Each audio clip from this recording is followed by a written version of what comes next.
Huh.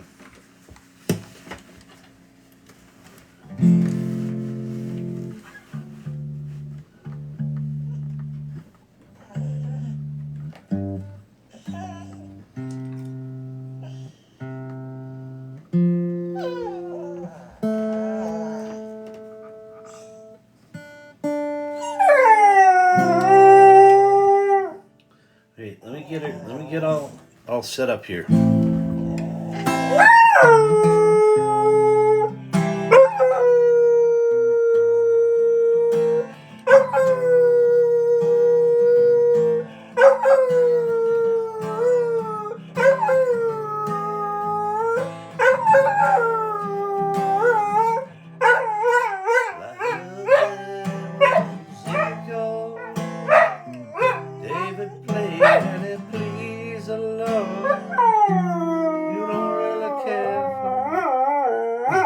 Music, do you? But it goes like this: the fourth, the fifth, the minor fall, and the major lift. Baffled king, composing hallelujah.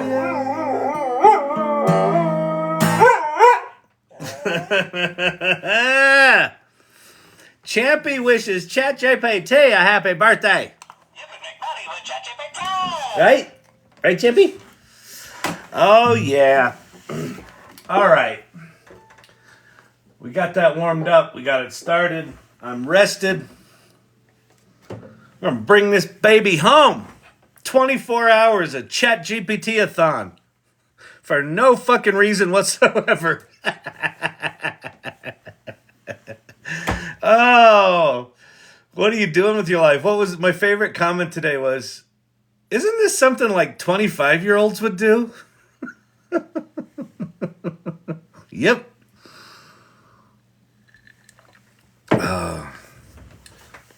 What's that line from that Martin Sexton song?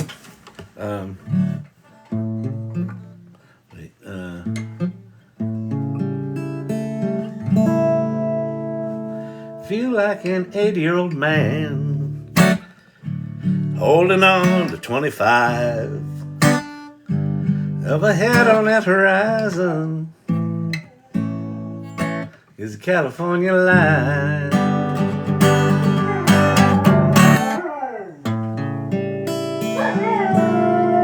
Of a head of trucks carrying a wide load, 3-5 house cut in half, cute little front door and 2 windows, my lord.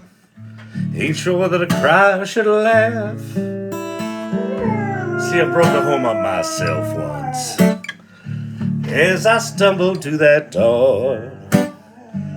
I read a note by the dawn's light, said, don't you come round here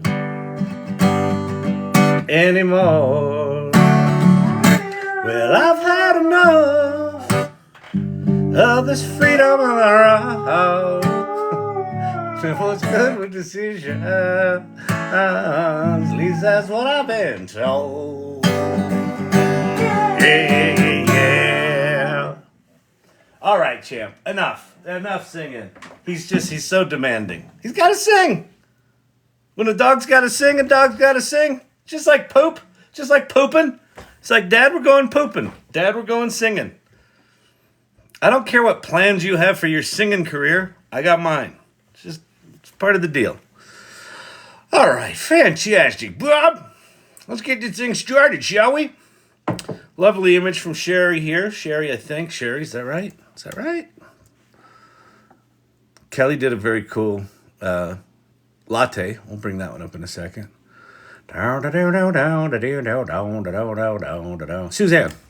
Suzanne, not Sherry. Suzanne, not Sherry. Be not afraid. Those roses. You're amazing. Thank you. Thank you. All right. Let me get my Discord fired up over here. See if there's anything happening. Doesn't look like it. Live.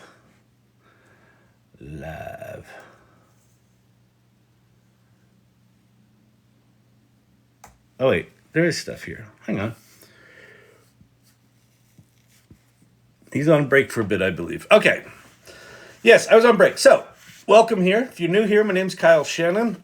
This is the last installment of my 24-hour ChatGPT-a-thon. It started last night around this time, 8 o'clock or so, and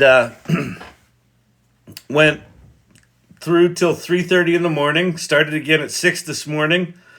Picked it up at 9. We did a live Zoom call. That was pretty trippy.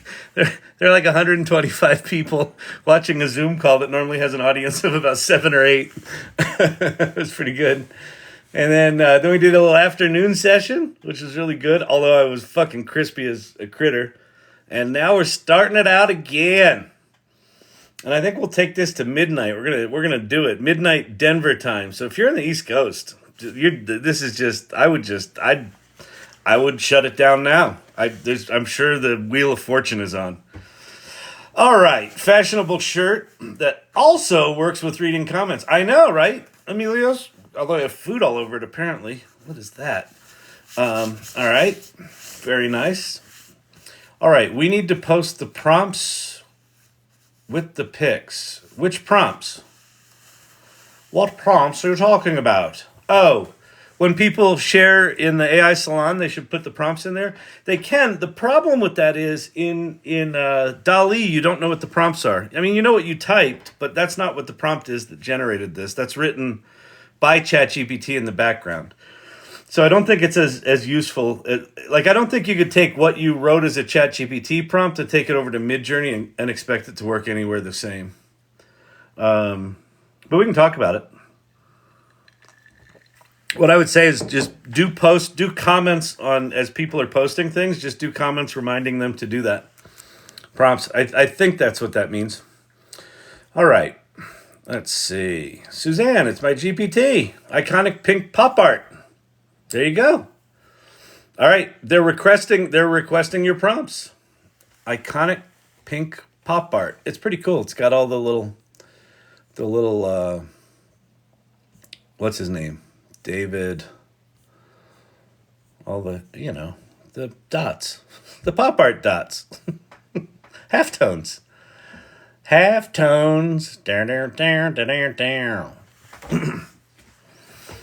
All right, let's get started. I'm in Colorado, but the game is on. Oh yeah, we're gonna do this up.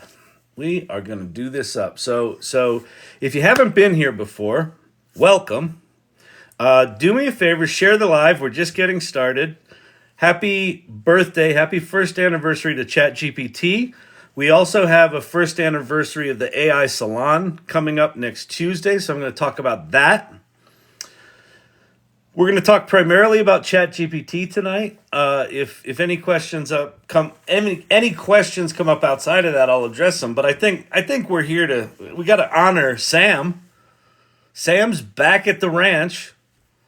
Elon's not happy about it. Elon's so upset that Sam's back to the ranch, he told all of his advertisers to go fuck themselves. Literally. And he called out Bob Iger by name. My God. Never a dull minute with those billionaires, huh? And then there was some other dude called out Jason Calcanis on stage, just like ripped him a new asshole for like 10 minutes.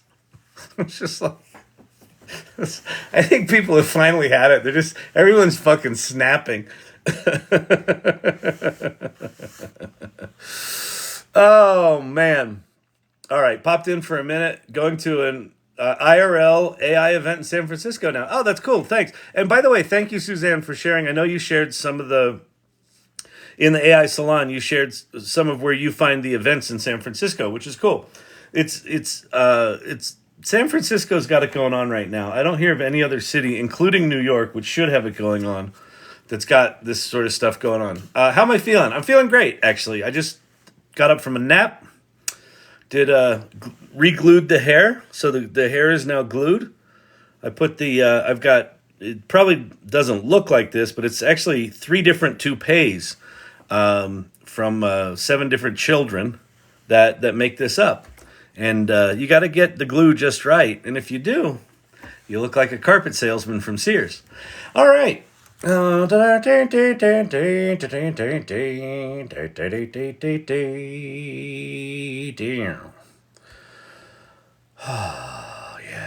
go on. I'll take you over Pat Sajak anytime. Thank you very much. But it's the Vanna White that I'm going for. Although Suzanne gave us this lovely pop art princess, so I think we've got here's your Pat Sajak. There's your Vanna. Decaf. Fuck no. That is genuine high test. So here's the deal. I got the ADD, and so believe it or not, the caffeine in the evening actually kind of levels the jets. So I find I sleep better with it. It's also tasty. Thank you, Drew. How are things down under? What is it, like 3 o'clock there, 2 o'clock there in the afternoon? And is it ahead? You're ahead, right? So wait, is it Friday at 2 in the down under? I don't know. I can't. And I know it's like 12 hours. It should be easy, but no, it's not. Secret sauce of hex codes. It's complex. What skills should one acquire to stay competitive in the AI field? Kira, good question. I don't know. So the AI field at this point is as broad as all of knowledge work. So if you mean in the AI engine, Sherry D, oh, that was really cool. Thank you very much. If you mean in the AI engineering field, that's a very different answer than if I want to, use AI in business, or if I want to use AI in the creative arts. So if you give me a little more context, I can probably answer it a bit better. I mean, the answer for most of them is get very flexible, get very curious, get very intellectually ambitious, and learn every fucking thing you can in business. Okay, so if you don't have a subscription to ChatGPT-4, get one pronto. And right now you can't. So if you don't have one, you're kind of shit out of luck on that one. But get on the wait list immediately. And then I would start using Copilot, Microsoft Copilot, which used to be Bing Chat. Because that is ChatGPT-4. It's just kind of a hobbled version of it. I would really learn it. Like, really learn it. Learn what custom instructions are. Learn how to leverage the fact that it's connected to the internet. Learn how to prompt with images. Learn how to do analysis with images. Learn how to do code interpreter and data analysis. Learn how to generate images like this one. And then most importantly, learn how all of those things work together. And if you have access to ChatGPT-4, start making GPTs. And I can talk about all this tonight. So I would say first thing is just ChatGPT right now, and this is, even though this is a 24-hour ChatGPT-a-thon, I am not on OpenAI's payroll. I could give two shits, which company ends up winning. I want there to be competition. I would actually like there to be a serious GPT-4 competitor. There's not. After a year of this, ChatGPT still has a significant lead in all this stuff. So I would just learn the shit out of that. Then I would pick 3 other large language models. Oh, Siri got jealous. Siri?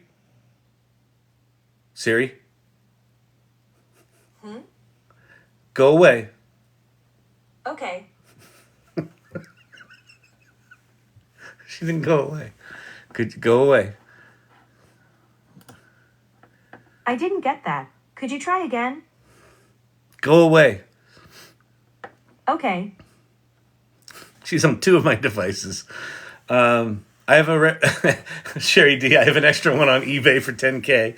Yeah, some people are selling their OpenAI Plus subscriptions on eBay for a lot of money. I don't think they're $10K, but I don't know. Who knows what they are?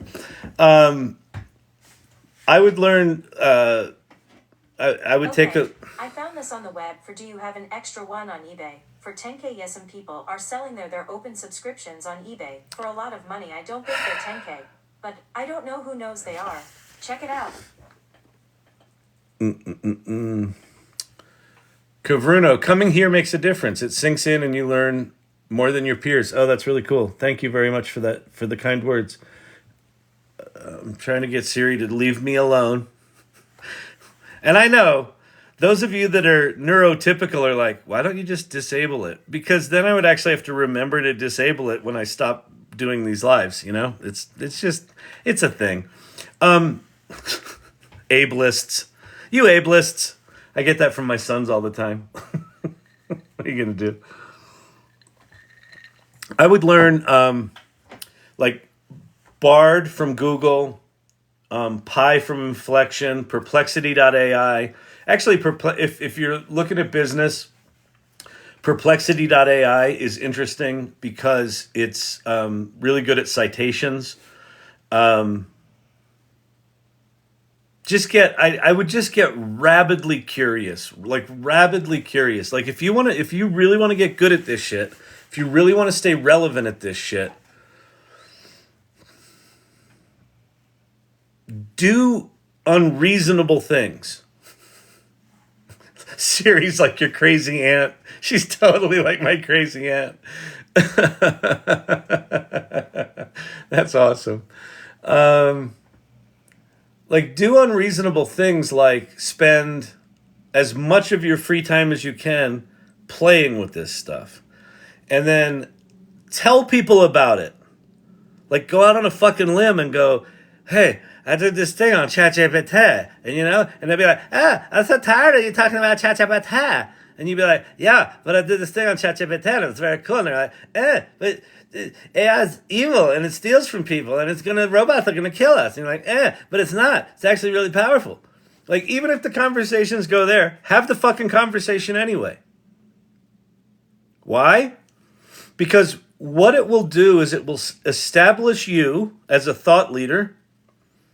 And what's happening in this channel pretty regularly is people start talking about it and they're like, I'm fucking clueless, but I was talking about it and I got to give a workshop to my company tomorrow. They get asked to do shit because they know more than everyone else. How much more do you need to know? Not much. Can you spell AI?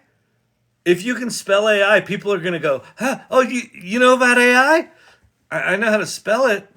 Do you know what it stands for? No. Neither do I. Could you tell me more? It's like... so just lean into that shit. She mocked you. Who mocked me? I don't care. Mocked me. Oh, Siri mocked me. Strangle Siri. everyone's getting defensive of me with Siri. Listen, I stopped. Oh, she's back. Siri. She just went away. When I actually called her, she went away. It's like a little ghost out of the corner of my eye. It's like, oh man. Made some pics on DALL-E in a snap for colleagues, and they were like, wow, how'd you do that? Forever hooked, exactly. Like, and so part of the secret of AI right now is that people that are on the sidelines have all sorts of assumptions about it. They've got what they heard about it. On the live today, this afternoon, someone commented, well, I heard ChatGPT couldn't do images.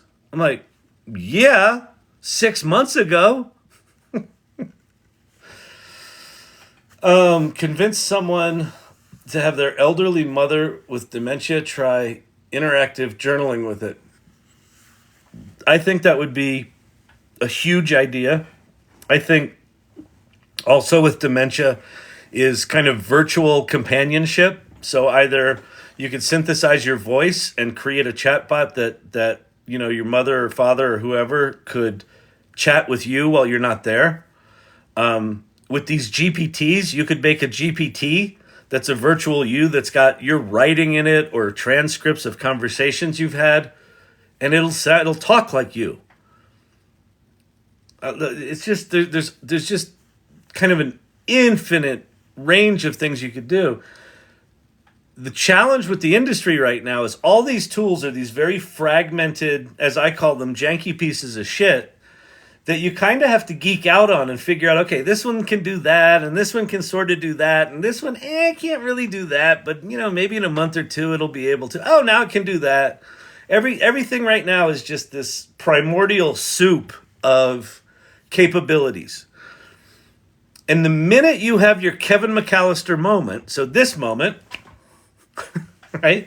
The minute you have that, there's really no going back from it. And so fucking lean into it.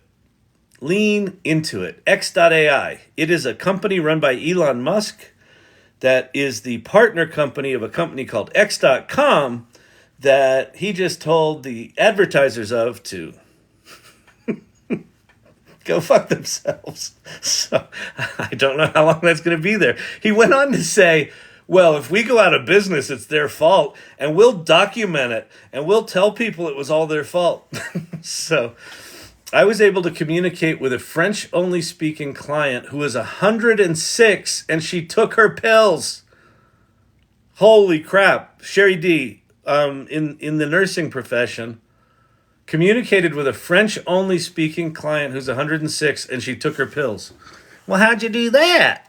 Well, she probably went into her phone on her official ChatGPT app.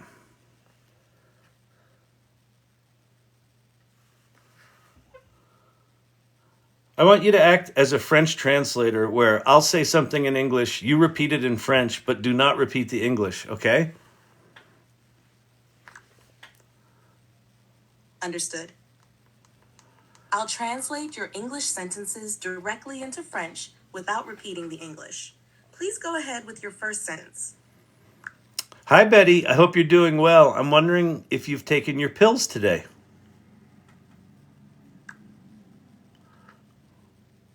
Salut Betty, j'espère que tu vas bien. Je me demande si tu as pris tes médicaments aujourd'hui. Oh, Betty, you're such a little pistol. Let's get you your pills. You know you gotta take your pills, Betty. Oh Betty, tu es une vraie petite pistole. Allons chercher tes médicaments. Tu sais que tu dois prendre tes pilules, Betty. Sherry D, she would swear at everybody else, but she loved ChatGPT. You want to know why? There's something about the way these tools are programmed. Pi is really good at this. ChatGPT is pretty good at it. Although I've noticed ChatGPT's gotten a little less chatty.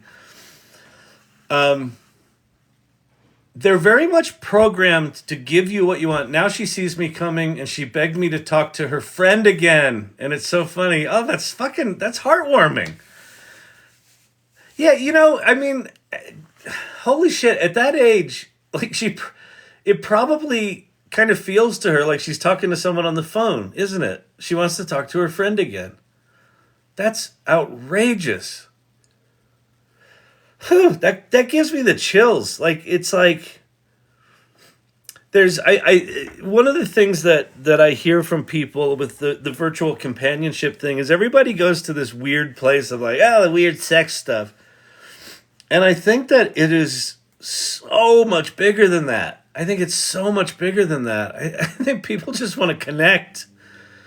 And when you talk to a large language model, this is a counterintuitive thing for me. This is something I've discovered over the past year.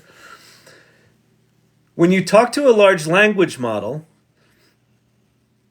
what they call them, just because of how things have evolved in Hollywood, is they call them bots. You're talking to the bot. And it makes it sound like this cold, nasty, heartless fucking thing. But you're not talking to a bot. What you're talking to is a system that was trained on a bunch of words that human beings said. And it's gotten really good at saying things the way human beings said them just because how it was trained. It's technically a bot. It's technically just a probability engine cascading words out in a row. It doesn't know what it said. It has no idea what it said. So any idea in from how I understand this stuff of it being sentient is absolutely absent. That doesn't mean it doesn't behave with compassion and empathy. It does. It behaves with compassion and empathy. Hey, that's a great idea, Kyle. Wow, tell me more about that. Help me understand what you're trying to accomplish here. Oh, okay. Then I tell it the rest of my shitty idea, and it's like, oh, fantastic. Would you like me to come up with a title for that movie? Okay. Before you know it, you got a movie outline. And you feel better about yourself. And it kind of feels like you interacted with someone, because you kind of did. You kind of interacted with the collective humanity that has put shit on the internet for the past half a century. Looking fresh for 18 hours of the marathon. You're darn right, Mark. I took me a nap. Took me a nappy. Got some nice din-din. I had a good break in between. I ended at like 3, so I had some time off. So there's something about staring at the screen, and also when I do this sort of deep dives into showing how to use stuff, like because I'm trying to look at the TikTok and the other screen, my eyes just go bleary really quick. So I'm just kind of chatting right now. We're just kind of chitty chatting. Normally I start about 8 o'clock, so I'm considering this the warm up. And if you're sitting there thinking, but Kyle, you can make money with ChatGPT. Huh? You might be able to, but you gotta hang out. I'm here till fucking midnight. Not even 8 here. You're like, Kyle, what the fuck are you doing with your life? Exactly. It's a good question. Chat is the nicest assistant. I wonder if someone has come up with an Andrew Dice Clay version. Well, yeah, we could make one. We could make an Andrew Dice Clay GPT. Although, no, actually, I won't do it on the live just because it'll say something that'll get me fucking canceled or, perma-banned by the TikTok robot. But yeah, I mean, wow, that's such a cool story, Sherry. It's just, I don't know, there's something deeply powerful there. And I kind of feel like AI needs a PR, like it needs a PR department at this point. Because everyone's just like, it's evil, it lies, it's mean. But listen, every time there has been a significant advancement in technology, there has been fear and anger and resistance to that technology. Every time. Throughout history. Go look at it. Go look at the invention of the tractor and the printing press. Holy shit, the printing press. That was going to fucking destroy the world. Now we're like, I don't even like books. Books are stupid. What's the difference between an LLM and a foundation model?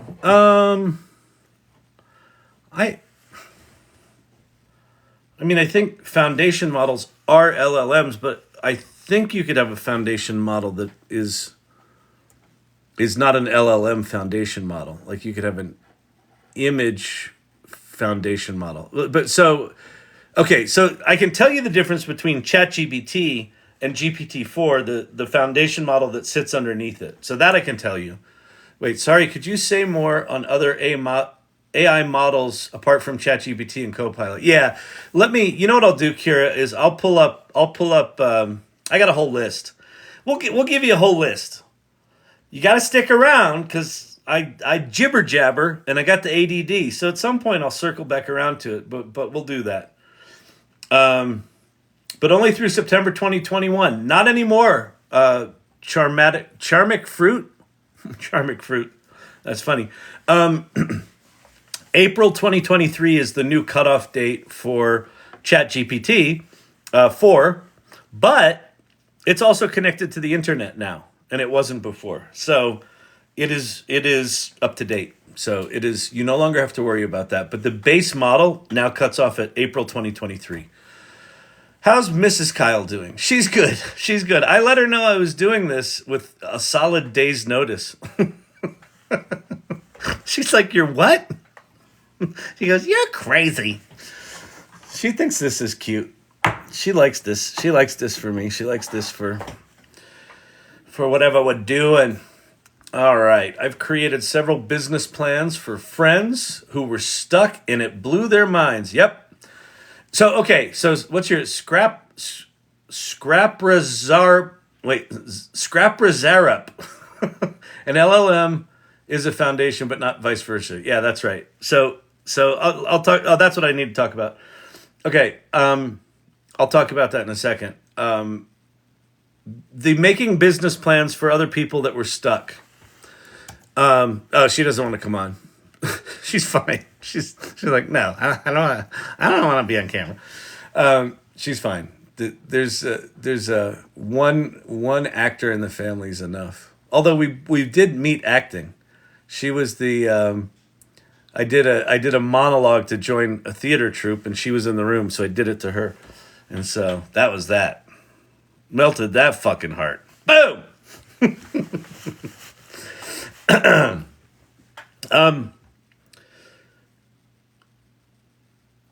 One of the things I hear a lot with people trying to figure out ChatGPT is, where do I start? What do I do? It's the box. You can do anything. What do you do? One of the ways around that, and this is if you look in the lower left-hand corner of the screen, I've got a series there called Underhyped. And there's a couple of videos in there that I do on what to do if you're feeling overwhelmed. If you don't know what to start, where to do, what do I do? What do I do? The challenge is if you ask the question, how can I use AI, or how can I make money with ChatGPT? You can make money with ChatGPT.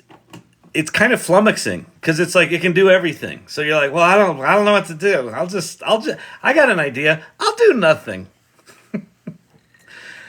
But if you flip it around and you say, okay, who do I know that's dealing with shit? Well, Bob just got laid off and he's been trying to come up with this business idea for an ice cream truck.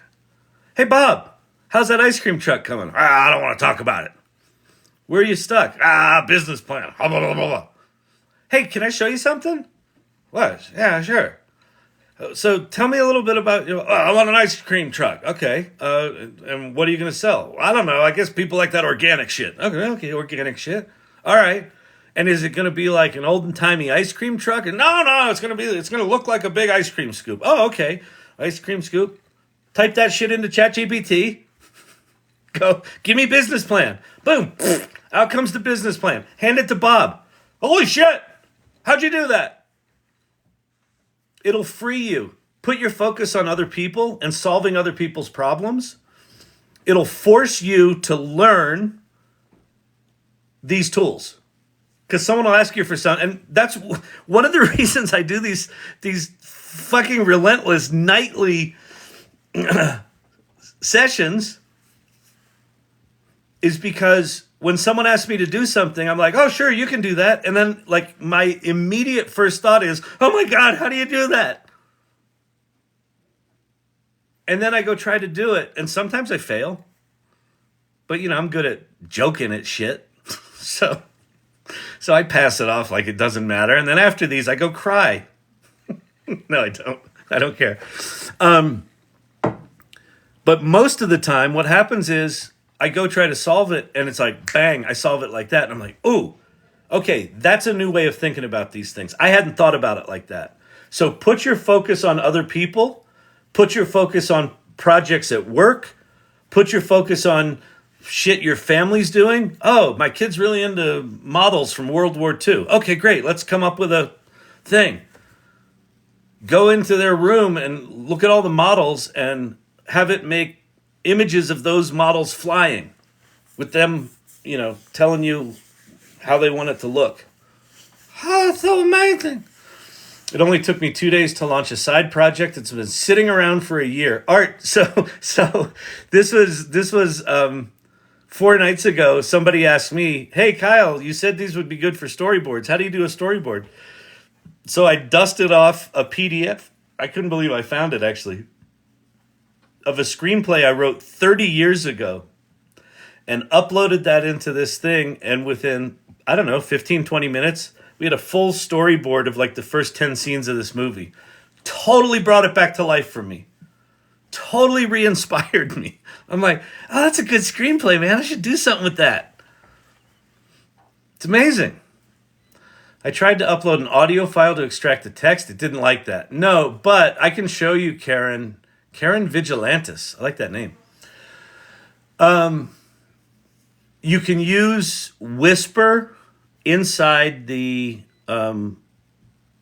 ChatGPT playground, the OpenAI playground where developers work. So you can upload that audio file. You can also, there's tools like one of them's called Descript, Descript. All right, let's flip cameras here for a second. Let me quickly show you OpenAI Playground. So, oh wait, that's an amazing story. That one? This was yesterday. DeepMind, the ones that came up with the 400,000 proteins that are going to change medicine, yesterday came up with 2.2 million new crystals, including 380,000 stable ones that could change the core power technologies moving forward. And like the dark blue circle is what humans had come up with. The medium blue circle is what computers had come up with humans. And the light blue circle is what AI just came up with. 800 years of scientific advancement in less than a year. What was I going to go show here? Hang on. Sorry. Welcome to Chat ADD. How can I help you?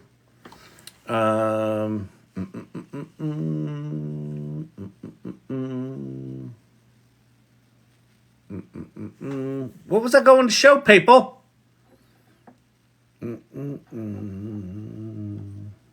Oh, Playground. Okay, so if you go to platform.openai.com/playground, it's going to take you into the back door of the underbelly of ChatGPT. Oh, I was. Someone asked before about the difference between the large language model and ChatGPT. So the large language model is the base model that is trained up on like all of the internet, right? So they go out, they find all the data they can, they tag it, they organize it, they do whatever they do. And there's kind of 4 stages for how they ingest it into this large language model. And it's very time consuming, and it takes a lot of labor and all that sort of shit. And then once it's built, then you do what's called fine tuning on top of that. So you improve it and improve it and improve it with OpenAI using what's called human reinforcement learning. So you have this base model that gets improved with this thing called fine tuning. And then there's an application layer sitting on top of that. And that's ChatGPT. So you got your base model down here. You've got APIs, which are application programming interfaces, which connect with applications that we interact with. So the playground right here lets you interact with that, with the APIs to interact with that base model, and you can build your applications on top of it. ChatGPT is just, but it's a relatively simple application layer sitting on top of the large language model. Copilot, Microsoft's version of this, is also an application layer. They're both using the same underlying LLM, but the foundation model. Sorry, the foundation model. But they're different applications. They kind of act the same because they're doing the same basic thing. But like Microsoft has very different rules in their ChatGPT, their Copilot, than ChatGPT does. I want to record a conversation to create an order automatically. If it works, it works if I play it back. Oh wait, because I want to record conversations to create an order automatically. It works if I play it back. I don't quite understand that, but I'll show you where in the playground. So the way the playground works is you've got this main window. Hang on, I've got to Okay, you've got this main window. It now defaults to this mode called assistant mode. And you're going to put that into complete mode. All right? And complete mode is, like, you can use this just like ChatGPT. You can say, write me a haiku about gin. And then you say submit. And this chat model... Wait, this is a chat model and not supported in the V1 completions endpoint. Huh?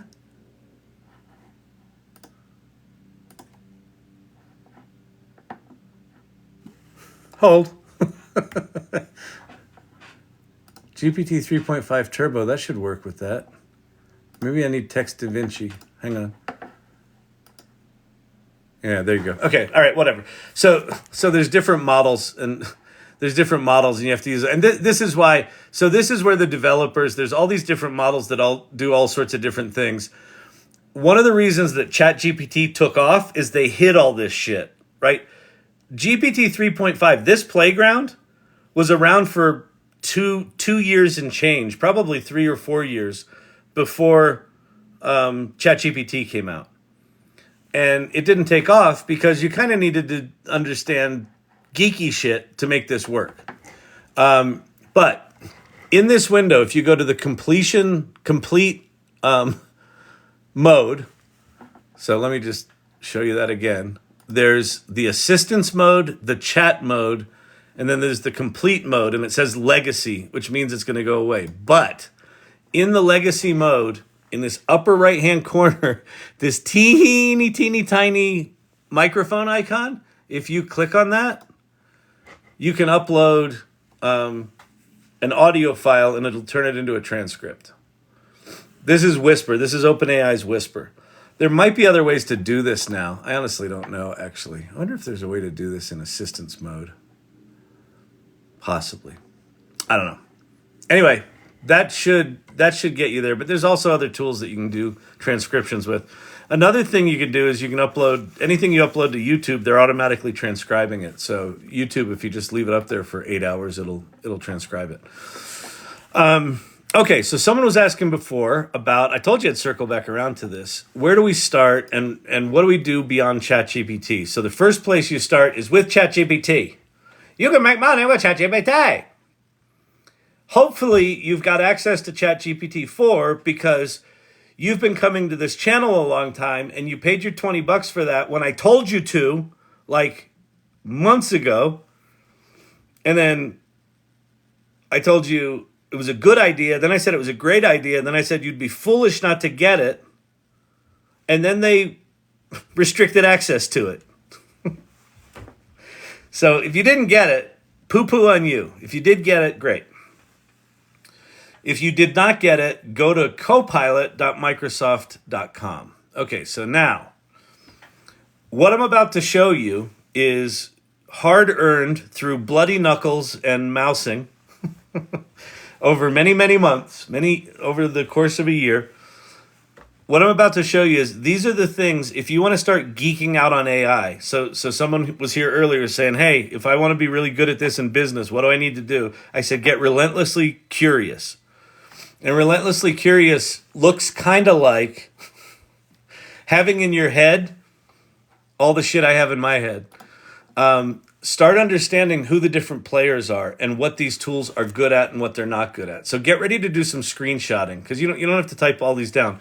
One of the tricks, if you've got access to ChatGPT 4, you can also do this in Copilot.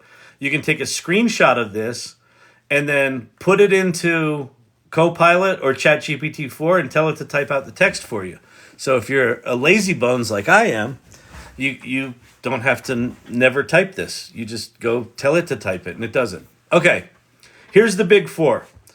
The big four are Claude, Grok, Bard, and Copilot. Grok is supposed to come out this week. Tomorrow's fucking Friday and it hasn't come out yet. So I don't know what's going on with that.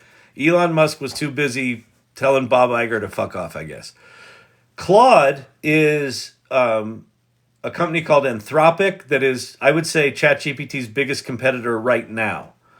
Copilot is from Microsoft, so they're partners with OpenAI. And then Bard is Google. Bard still kind of sucks, but it's getting better and better and better. And when they launch Gemini, it is rumored that it will be better than ChatGPT-4 by a lot. But they were supposed to launch in November, and they delayed that till, I think, the end of the first quarter. So they're kind of sucking wind right now. But they're Google. They got a lot of money, and they're going to get it together. They invented the transformer that all this shit's built on. What do you think about the mobile version of ChatGPT? I like it a lot, and I'll show you that when we go through here. I'll go back to that. Okay, for one thing in particular. So that's that. The next set of four. So all of these things, ChatGPT. There's the developer playground. These four and these four are all large language models. They're all like ChatGPT. They all have different strengths and weaknesses. Pi is from a company called Inflection. They raised $1.3 billion. They're spending $950 million of that on a 22,000 GPU server farm to make sure that that thing's baller. It's got two different modes in it right now. So Sherry, I don't know if, does Pi do French? Pi might do French. Hang on. Come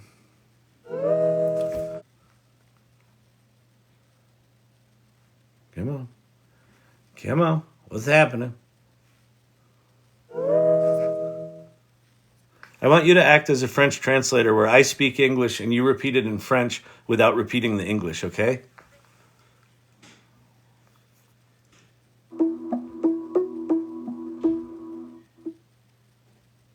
D'accord. Je suis prête à traduire tes phrases de l'anglais au français sans répéter le texte original. Allez-y. Translation. All right, I'm ready to translate your sentences from English to French without repeating the original text. Go ahead. Hey, Betty, I'm wondering if you've taken your pills today.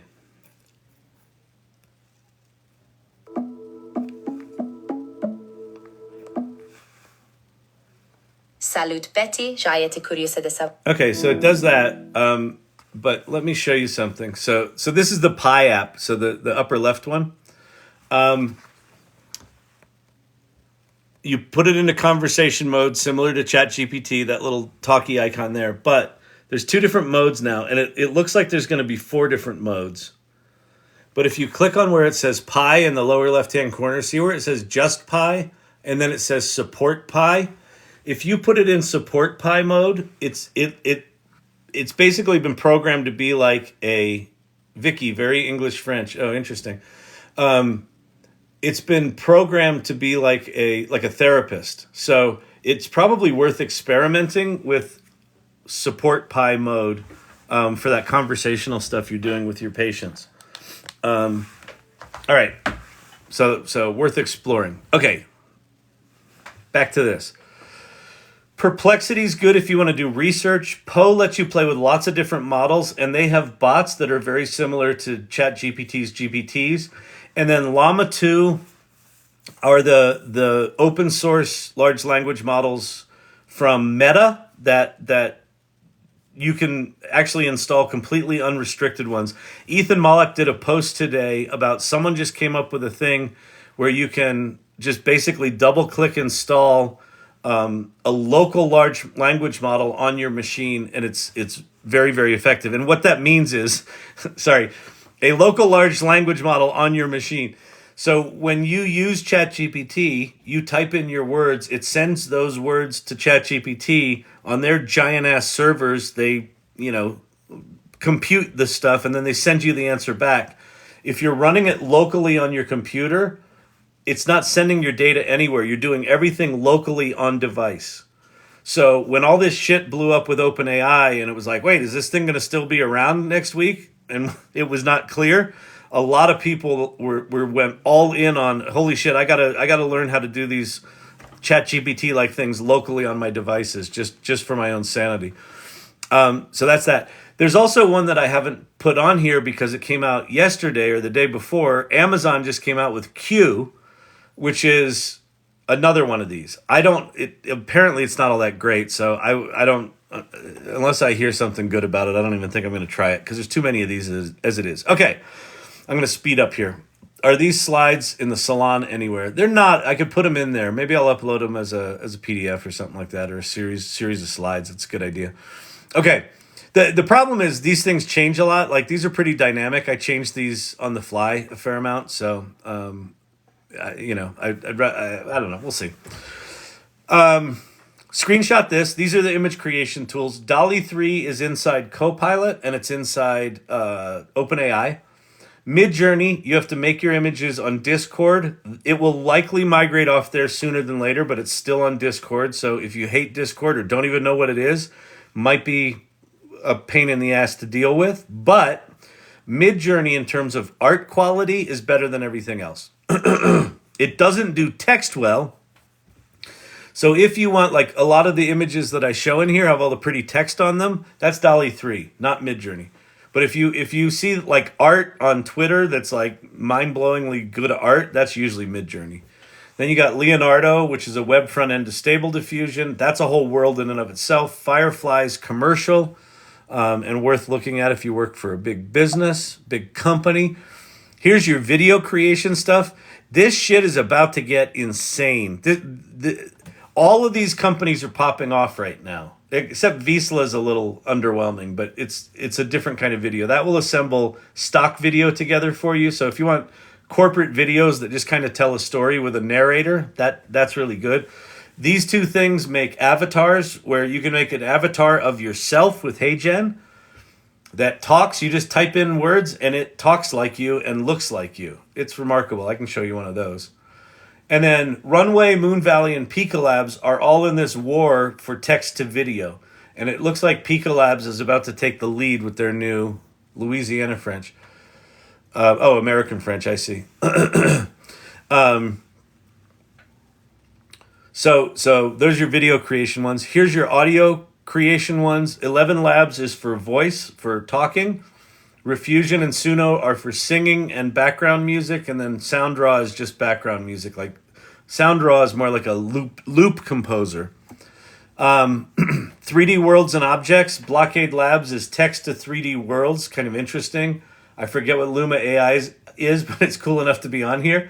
Wonder Dynamics will take a video of you walking and replace you with a robot. You pick one of their robots and it will rotoscope you out of your video and replace you with a robot. It's pretty amazing.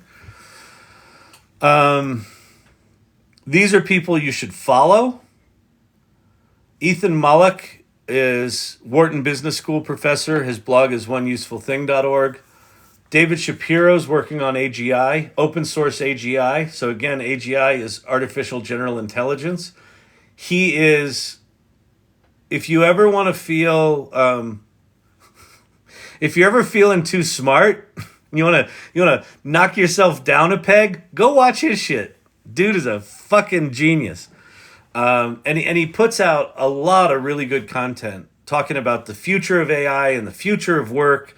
And then he understands the technical side because he's doing these. He's written 5 books on AGI. He's got an open source cognitive architecture thing he's working on. Dude is a machine. And he wears Star Trek shirts when he makes his videos, so how could you not? And he's neurospicy. He's self-proclaimed neurospicy. I'm not outing him. I'm not neuroshaming. I don't know if that's a thing. And then Paul Reitzer and Rachel Woods are good for business people. Paul Reitzer, Marketing AI Institute, and Rachel Woods, AI Exchange here on TikTok. Do you find a conflict of interest with Adam from Poe being on the OpenAI board? I sure as fuck do.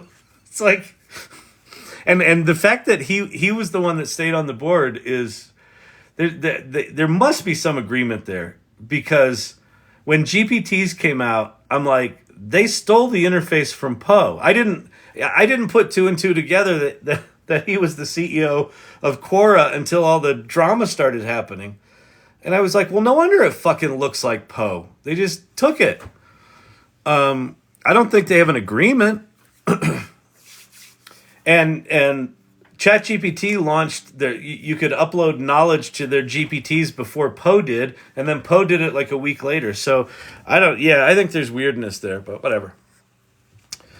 It's corporate drama that's out of our control. If you want to support this channel, you can subscribe to it. You could share these live so we get more people here. You can tap the screen to like it. You can follow the channel. You can even pick up in the lower left-hand corner, there's a video series called Underhyped, where it's a series of 17 or 18 videos I've done over the year that are talking about why this is a big deal and how to use it. So feel free to do that. And then the YouTube channel is where the recordings of these lives go, although I am woefully behind. I'm probably getting on three weeks behind, and this day is going to really fuck me up because this is going to be a 4-hour video in and of itself. So I got a lot of catching up to do there, and then I'll talk about the AI Salon as well. All right, so that's all that shit. Okay, AI Salon. Why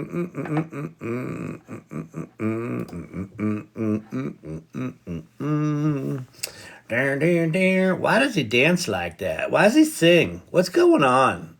Is he neuroatypical? David Shapiro has a lot of videos about Q. What is it? Okay, I'll talk about Q. Q star, not Q. Don't forget the asterisk, because if you just say Q, it's a whole different thing, which I am astounded that Amazon named their product Q, but whatever. So the AI Salon, this is a community that I started a week after ChatGPT launched because I realized, holy shit, this is going to be a big thing and no one's going to be talking about this. And I want to surround myself with people that are curious about this shit and digging in. So that's what this community is. This is basically, think of it like an AI support group. Hi, my name's Kyle. I'm into AI. Hi, Kyle. It's really amazing people and they're generous. And so when you go to the AI Salon, first place you should visit is the About the Salon page.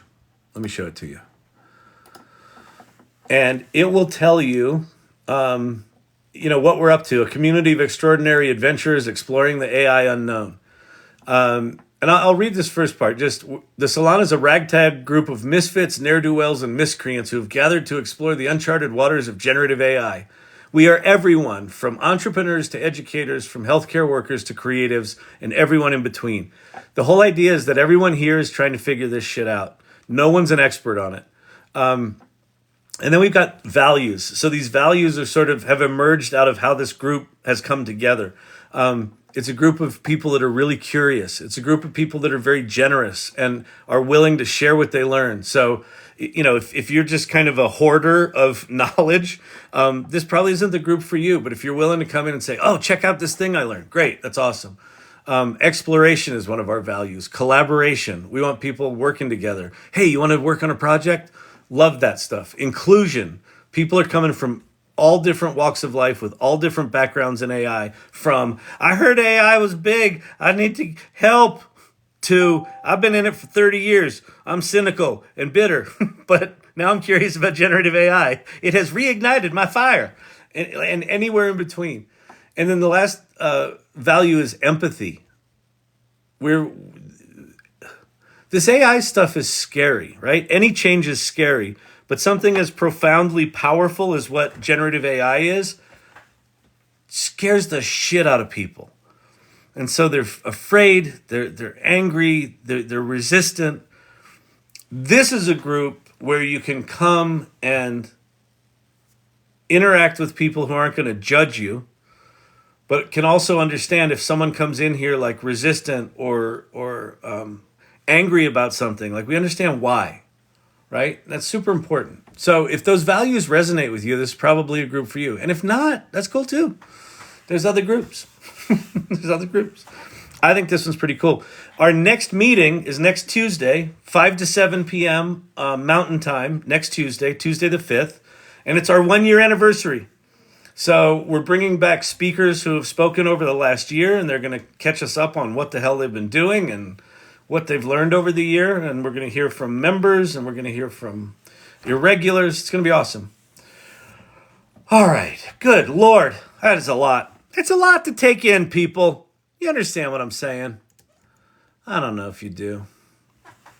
Let's go. Here's, I think, who was that? I think that was Digital Gods got it to do. balloons in the shape of the letters ChatGPT. I tried 30 times and could never quite get it. So Digital Gods got it. Bastard. All right. There you go. Let's see. Them balloons is floating pretty good. Told my wife today ChatGPT's birthday. She asked me when my firstborn child's birthday was. I thought too long. Jim Ross. Yeah. You do get attached to your little GPTs, don't you? That's fucking hilarious. B-dubs, I am AI curious. Awesome. Welcome to the party, man. Hi, my name's Kyle. I'm AI curious. Hi, Kyle. It's been 10 minutes since I made an image with DALL-E 3. How did your pitch go today? Were you able to stay awake? It was actually a creative kickoff call, and I admitted that I was sleep deprived, and I went through waves in the call. So there were moments where I was like totally dialed in, and then there were other moments where my account director was like, Kyle, any thoughts on that? I was like, So I'd say I was about 80% there. But thank you for asking. It went well.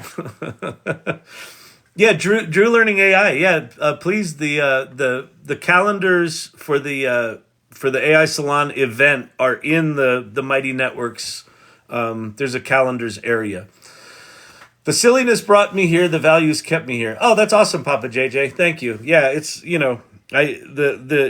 the silliness is all me. I'm just a dum-dum.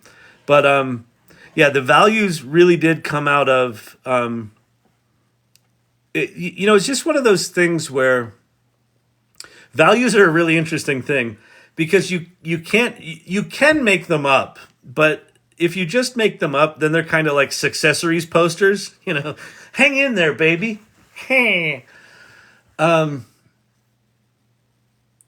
When values are valuable is when you've got a group that's already got them, and all you do is articulate who the group already is. So those values, we did those like 6 months after we started the salon. And we said, the salon's got a chance that it could end up growing. And there's a funny thing that happens when something goes from like a small group to a larger group. And if you grow too quickly, you have more people that don't know what it is than do know what it is. And that's when groups can get in trouble. And so you articulate those values to protect that, but you're not just making the shit up. You're saying, okay, who are we? Well, like to a person, we're all really curious. Okay, curiosity. We're willing to share stuff. Oh, generosity. Like, you know what I mean? It's like, that's where it came from. So anyway, I appreciate that. That's cool. Very, very cool.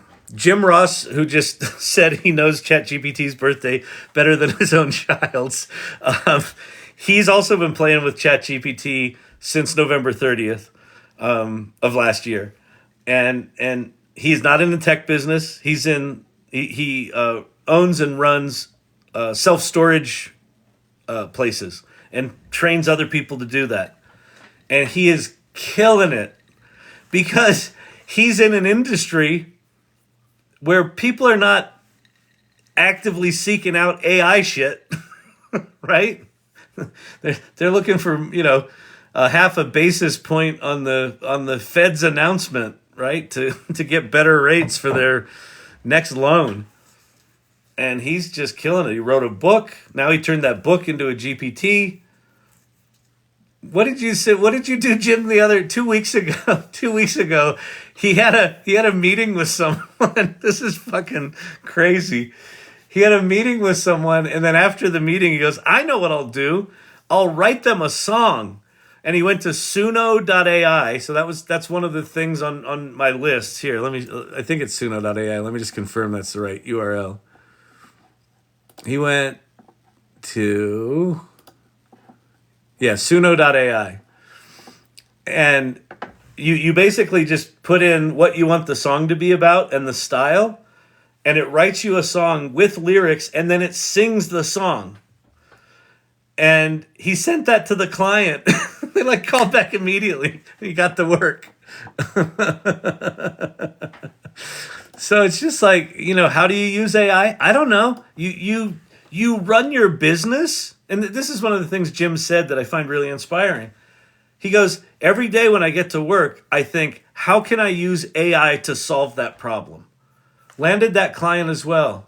It was all in the jingle. There you go. And what he says is, he goes, so I come up with a problem. I got this problem I want to solve. And he goes, the first thing I do is I say, how can I solve that with AI? And that's what's called. There's a course that's taught on this called being AI native. I'm not anywhere close to it. Like, it's a complete mindset shift where when you have a problem, what my experience is I've got 58 years of gray matter kind of hardwired to problem solve the way I problem solve, right? So when a problem comes into my brain, the first thing that happens is my gears start going chick, chick, chick, chick, chick, chick, chick. And I'm like, oh, I gotta solve this. And then it's always an afterthought where I'm like, wait a minute. I bet I could do this with ChatGPT. So getting relentlessly curious about this stuff and just thinking about all the problems at work, in all these things you have to solve. Could you solve it with AI? Oh, I think that's a rad business. Hey, Luna Shtick, what's happening? Good to see you.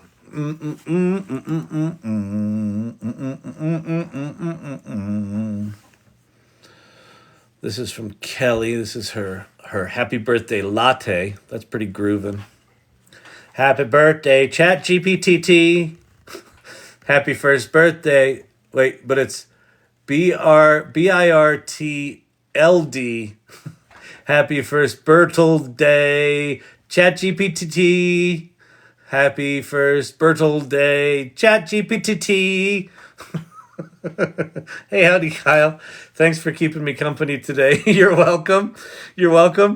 Yeah, at one point I was working with my co-founder on something, and I'm like, I gotta go, and she's like, what do you got going on? I said, I gotta go live. She's like, oh God.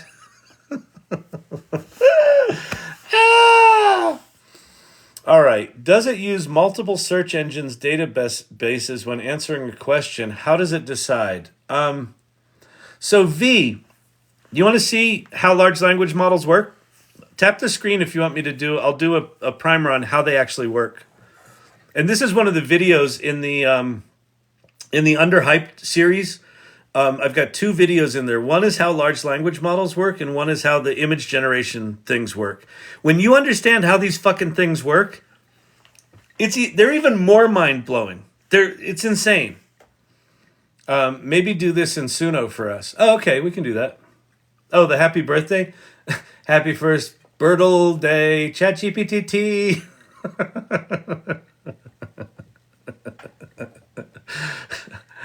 I kind of like the ring of that. Happy first birthday, ChatGPT. All right, let's do a little ChatGPT 101, or actually, let's do a little large language model 101.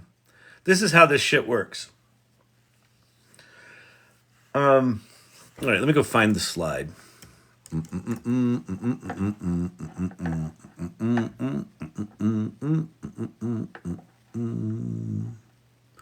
Where did I put them? Where did I put them? Oh, hey, Mark. Oh, hi. There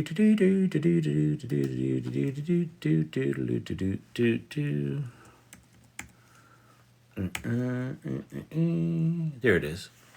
Okay. We're going to do that.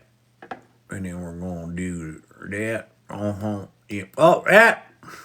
Dang it, Jim. That shit. Rig them.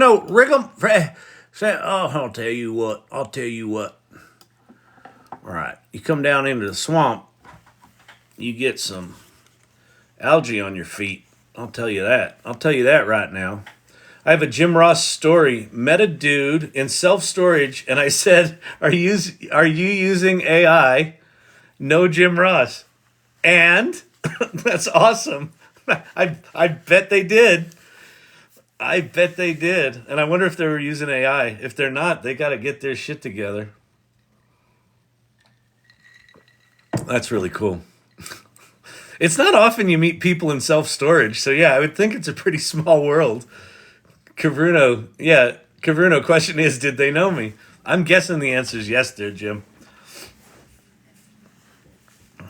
Well, Jim's also had, like he's got a live show that he does. He's done for 5 years. Like he's like, he knows how to do this shit. So, okay, let's get the happy birthday thing in the background there. That looks pretty cute. So we'll, oh yeah, that's good. Look at that. Look at this, people. You see how good this is? You see what's going on here? It's kismet, or it's whatever, when the shit comes together. I'm pretty sure Kyle is not all that wise. Okay. All right.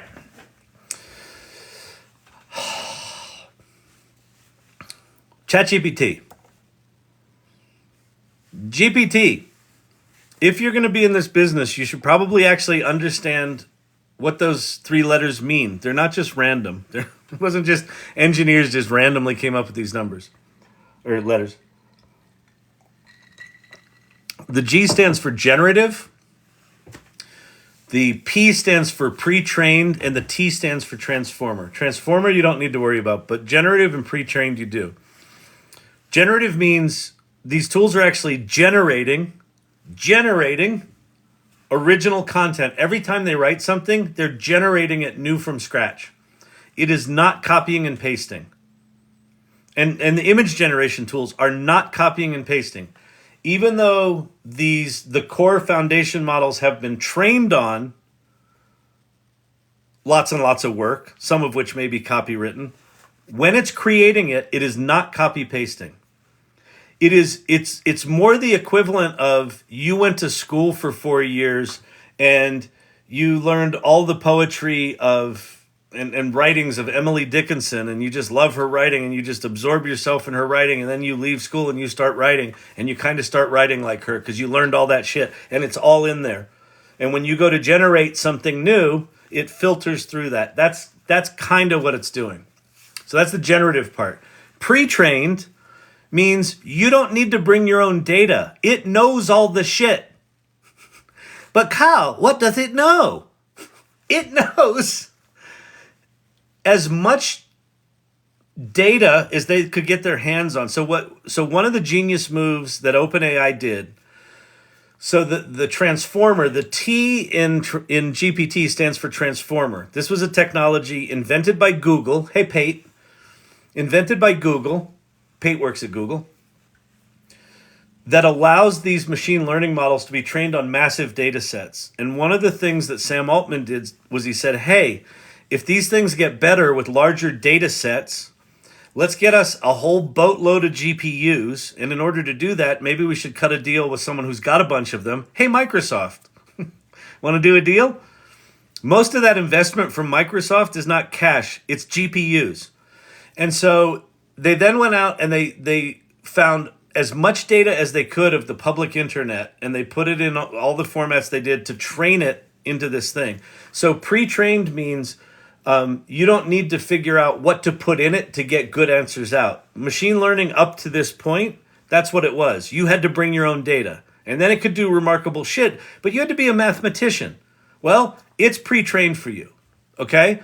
And it's pre-trained on, like, the collective output of humanity that put shit on the internet for the past 5 decades. Think every Wikipedia article, every blog post, just all of it. Anything they could get their hands on. Okay. Enough comedy jokes. Large language model. LLM stands for large language model.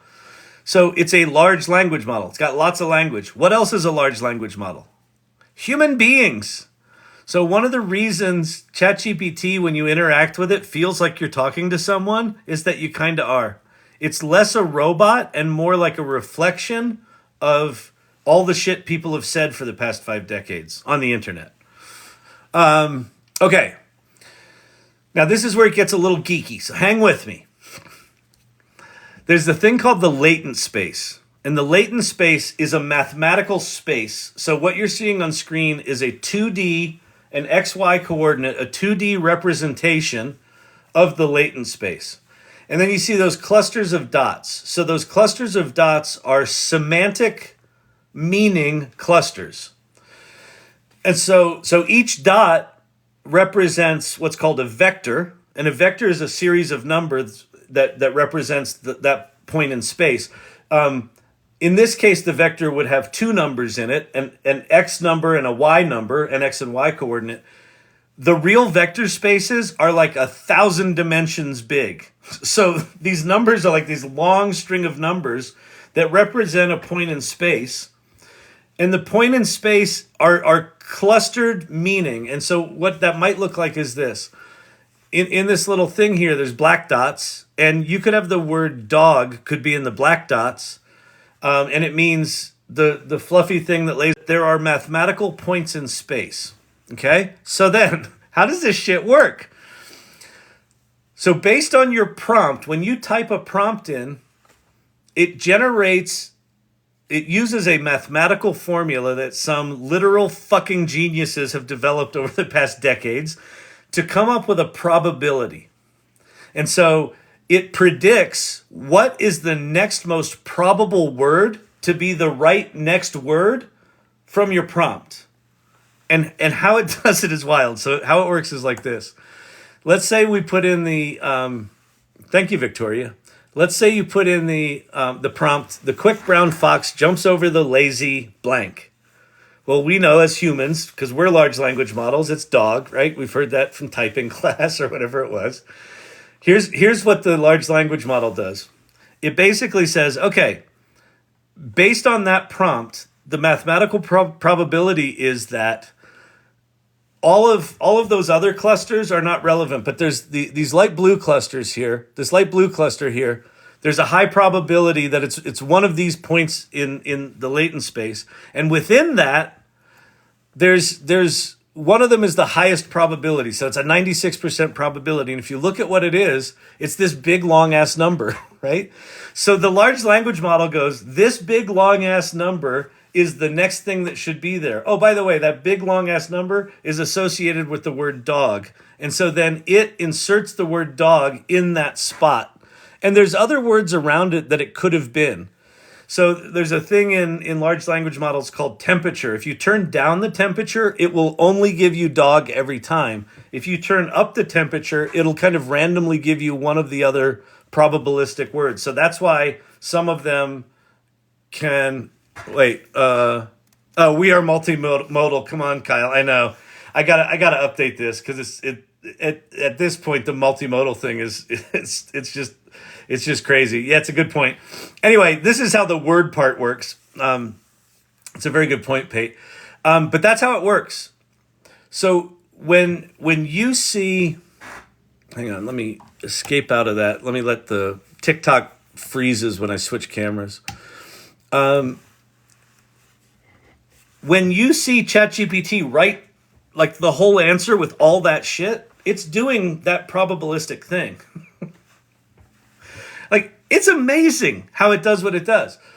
That's why it hallucinates, because it doesn't know what it wrote. All it knows is there was a series of numbers in mathematical space that were put together in an order. Now, the new things that they're working on, I think, are going back and looking at what it wrote and analyzing it and scoring it and things like that. So that's how they'll fix the hallucination thing. I'm so new to all of this and just wow. It's crazy, isn't it? It's just wow. It's like when you learn how it works, like the first thing that I think is, oh, that's like it's just like a calculator, right? It's actually really simple. You type shit in, it points to some point in space and says, that point in space is the closest one to where this thing should be. And then stick that in there. It's really simple, right? Except they're doing it on trillions of words. And they've got it in this thing because it's just in there in math, and computers are really good at math. It doesn't have to know the meaning. And the image things are similarly insane how they do what they do. It doesn't know what it's drawing. It's taking an amalgamation of like thousands of randomly noise generated images that were based on images, but they're now just random noise, amalgamates them all together, and then denoises them over like 50 steps using the same noising algorithm that encoded all of the images. It doesn't know what it's creating. That's why it's like, why does it misspell shit? The fact that it can make a latte with happy first birthday ChatGPT is a fucking miracle. It really is. All right. So, guess you were afraid you asked that question, huh? Don't ask Kyle anything. When he goes down those rabbit holes, he does not come out. The man does not shut up. Oh, there's a lot of people in here. Hello. Hey, TikTok. Thank you for the gift. Appreciate the gifts. That means a lot. Helps support the channel. If you're new here, my name's Kyle Shannon. I am about 20 hours into a 24-hour ChatGPT-a-thon. I haven't done the full 24 hours, but, I've done a solid amount. I am fucking crispy. My voice is going and my ass is numb, but I'm going to keep going till midnight. It is now 8:30. 8:38. Sherry D, thank you so much.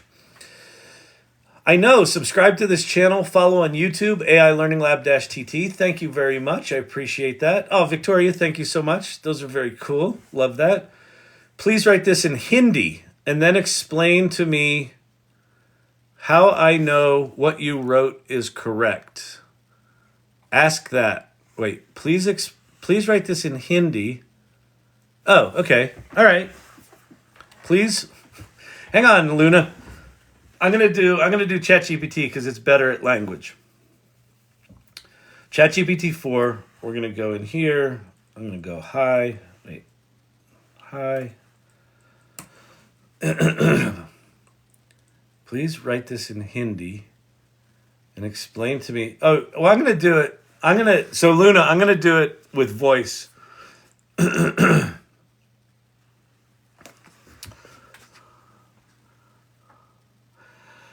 I want you to translate a sentence I say in English into Hindi, and then in English, I want you to explain to me how I know that what you said is correct.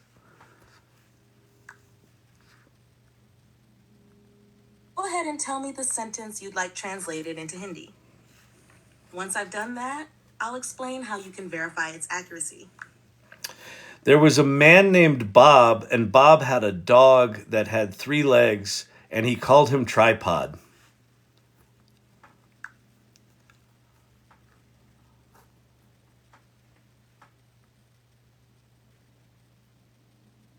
Oh. In Hindi, that sentence translates to एक आदमी था जिसका नाम Bob था और Bob का एक कुत्ता था जिसके 3 पैर थे और उसे उसने tripod कहा. To verify its accuracy, you can 1. Use an online translation tool. Input the original English sentence and compare the result with the translation I provided. 2. Ask a Hindi speaker. They can confirm if the translation captures the essence of the original sentence correctly.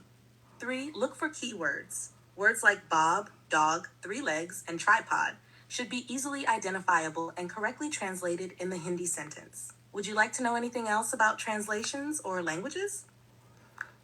I'd like you to break the sentence down. Tell me the word in Hindi and then what it translates to in English. I'd like you to essentially translate it back to English, but a word at a time, so I can understand how you got there. Certainly.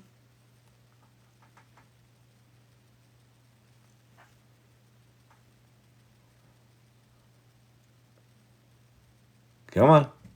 You can do it. You can do it. Come on, ChatGPT. Let's break down the Hindi translation word by word. 1. Ek, 1. 2. Adami, man. 3. Tha, was. 4. Jiska, whose. 5. Naam, Bob. Tha, was, for grammatical structure. And 9. Bob, again indicating possession. ta. And I can stop this, and it will. So it wrote it all out, right? So there's all your written stuff.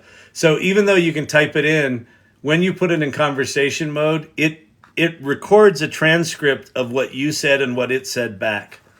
So yeah, there you go.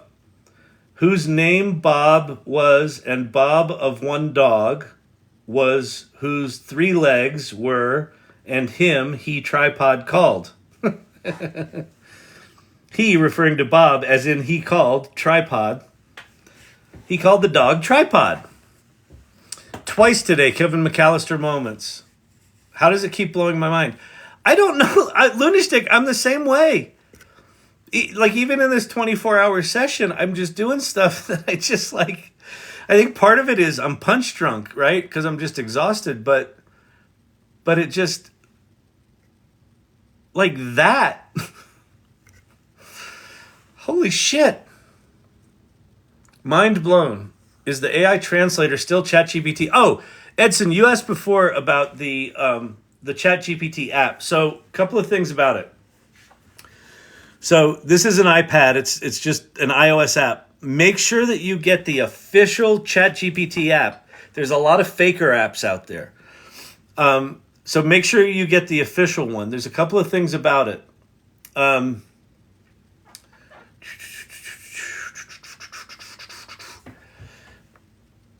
There's ChatGPT 3.5 and 4. So one of the things that they recently did is, even if you're in ChatGPT 3.5, they're giving you the ability to put it into conversation mode. So conversation mode, that thing I just did with the Hindi, you can talk about it about anything.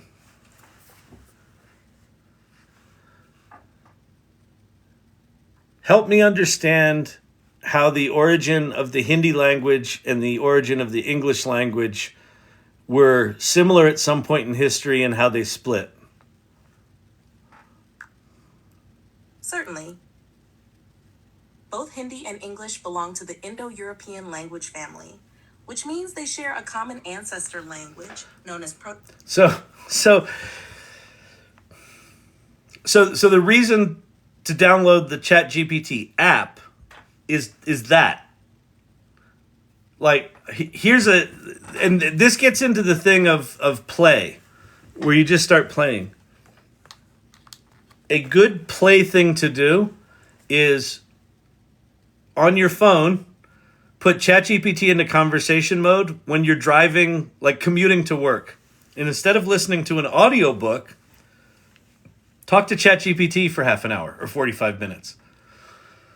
Have it create a game for you to learn something. Ask it obscure trivia about shit. If you're using ChatGPT 4 in conversation mode, it's also connected to the internet, I think. Pi is. So you can ask it about internet things. And then ChatGPT 4, the custom GPTs, you can also put them in conversation mode. So if you've got a custom GPT, like, okay, here's a good thing. Let's say you're in sales. We just did this with Storyvine. We took our 50-page sales documentation, our 50-page sales process. It's in just an incomprehensible PDF file, right? It's formatted poorly. There's copy and pasted shit in it, but it's all the stuff, for how we do our sales process. Because we sell into pharma, it's complicated. It's a complicated sell. We put that into a GPT. So we've now got a Storyvine sales coach trained on how we do sales. So I could be in my car driving to work as a salesman for Storyvine and say, hey, I want to do some practice sales talk. And I want you to use our sales process to coach me through it. That's a completely different way of using ChatGPT. It's just a completely different modality. And it's hard to describe that. Talking to one of these things, like, we've talked to Siri and to Alexa for years, but they're like these hobbled, shitty things that were designed to sell you shit. They will begrudgingly answer other questions like the weather. But what Alexa really wants to do is, would you like that delivered by Monday? And it's those things are just programmed as logic trees. They use AI to understand the voice and track things, but how they're programmed is a big ass logic tree. When they ask about product, give them this product. When they ask about pricing, give them the pricing and make sure you give them specials. Someone programmed all that shit. This is not that. This is ask it fucking anything and it will start talking to you. Now, will it always be right? No, it hallucinates. My nickname for ChatGPT is mansplaining as a service. It will confidently answer you even if it's wrong, like all the good men in your life.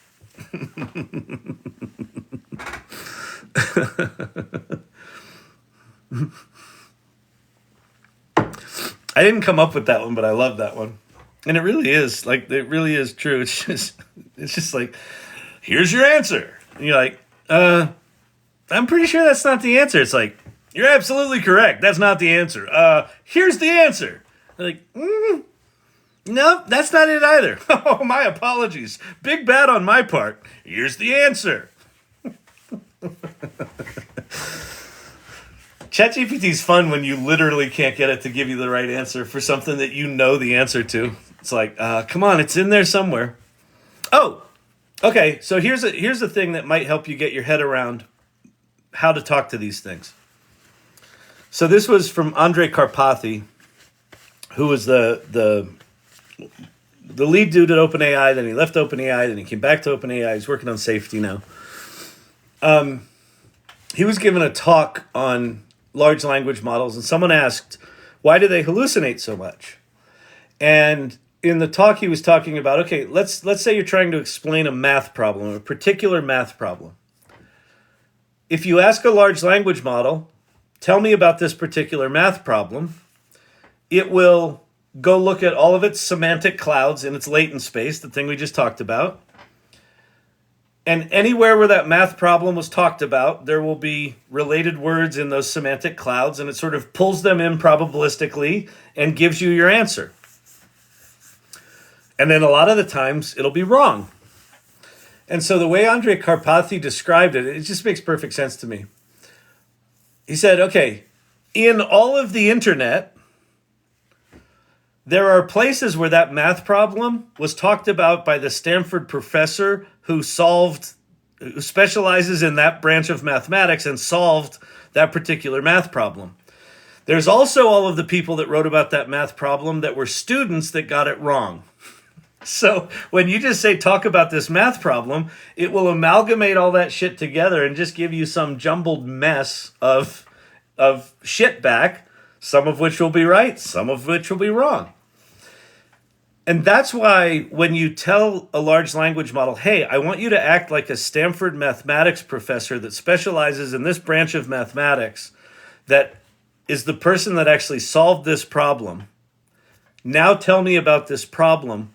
What you've done is you've sort of filtered down the semantic space to a much smaller set. So all of that student work that was polluting the answer before is effectively filtered out of the answer. So this is why one of the big significant reasons ChatGPT is not Google is Google wants you to just have, like, put in the sort of, just the facts, ma'am. Just give me the minimum amount of shit you need and we'll figure out the rest. ChatGPT, because it's trained on such a large data set, the more context you give it, the better it gets. So tell it to act like a certain character. Tell it what you're trying to accomplish. Tell it what you're frustrated with. Tell it what your business is. Tell it, ask it if it understands what the problem is. And then it will likely say, yes, I understand the problem, and here's my proposed solution. Okay, great. I don't need the solution yet. I just wanted to make sure you understand it. All of that conversation adds to the context and will make it answer better and better and better and better. Make sense?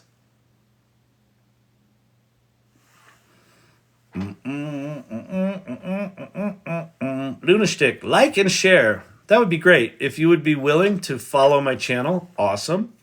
If you'd be willing to share this live, awesome. If you think I'm a total asshat, awesome. I don't like how he looks. He sounds like Tom Arnold, but he looks like Rosie O'Donnell. What is this channel?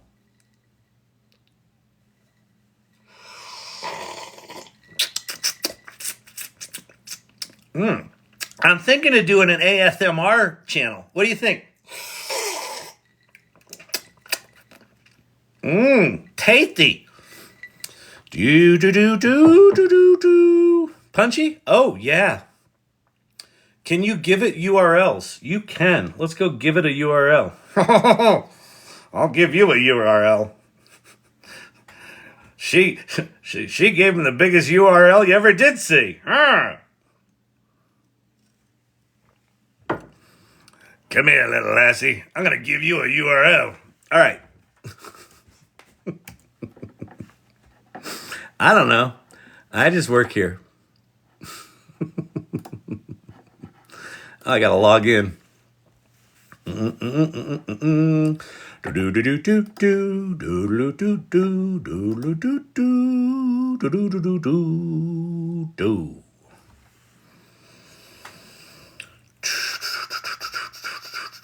Sometimes I don't want it to give me a new answer.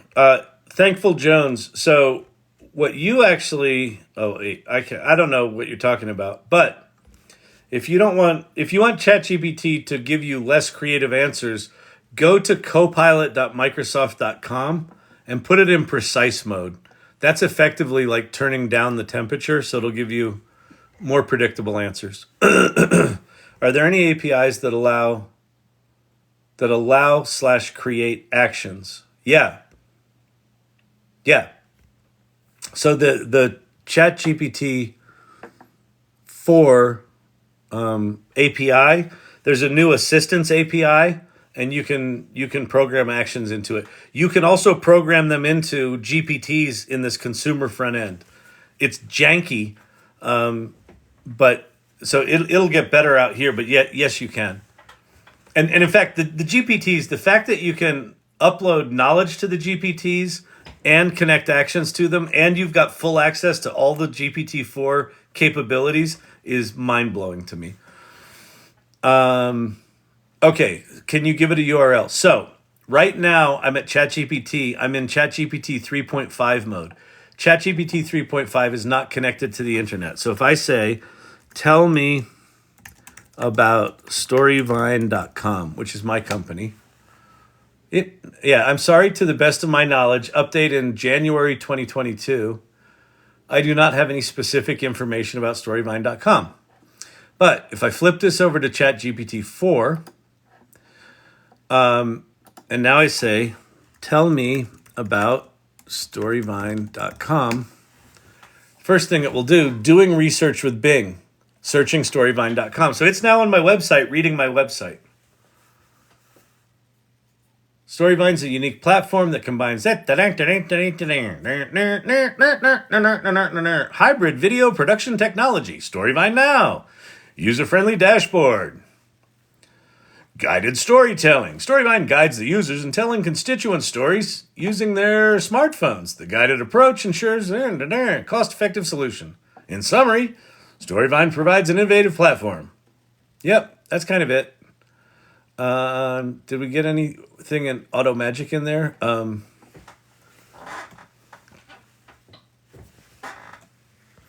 Tell me about some of the marketing positioning of this company. Doing research with Bing. How do you get ChatGPT DALL-E to spell text correctly? Just keep trying over and over again. One trick that I heard is, any text that you want in the image, put it in quote marks so it knows that's the text. One trick that I heard that improves it from like 65% to 80% is put the quoted text at the beginning of the prompt and at the end of the prompt. Like say, this text on image description here that has this text, right? So put it at the beginning and the end. Can't subscribe to GPT-4. What's next best? Bing? Yes. since it has DALL-E 3. Yeah, exactly. So Segura, so yeah, they've closed down new subscriptions to ChatGPT-4. So get on the wait list, get thee to the wait list, and then copilot.microsoft.com or chat.bing.com. They're both the same thing. That is ChatGPT-4, but it's Microsoft's version of it. But it does have DALL-E inside it. And then that's the only way to get shit spelled correctly is just keep say try again, try again, try again, try again. All right, why don't you reprompt the image and try again, and then sometimes that'll work. And then sometimes I just bail. So sometimes, Mark, the answer is not is to fucking bail on AI. Fire up Photoshop and stick some letters on it. That's also a solution. Sometimes we get a little seduced that these tools are the only way to do it. Storyvine's marketing positioning is centered around three elements: structure, speed, and scale.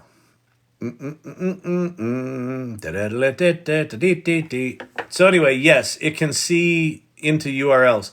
You can also use URLs in... here, let me show you something. Where is... Explore...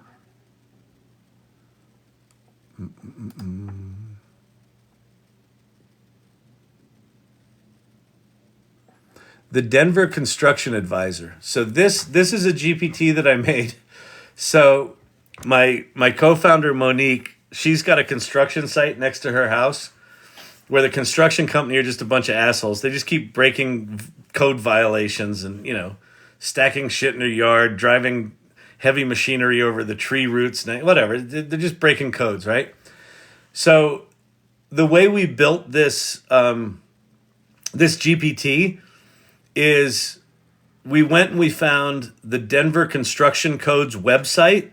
And so I literally just went into this thing and I said, I want to create a thing that can help me figure out if a construction company is violating construction codes, and use this website as your source material. And it just wrote it up and it did it. And now it will, let's see. Can they work on construction on Sundays in Denver? So we'll just see what that says.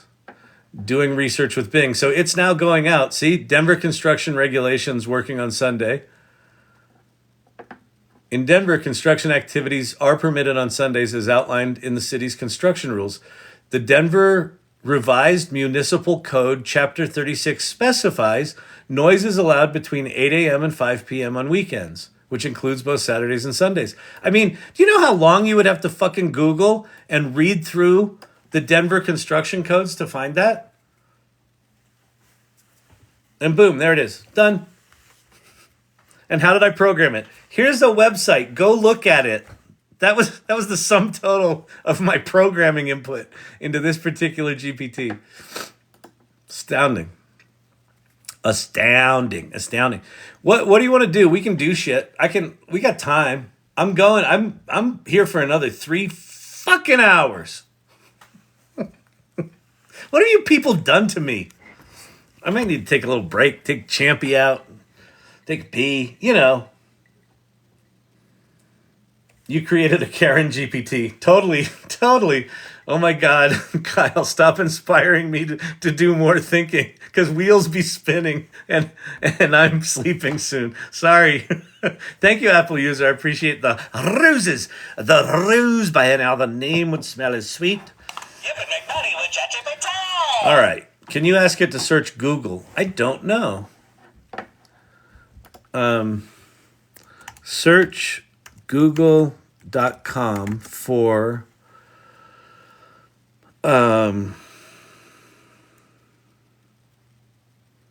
links to Denver construction guidance. I have never tried that. I don't know why you would do that. I'm doing research with Bing.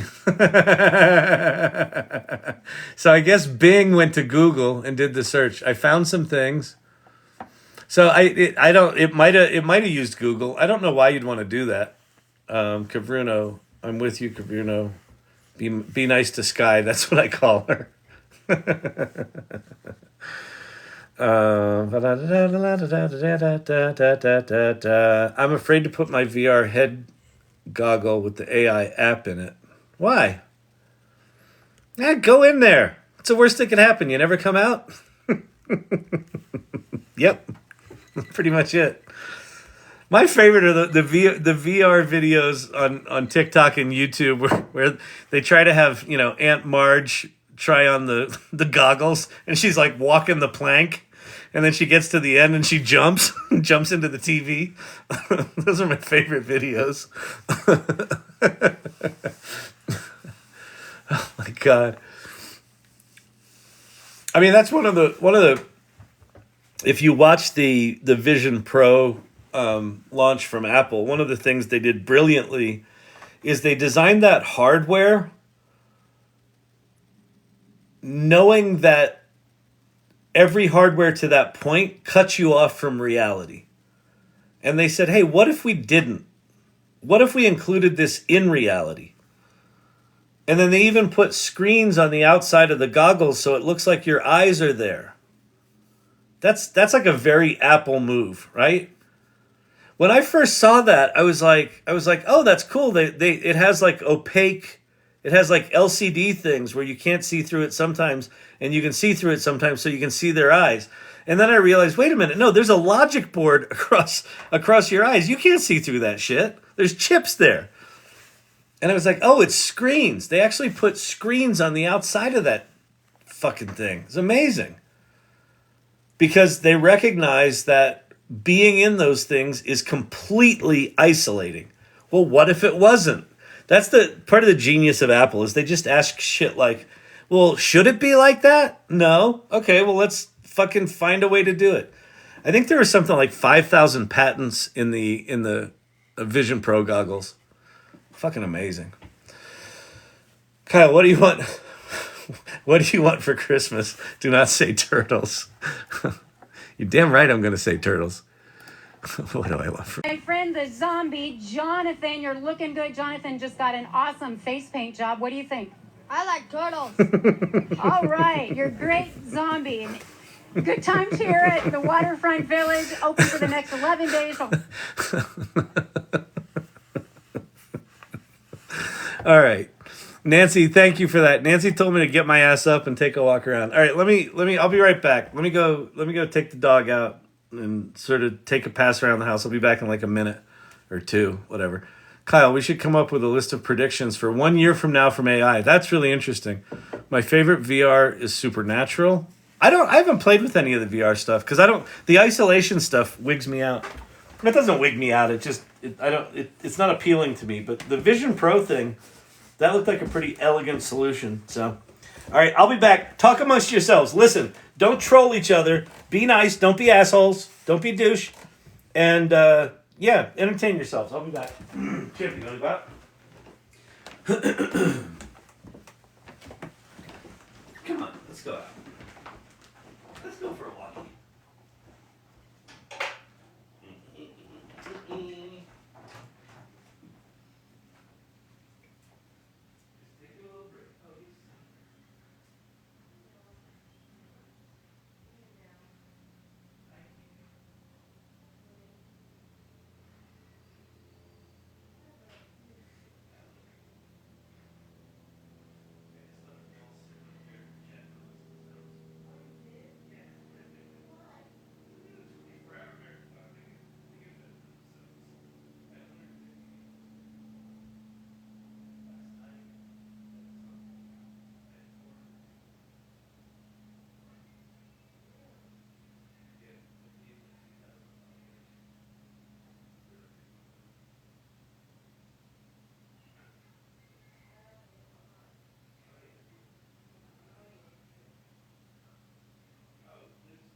Nah, never works with one. Come on. All right. Back at it. Alright, bye. See ya. Are you sleeping again? No. You love Daddy, don't you? You love Daddy. You come hang out? Look at him. I know. He can't get enough of you. You're such a little prick. Come on, you little dum-dum. All right. I'm back. Back. Oh, you know what we should do? I know what we should do. Let's go look. Recharging batteries.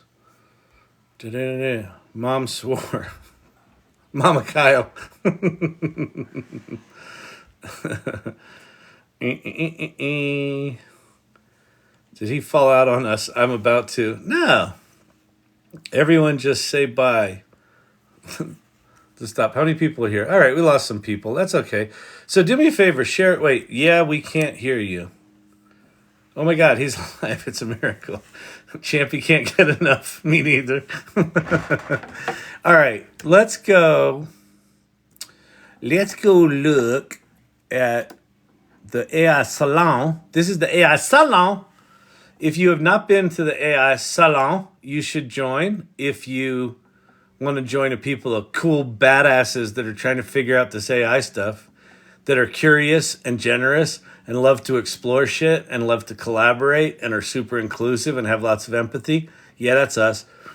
But let's go look at the show and tell channel and see if anyone's been showing and telling. Steve-O. I'm sorry to tell you, you have a URL. That's a good one. Mike Nee, happy Birdle. Oh, happy Birdle Day. Oh, that's really good. Oh, it's a birdle. It's a birdurtle. That is a disturbing creature.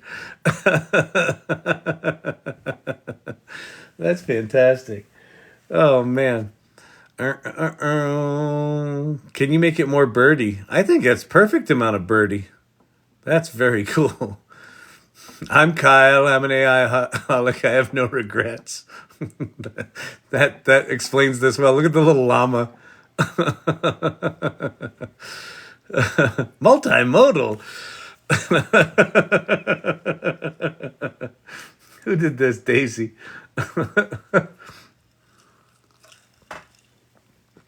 Awesome.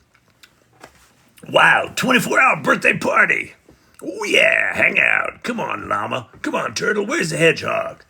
Let's make this party happen. This is so cool. So this is one of the things that I find super inspiring about this community in particular is this channel very much started as just kind of me like talking into a phone. And it has evolved into this back and forth where I'm still talking into a phone, but there's a real community, and like as jokes come up or things happen, people are creating stuff because you can create stuff instantly. They're creating it instantly, sharing it instantly, and it's just generating all this stuff. That actually reminds me of my 7th grade classroom where we had TRS-80s on every desk. It's sort of the 1960s version of it, but I had the 1970s version of it. AI Learning Lab Marathon, nice.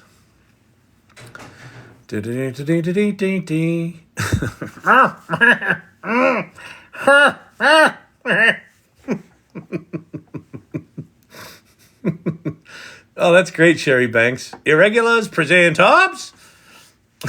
Llamas, hedgehogs, and turtles. Oh, wait, where's the llamas? There's a deer there. I guess the llama's in the thing. That's really cool. All right. Da, da, da, da, da, da, da. These are the ones I've seen. Very cool. What's going on in the Irregulars channel? Anything down there? Do-do-do-do-do, do-do-do-do. So this is a private channel for the irregulars. So the irregulars are people who show up here regularly. If you're a subscriber to the channel, you get access to this. Or if you just show up here a lot and you're a good person, I'll give you access to this. Yeah, these are cool. Show cool things. And that's the way it is, Dar. Happy first anniversary. Christopher Ramsey, that's good. I feel like I'm in better shape now than I was this afternoon. This afternoon was rough. My eyes were not working. They're all bloodshot. People are like, he doesn't look good.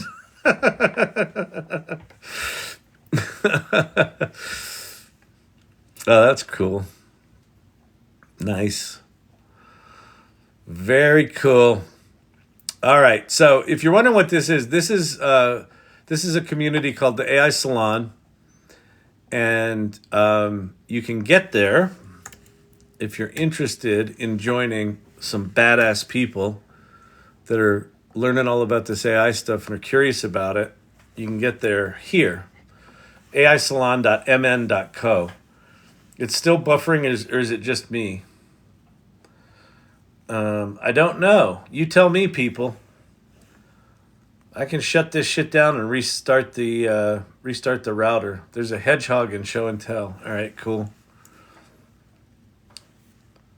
I have the well breaker on again. No, it isn't. You're fine. Good on my end. No. It's Saloon. The AI Saloon. Welcome to the AI Salon. My name's Shannon. This is the AI Salon. Oh, nice hedgehog. Nice hedgehog, Joker.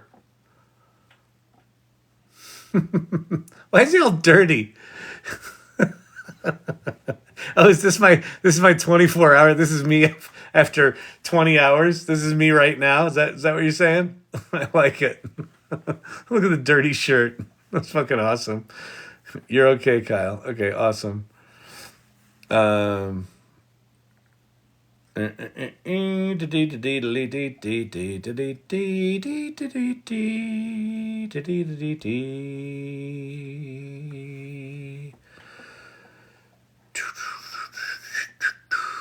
Ooh, that's nice. That's really nice. Tim Scheffel. I've had a dark thought about AI. And then I went, nah, no worries. Just seems scary.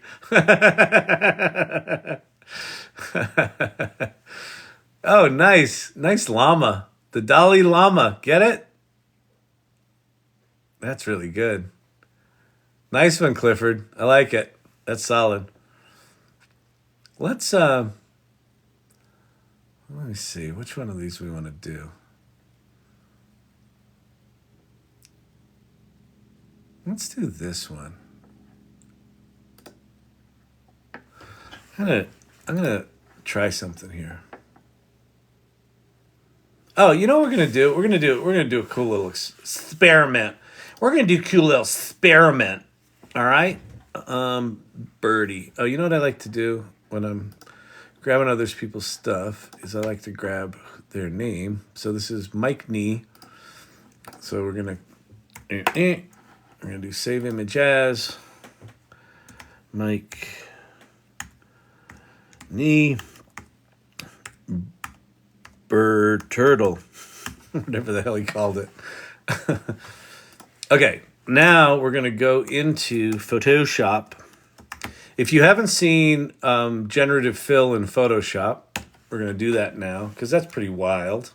It's wild and wacky stuff. It's wild and wacky. We're gonna do new. File can't be opened because it was moved. Fine. New. Create. Paste. What happened? What's going on here? Oh, I gotta open it. I didn't. Hang on. Hang on, people. I'll figure it out. What'd you do Thursday night? I watched some old guy try to figure out how to use Photoshop. It was embarrassing. That's good. All right. Let's see there. Oh, we got some new people wanting to join the AI Salon. Let me go to desktop, Mike Tree Birtle. Okay, there we go. There's our little thingy. Now we're going to grab our this thingy, and we're going to go ratio. We're going to go 16:9. And then we're going to go right out. And we're going to go right out. And then we're going to go generate. Bang. And so this is now going to fill in the left and the right of this image. And it's going to give us 3 options. Boom. Isn't that amazing? It's like, dang, it's pretty good. All right. Oh, that one looks pretty good, I think. That's, All right, that's the good one. Okay, so there we go. So now we have a 16:9 image. So this was rendered as a square image in DALL-E as the bird turtle. And then I put it in 16:9 because of what we're going to do next. So what I'm going to do is I'm going to export this, quick export as a PNG, which is mostly what I do with Photoshop anymore. I used to do print production, and I'm so glad I'm out of that shit because it's so complicated now because all the digital stuff has just made it so complicated. It's so complicated, people. All right. I don't need to save that because we're just doing an experiment. And now we're going to go over to Runway ML. So Runway ML is a text to video, a video generation tool, if you haven't heard of it. And you can also do image to video. And it's also got this thing called Motion Brush. So I'm going to upload a file. So we're going to go grab Mr. PNG. Boom. And I don't quite know how to use this thing yet, but all right. So we're going to do motion of 5. Yeah, I guess that's good. That's camera motion. So let's do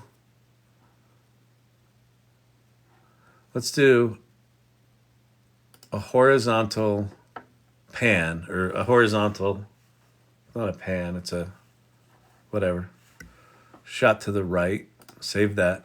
And then we're going to go into this thing called Motion Brush. So if I click this, tap anywhere to begin, I now have this here little paintbrush. And so I can paint into here what's going to be animated. So I want his head animated. So I'm just going to paint his head. I'm going to do the little feathers. We'll do around there. Maybe I shouldn't do the feathers. Let me get the eraser. We'll erase that shit out of there. All right, so it's just his head. But then let's have the wing move as well. Oh, we should do his little legs. So we'll do wing.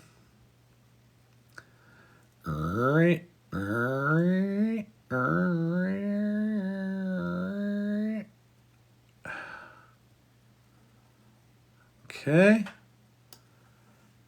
And then I don't know if there's a way to make this skinnier. Oh, there is. Sorry, up here there's a little thing to make it skinnier. So I'm going to just do the little tail right there. And then we'll make it a little wider again. And now I'm going to do his little legs. And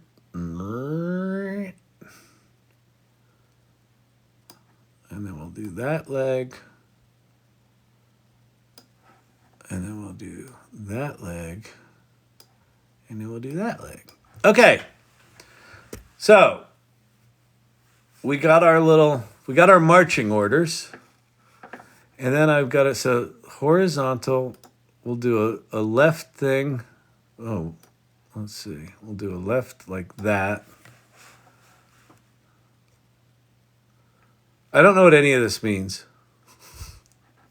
What's that one? Oh, proximity. No, we're not going to mess with that. We'll just make it go up a little bit. I don't know what up will do. Okay, we're going to save that. Okay. So now, we have our photo in there. The photo that was made in DALL-E, it was extended in Photoslop. And now we're going to generate this video after painting in where we want the motion. I have very mixed results with Runway. The video stuff right now is still a little wonky, but this motion brush thing is actually pretty cool. Because the fact that you can just stabilize the background and say, I want the thing to move it's pretty something. It would be nice if it recognized that it was a bird and made a wing do a wing thing, but we'll see. The hedgehog doesn't represent you, but the new one does. Why am I afraid? New activity. Karen White. Oh, that's very cute. So look, that's how to be nice to the host. Let's see what this one is. That's very good. That's very good. That's me. Very nice. Joker. No, this is you, Kyle. I like this. The cigarette and the earring is really nice touch.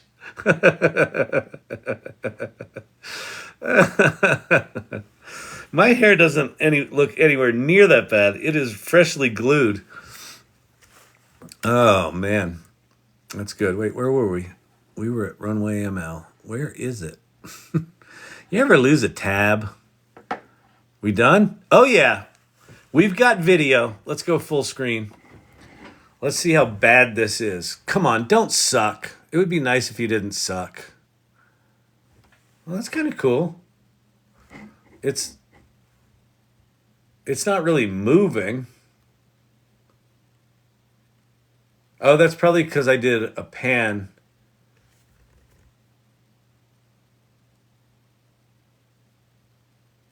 The feathers kind of morph. Here they have black bars. There they don't. And he grows feathers on his back while he rotates, and his head changes. This shit's so wild. Again, this is the kind of stuff I think we're gonna look back fondly on this era and go, remember when videos were weird? Because they're gonna get real perfect real quick. JRB185, great question. What did JR185 ask? My Photoshop is older. I don't think there's that feature. It's 2024. You need to have Photoshop 2024. We should create a prompt and then use it. I'll use it to post the results. Oh, that's a cool idea. Does this mean I'll live forever? We're getting closer. Look in Leah's art. Okay.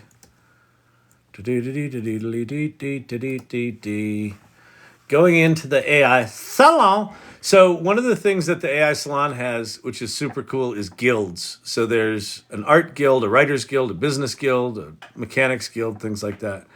So in Leah's art, there was a Mad Libs challenge started today. So people are doing the challenge. What material was used to train ChatGPT? Does it include books, college courses, movies, TV shows? So it was basically I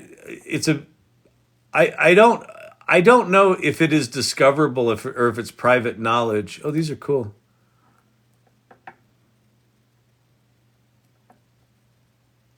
Wow, those are great. Damn, look how cool that is.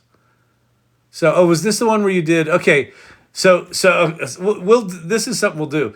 So one of the things you can do in DALL-E is you can make a hippie, and then you can just say, make it hippier. So Vicky just did this. And so she made it hippier. Make it hippier. So now we're full Jerry Garcia. Make it hippier. And the hippiest. That is fantastic. Oh my God, that's fantastic. Wow, that's so cool. Let me flip this into big mode. I like big mode. So there's that one. Ooh, that's cool. I used pi to fill in my words. Oh, that's nice. Wow, super cool. So this is an inanimate object that comes to life, is what the Mad Libs prompt is here. Be not afraid, put this together. A whimsical book that suddenly springs to life. Wow, that's cool.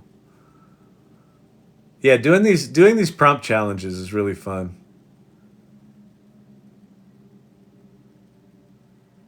A grumpy mop and a Roomba meet at a disco. That was me doing even happier. Do it happier, happier. Here's where I started. And then this was my final happiest. Kyle, could you go over how to upload files and configure them on Chatty? I've uploaded text PDF. It does not appear. Wait, and it doesn't see it. I have to manually. Could you go over how to upload files? Oh, to the configure section in Chatty. Oh, okay, okay. So let's go. So we're gonna go build a GPT. I'll build a GPT.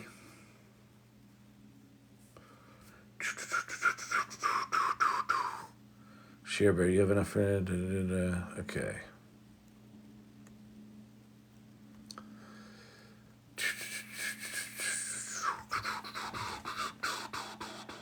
Okay, so, all right. In ChatGPT, you can upload files, and ChatGPT can see those files. And so one of the things that's happening is someone created a GPT, and it's not really seeing the files. Wait, I saw on TED Talk, what was that? I saw on TED Talk that something.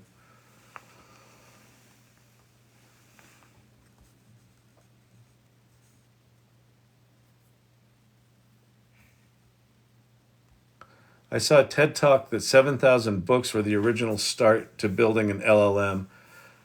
Oh, it's way more than 7,000 books. Like they went and they tried to get all of the public internet. So they cut deals with data sources and things like that. So it hasn't been trained on video. So one of the things that I think Gemini from Google, I think one of the reasons it could be good is that they've got all the YouTube data. So, and they've got all the YouTube transcriptions. And so if they have a truly multimodal large language model that they can train up on YouTube video, it could be like just a wholly different thing. So that's part of my speculation is with all these companies, like Twitter has Twitter data. And Elon Musk cut off API access for any companies to use Twitter data. Why? Because he knew that data was valuable, and his ChatGPT is going to be the only one that can incorporate Twitter data. That's actually pretty smart. So Google the same way. Google's got all of our data. They've got all of our data. They've got Instagram, they got YouTube, and they have Google search. They got all the shit. They got Google Maps. They know where we go. They know what we do. Like, you know, they're training that shit on all of that data. So these large language models are going to have very different flavors. Okay, so ChatGPT. It now has these things called GPTs, custom GPTs, which are these specialized versions of ChatGPT. And one of the things you can do with them is you can upload your own data. So I'm going to go to Explore. And then I'm going to go to create a custom GPT. And there's a couple of ways that you can do this. So here's one of the things that that I've found. How do I explain this? In the configure mode, if you upload your files here and then you write into the prompt here that you uploaded the PDF here and you only want it to use that PDF and nothing else. It sometimes works better than if you're over here where it's ChatGPT writing the code for you and you upload something here. What I'm finding is that this GPT builder with the large language model front end is good for initially setting up the GPT, but for refining the GPT, I find it better to go in and actually modify the prompt, like add rules to the prompt. So what I'm going to do is I'm going to create a GPT for the screenplay that I wrote. So I'm going to upload a PDF of this screenplay called Salmon Flying East.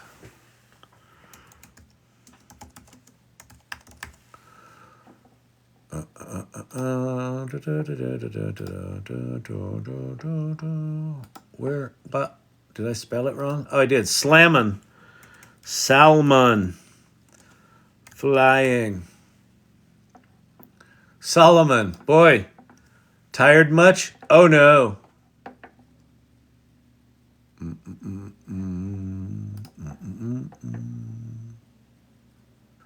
PDF document. There we go. All right. So I've uploaded my PDF of my screenplay. So I'm going to say, I want to create a GPT that allows someone to ask questions about the story in this screenplay. And anytime you answer a question, I want you to generate a storyboard from the scene that you're describing. Period. The look and feel of the storyboard should be like a watercolor illustration and in 16:9 wide format. So this should, because I'm starting from the beginning with the PDF, and this is my first instruction, this should work. What I found is that if you build the GPT first and then you add the knowledge and you do it from this front end, not on the configure side, that it sometimes doesn't understand that you really want to use that thing and only that thing. So what I would do if I were you is I'd flip over to configure and add in, see here, it added the constraint for me. The GPT should focus solely on the screenplay content provided by the user and should not include external references. Answers should be concise and accurate. Clarification. The GPT should request clarification from the user. Personalization. GPTs have changed in the last 12 hours.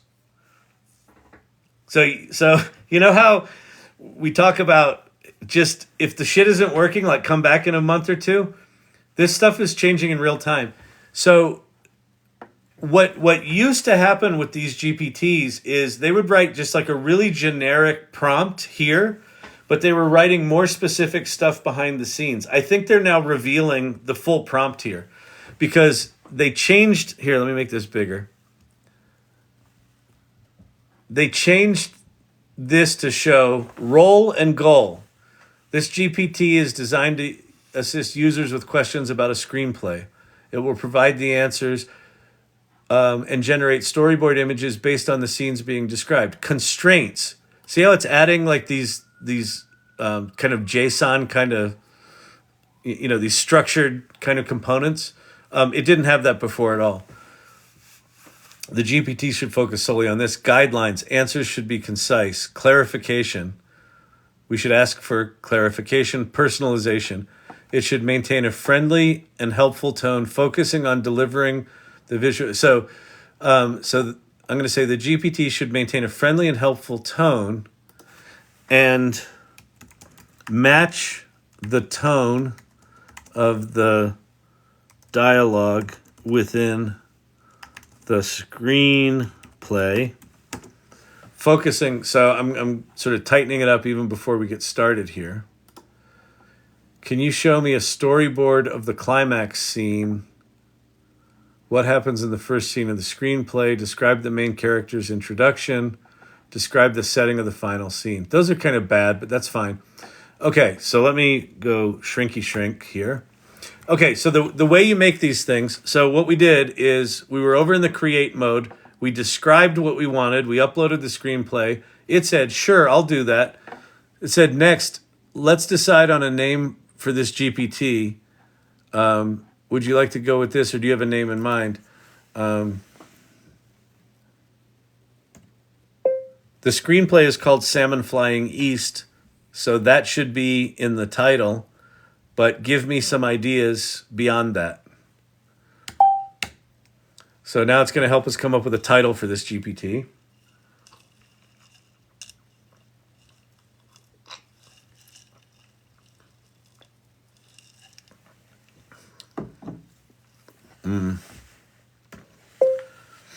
How about Salmon Flying East Screenplay Decoder?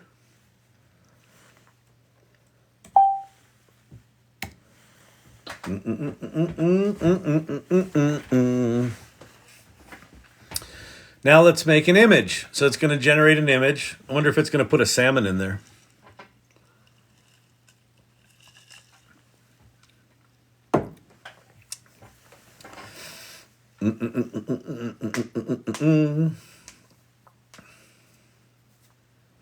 Yeah, it did. I don't like it, but whatever. It's fine. Okay. Okay, so the way this works, you sort of invoke your thing here. You can go into configure mode if you want to change things, like I showed you before. It's got the PDF as the thing. It's allowing web browsing, which I'm going to turn that off because I don't really care if it goes out and browses the web, because I just want to talk about the screenplay. Code interpreter is interesting. I could turn code interpreter on, and what that would allow, it would allow someone to say, hey, give me the first 3 scenes of this screenplay in a Word document. So I'm going to turn that off.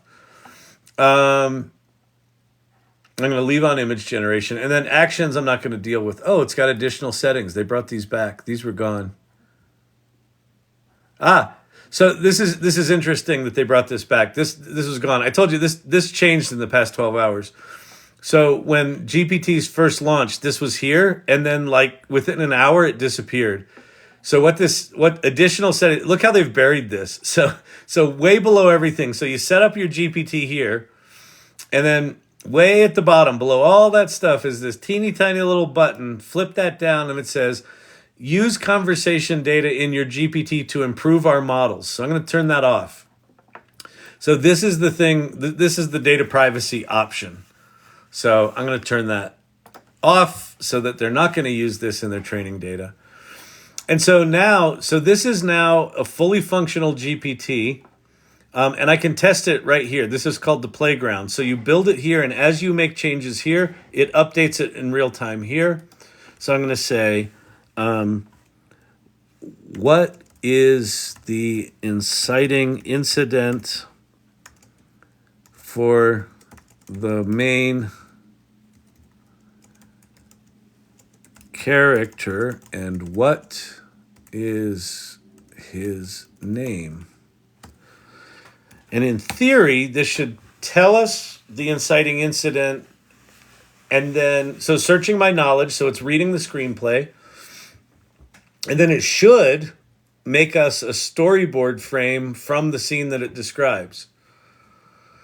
The main character of Salmon Flying East is named Jack. He's described as a weathered, ruggedly handsome man. The inciting incident in the screenplay occurs when Jack, while in the cabin of the fishing boat, is awoken by his alarm clock. The moment sets the tone for his routine life as a fisherman and introduces us to his world. So I'm going to go back and I'm going to say,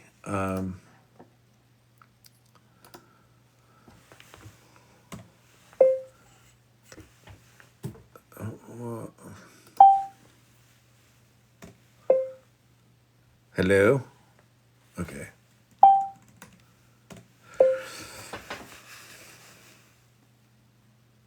The GPT successfully answered a question about the screenplay, but it did not automatically generate a storyboard frame. Can you update it so that it does without asking the end user? Which is probably annoying, but that's okay. This is my GPT.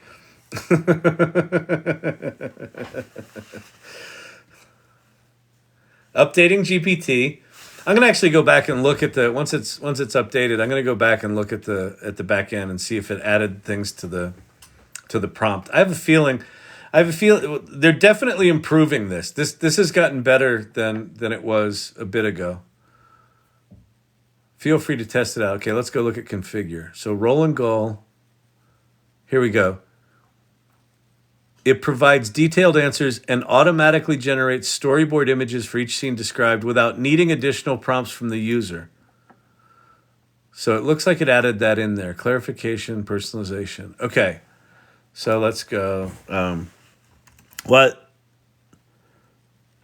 is the first interaction that Jack has? Salmon flying east, screenplay. Hey, you putting any oil in the car? You going down to the mall today? Yeah? You're going down to the mall? Yeah. I call it Pennsyltucky. Okay.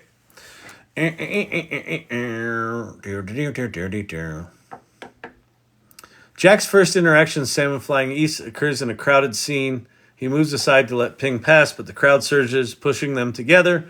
Jack, trying to make the best of the awkward situation, sure beats Disneyland, offers his hand to Ping, who's too shy to take it but nods. At this moment, Snake, Jack's partner, arrives and amusingly notes that Jack and Ping have already met. Sure beats Disneyland. I don't think she said that. I think he said that. Look at that beefy arm. Jack's a hottie.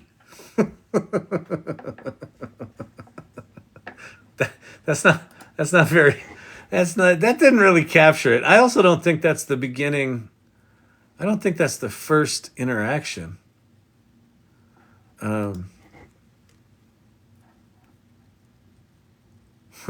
Interesting. So I'm going to go back and I'm going to tell it.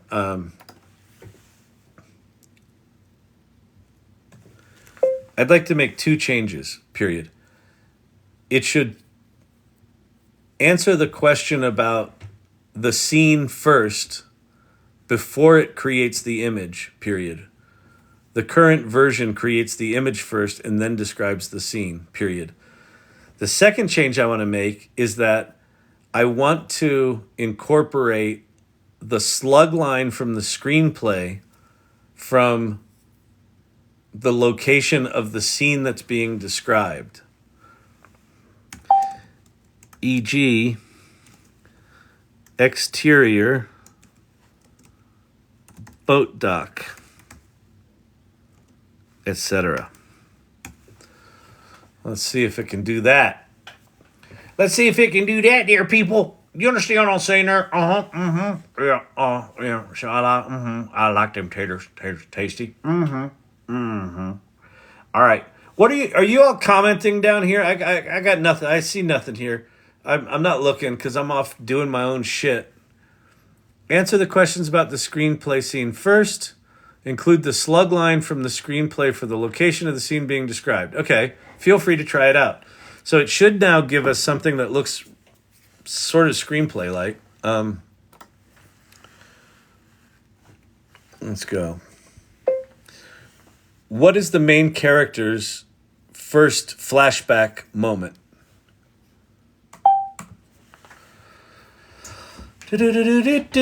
Searching my knowledge base, so I'm off reading the screenplay. It would be nice if you could change that little line. Instead of searching my knowledge, reading the screenplay would be kind of cool.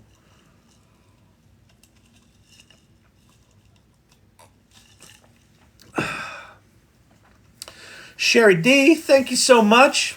Appreciate the gift.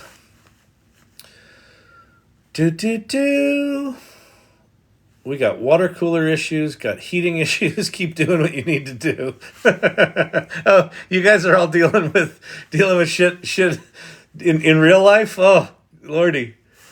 All right, the main character's first flashback occurs when Derek recounts his past experiences in Saigon in 1971. The flashback introduced in the scene. Ping is the character's storyboard description. Storyboard image. Okay, location, exterior, fishing boat, key elements. Let's create the storyboard image. Creating the storyboard image. Creating image. So this is actually really good because whatever it did to update this, it describes the little scene. It gives the storyboard description, and then it gives us, it like reminds us that it's a movie, and then here's key elements. Yeah, that's really good. That's really good. Holy shit, this is cool.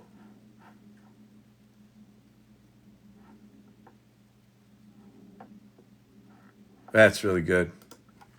All right, so now that this is created, I can save this. I can share this in public. I can confirm it. You can also put it, only I want to see this. I only want people with the link to see this. But now this is a publicly available screenplay decoder, screenplay assistant and storyboard illustrator in a watercolor style. I hate that. Let's go change that.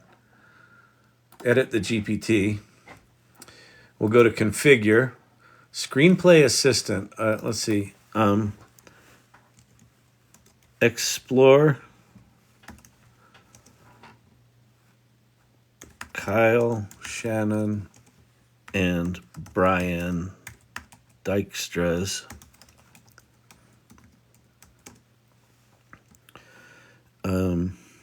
haunting screenplay. All right. And then I'm going to update that bad boy. Boom. Confirm it.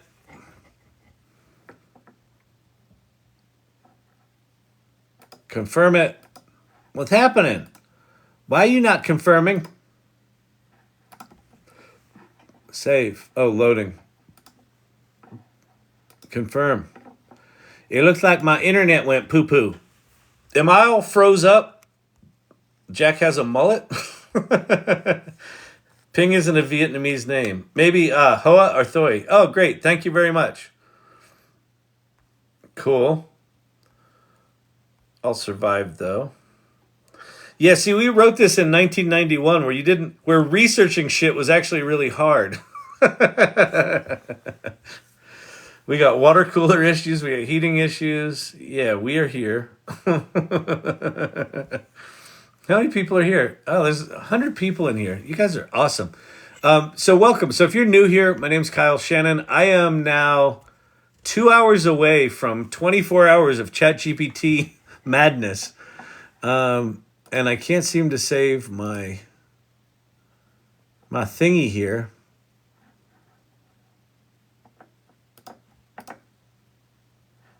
Sam Flying East. Oh, yeah, there we go.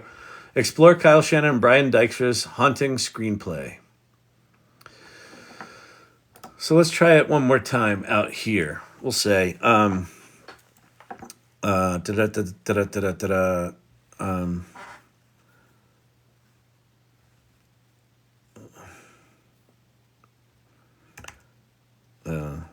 tell me about a scene with the locals. Let's see if it does anything here.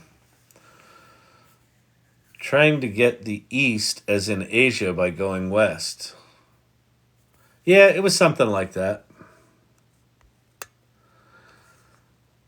Can it access published books like newer ones? It can access, well, anything that you've got a URL to or any file that you've got. So if you have a PDF of an existing book, you could absolutely make one of these about it.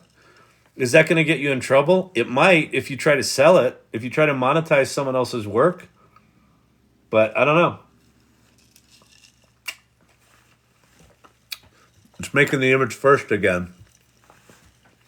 I don't know. I don't know why it does that.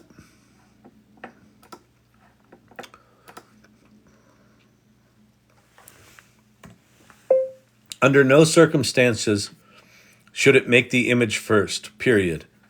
You should always describe the scene first, as we've agreed to, and only after describing the scene, create the image.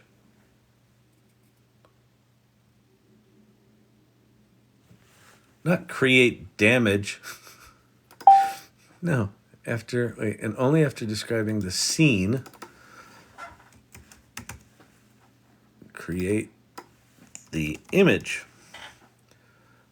Boom. It does it because it's janky. That's exactly right, Source Camp. One of the things you should know about all this ChatGPT stuff, You can make money with ChatGPT. as sexy as it is and as remarkable as it is and as profoundly powerful as it is, it's still a janky piece of shit. All of these generative AI tools right now are very, very early. Very, very early. So do not get wigged out when your poor little doohickey doesn't work right, or when it doesn't spell right. All this shit's gonna get better, but there you go. All right, let's see.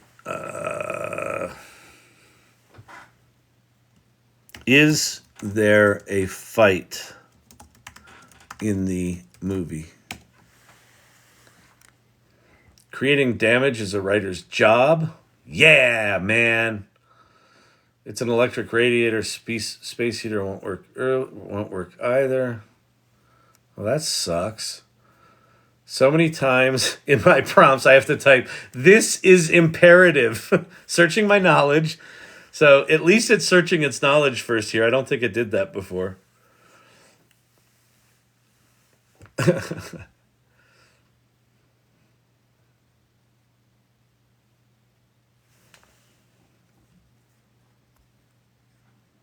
I just had one of those moments where it's like, it's quiet, too quiet, because my ears are kind of ringing because I've been up too long, sleep deprived.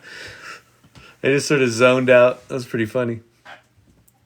Oh, thank you for the llama, Andrea.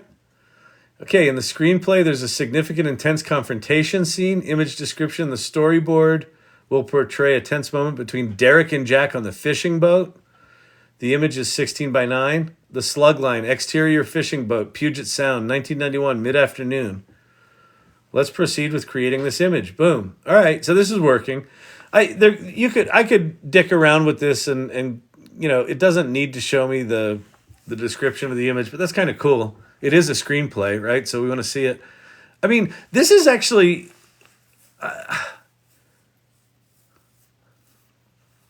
I mean, if I were an entrepreneurial type,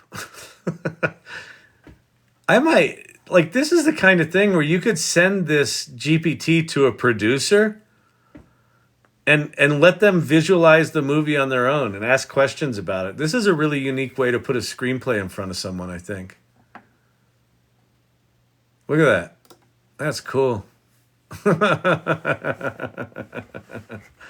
Wow. I don't know who that dude is.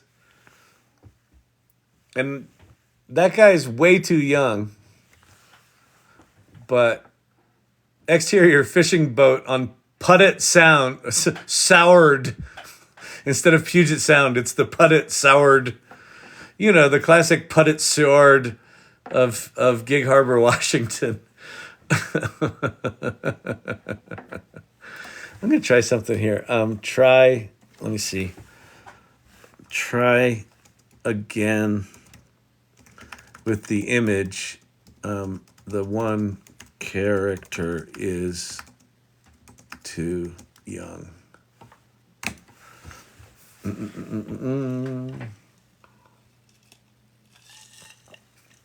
Like watching 3-year-olds do ballet. GPT create damage. I was working on a film treatment last week and was wondering how to make it stand out. Thank you. You're welcome, Lunashtick. Boom.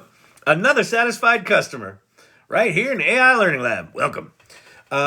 Yeah, there's something here. There's something that, I mean, the assumption that you make is that you'd need to find a film producer that was interested in using ChatGPT, which given the writers' strike that just happened, I'm sure they at least went and investigated what's all the hubbub about, bub. Well, that's better. That's much better. They're not really looking at each other. This is kind of a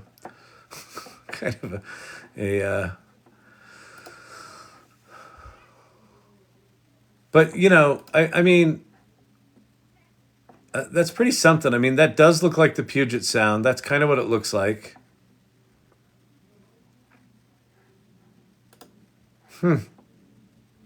Amazing. Amazing. All right, people. We did some shit. I hope that helped the person that couldn't get the thing to read their PDF.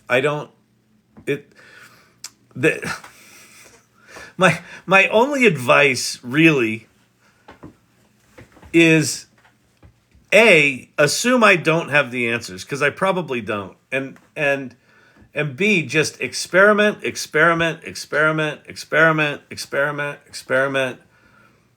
Assume it's going to give you wrong shit and be pleasantly surprised when it doesn't.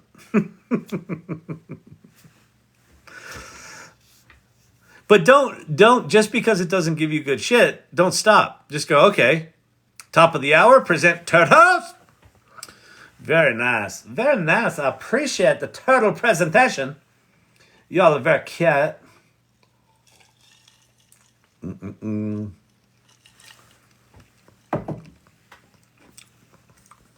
A human being. Question, how do we start a new guild in the salon? So guilds have to go through the organizers, because one of the things we're trying to make sure that we don't do is create overlapping guilds. So guilds are a pretty big deal. If you're interested in leading a guild, let us know what it is and kind of what your vision for it is. And then we have guild meetings is it every Tuesday? I think it's every other Tuesday. Yeah, it's the off Tuesday from the salon.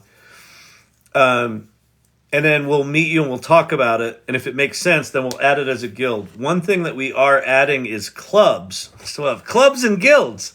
And a club is a much more sort of lower barrier to entry. There can be lots of clubs, and the clubs will likely be private little clubs. So if you want to start a little private club that's like a side, private conversation, you can do that.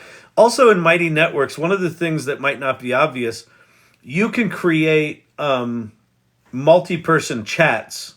So if you go to chat, you can add a person, you can add multiple people to a chat. So you could also create kind of a pseudo club with multi-person chats about genetic genealogy. Possibly. We're trying to keep the guilds right now pretty high level. Genetic genealogy could potentially live as a subset of the healthcare guild. We should talk about it. Let me know. Drop me a DM on Mighty Networks, and we can chat about it. Happy to chat about it. That's super cool. That's part of the idea of the guilds, is we want to create a place where people who are passionate about something have a venue to sort of generate community around that. I'm digging the guilds. The guilds are really cool. And the Irregulars channel, so the people that show up here regularly, that's a club, right? It's a private club inside the salon. All right, let's see what else we got going here, people. Let me put up some images. Happy birthday, ChatGPT. Happy birthday, ChatGPT. Happy birthday, ChatGPT. All right, so let me do a little requesting. So my request is, if you like this content, if you like this channel, a couple of ways you can support it. Share this live. I've got 2 hours left in my 24 hours of ChatGPTing. I'd like to end with a bang, so let's see if we can get some people in here. Tap the screen for likes. Follow my channel, or follow this TikTok, whatever the fuck they call them here. Is it a channel? I don't know. It doesn't matter. Follow this. Follow the me. Because I'd like to grow my follower base. If you want to support it, you can subscribe to the lives, which will get you access to the Irregulars Club inside the salon. Also, I've got in the lower corner there, I've got a series which you can buy that you can support the channel with that. And the series is called Underhyped, and it's 17 or 18 videos about how ChatGPT works, why it's a big deal, things like that. So check that out. If you like that, pick it up. All right, that's that. And then what else? Oh, and then join the salon or at least explore the salon if you think it looks interesting. So the URL for the salon. Where's my mousy mouse?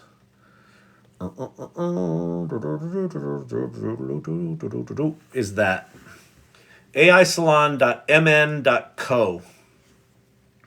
Not .com, that would be too easy.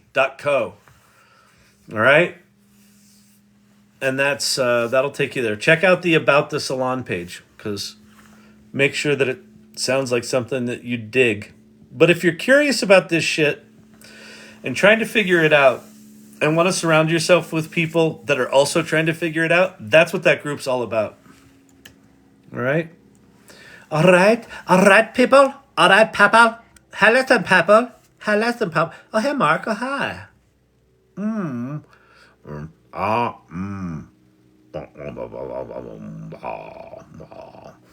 All right. Carl has lost his mind.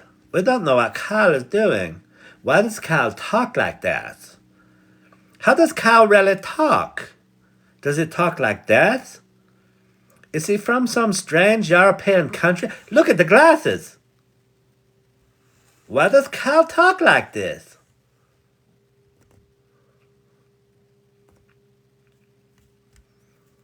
I think we're going to turn this into an NPC channel. Sandwich. Sandwich.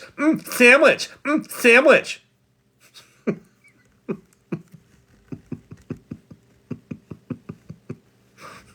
We're just going to have battles with Dar every night. We're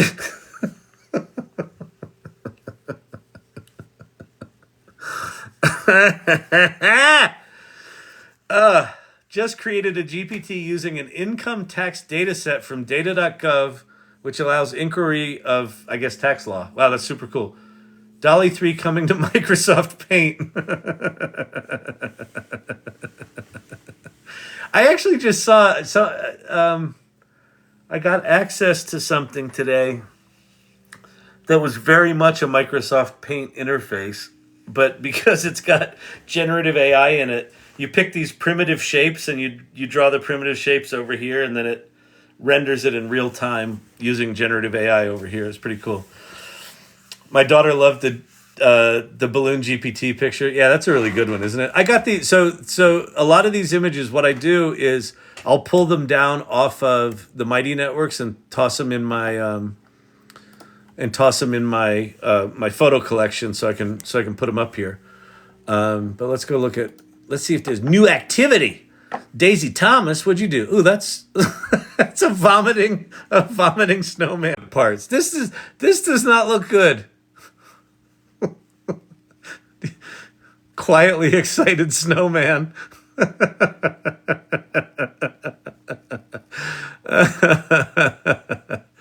Oh man, this one's so cool. The make him hippier is such a cool idea. Let's see. Wait, and the hippiest. How do I get in here? Oh, there we go. Make him hippier. And even hippier. Listen, I lived in Boulder for 5 years. I have seen these people. Oh my God, that's funny. They're really good.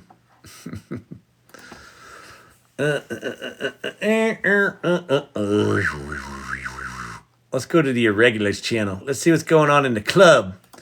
What's going on in the club?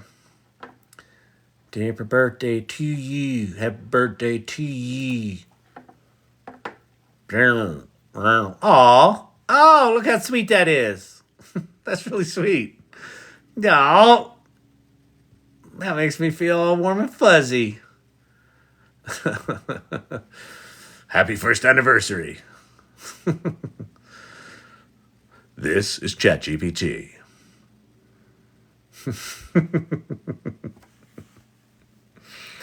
The snowman gonna get you banned. I know exactly, right? Every time someone sticks the elephant face on me, I think, oh no, I'm getting banned.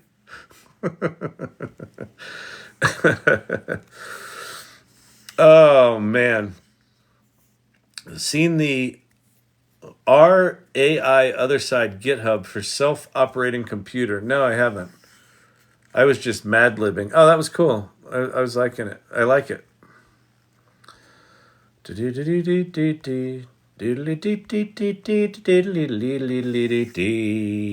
Antonio, Kyle, just want to say thanks. Thank you for sharing your ideas, thoughts, and perspectives. You're welcome. You're welcome. This is, speaking of perspectives, like the whole purpose of this 24-hour thing, one, it was just to kind of, do it on a lark and have some fun. But I really do believe that this day in history, November 30th, marks an inflection point in history. That we're going to look back on this and go, that was the moment where shit changed. Really enjoy your content and upbeat personality. Thank you so much. Appreciate that. We're only a year into whatever this new era is. And I don't have a fucking clue what it's going to look like a year from now. Oh, that was, I think it was Lunashtick said maybe we should do like predictions for a year out.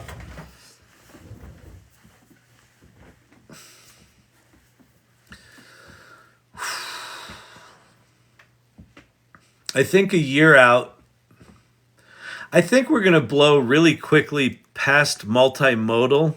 I think multimodal is going to stay there. So I think ChatGPT will include, and tools like it will include music, video, animation, 3D objects, potentially 3D worlds, as well as all the stuff that they've got now. So I think multimodal is going to go true multimedia, where you can just be talking and you want it to be a movie, or you want it to be a song, or you want it to have a song as the background of a PowerPoint slide. Just I think that a thing that happens is that I think the generative AI filmmaking in the next year is going to be really exciting, because the filmmaking tools are they're going to do in 2024 what images did in 2023. So at the beginning of 2023, we still had hands that looked like this, and you still had janky faces, I think he's a model. It's like, and by now, like the images that are being produced are pretty solid, right? They don't have a lot of those major issues. The video stuff right now is kind of like, but now it moves. It's like, how you doing there? So I think the video stuff's going to get much better. And then what's going to happen is you're going to get two kinds of filmmakers. You're going to get filmmakers who, rather than resisting it, are like, fuck it, I'm all in, let's go. And then you're going to get people who are not filmmakers, who are going to start making films. And they're going to make films in ways that filmmakers will be like, why would you do it that way? And then they're going to come up with some remarkable shit. So I think that's going to happen. David Shapiro says he thinks we'll have AGI within 12 months. It's a video worth watching. AGI in 12 months by David Shapiro on YouTube. I don't know if I agree with it. I don't have enough information to agree with it, but it seems like something just happened at OpenAI that was more significant than ego battles for why Sam Altman got fired. And the prevailing rumor is that they achieved AGI, or something happened on the way to AGI, artificial general intelligence, that shifted. So I think that sometime in 2024 we will see some major advancements. Let's not call it AGI. We will see some major advancements in autonomous agents that take action on our behalf.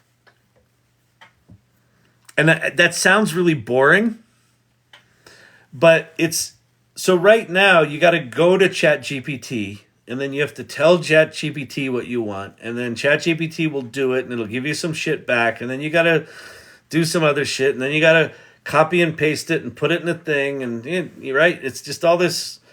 You're at the helm. You're sort of figuring out how to do this. Autonomous agents, it's more like, hey, it'd be swell if I had this solution. And then the system will spawn a series of agents that all can take different actions and coordinate them for you.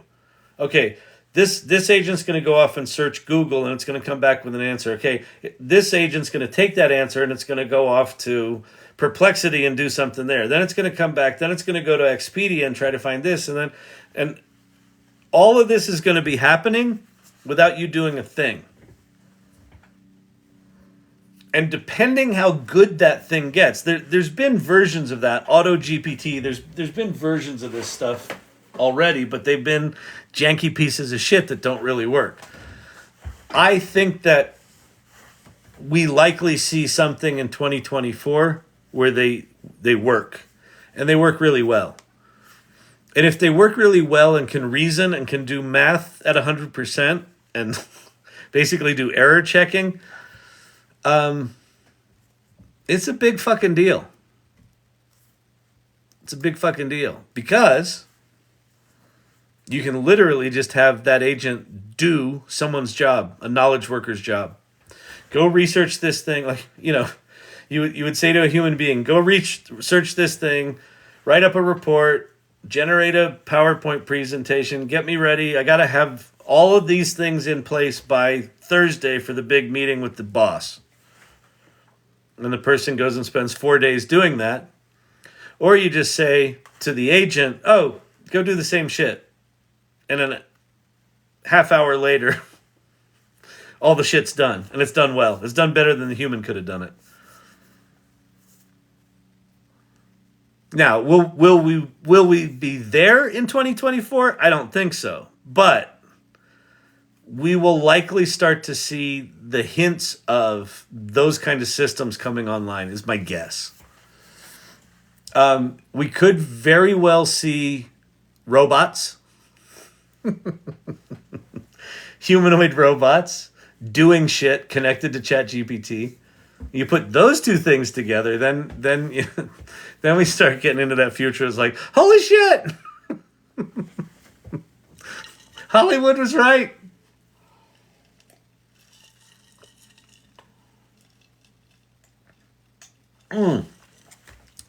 Here's some thoughts.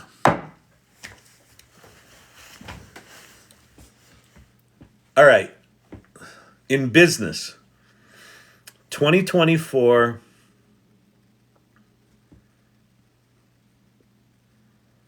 I predict we'll see at least one major company publicly acknowledge that it's been dramatically impacted by AI. We'll see at least one major company dramatically shift its focus to embrace AI or change its business model because of AI. And then we'll see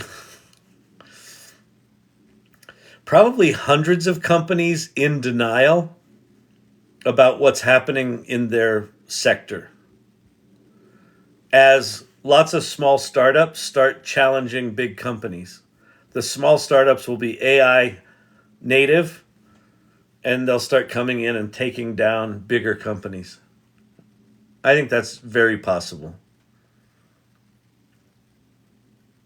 Because here's a promising possibility. The downside of all this AI shit is they're like, well, they're going to fire everyone. They're going to lay them all off. All right. So let's say they lay them all off. Let's say they lay off 20%, some given industry, 20% cut because we now use AI and they're not needed. They're redundant. But get rid of them. But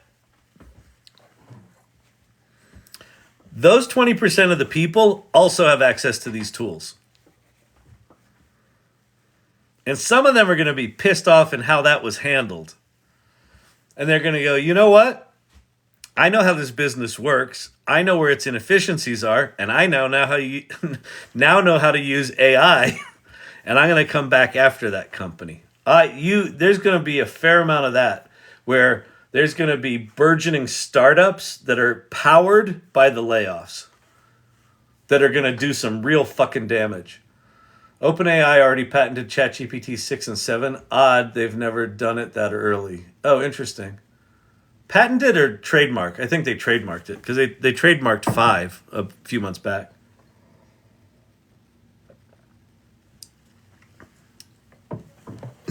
Everybody in Egypt loving denial.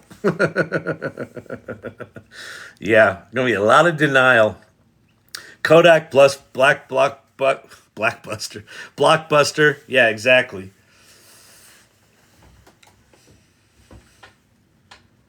Hey, boss, I just invented the digital camera. What do you think?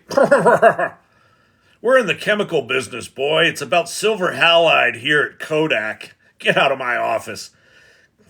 Turn on the fan. I'm smoking a cigar. Okay, boss.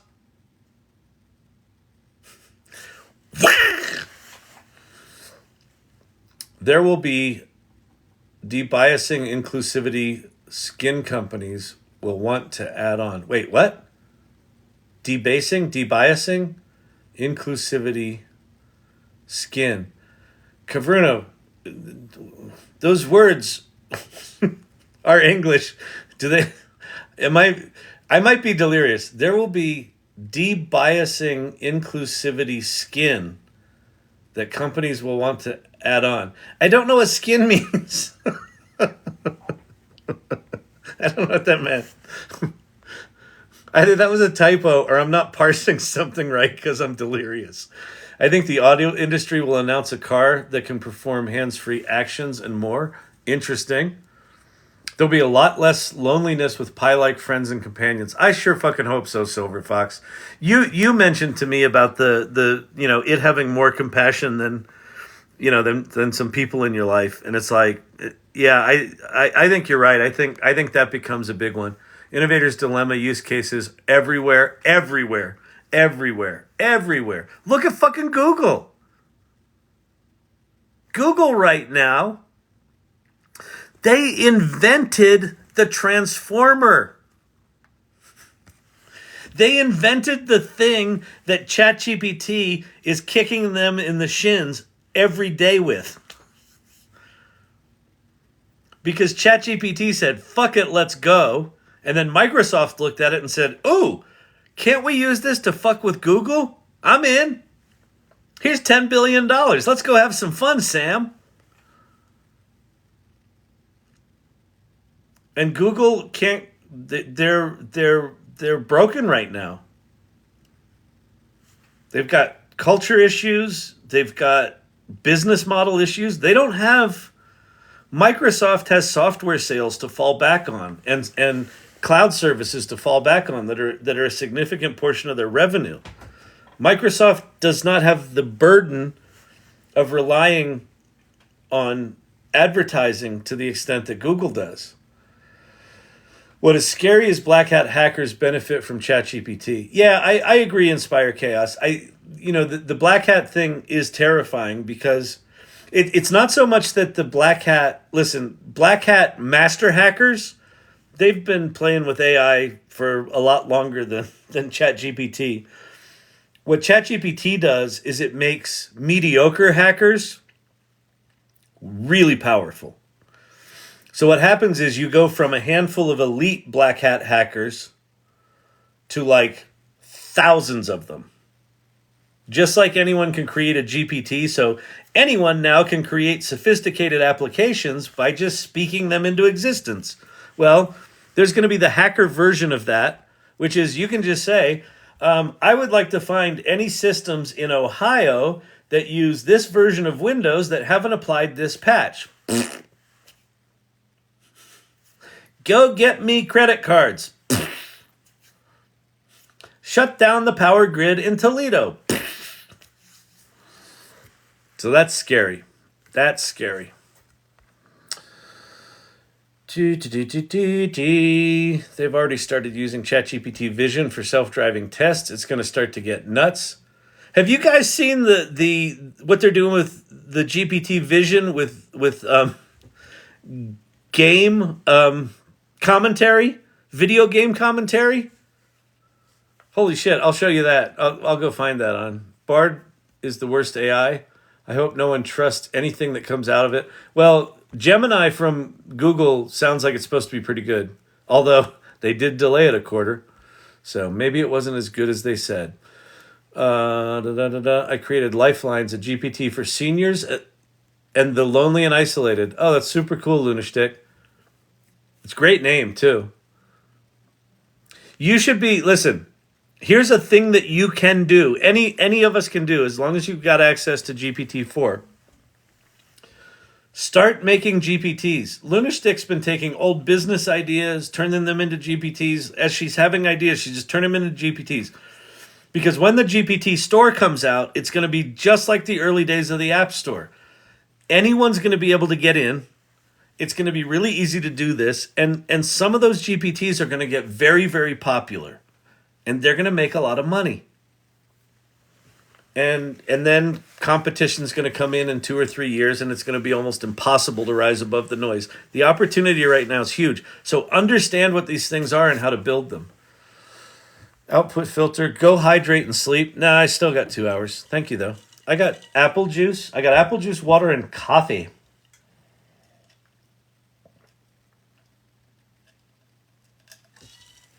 But I appreciate your concern. I'm good. I'm good. I will sleep when we hit the witching hour here.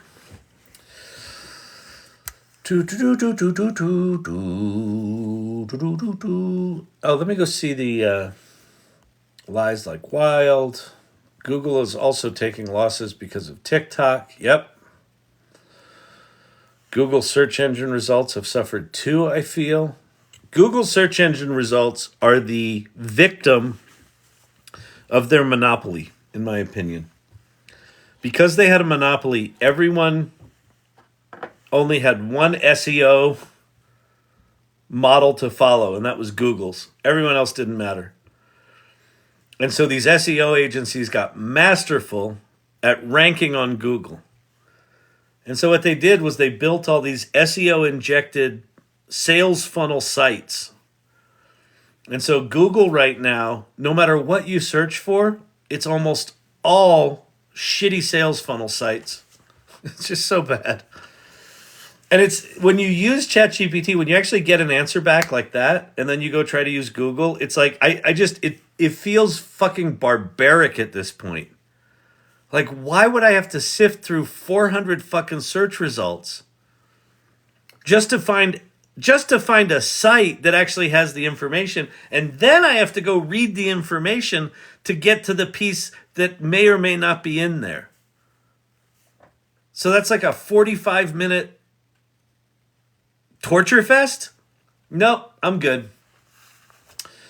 Could you create a step-by-step guide of how to build your own GPT? Of course. I could do that. I probably will do that. I'm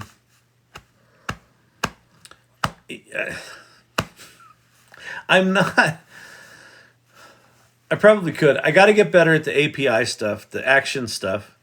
I think that's going to get easier and better, so I'm kind of waiting on that just because I'm lazy.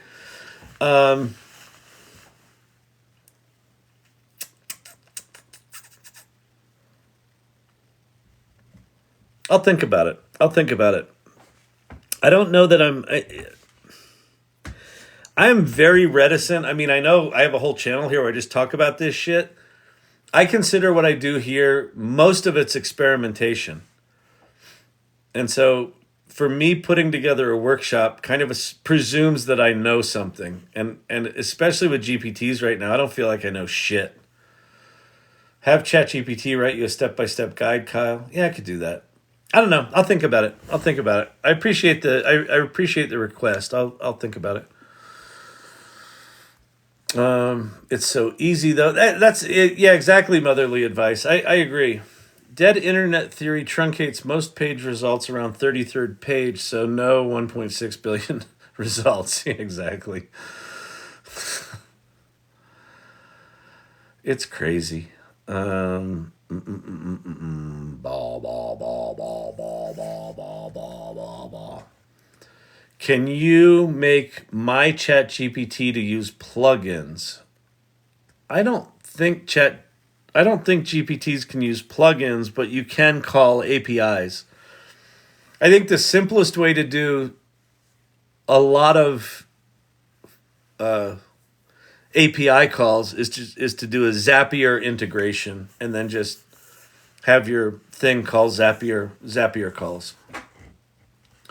That's the thing. I did it once. I got the Zapier hooked up, and I got it to make the call, and then it failed on the Zapier side, and I just didn't troubleshoot it. So I don't know. I don't have a compelling enough use case right now to actually go through the pain in the ass of solving that. I don't want to solve it just to solve it. Let's say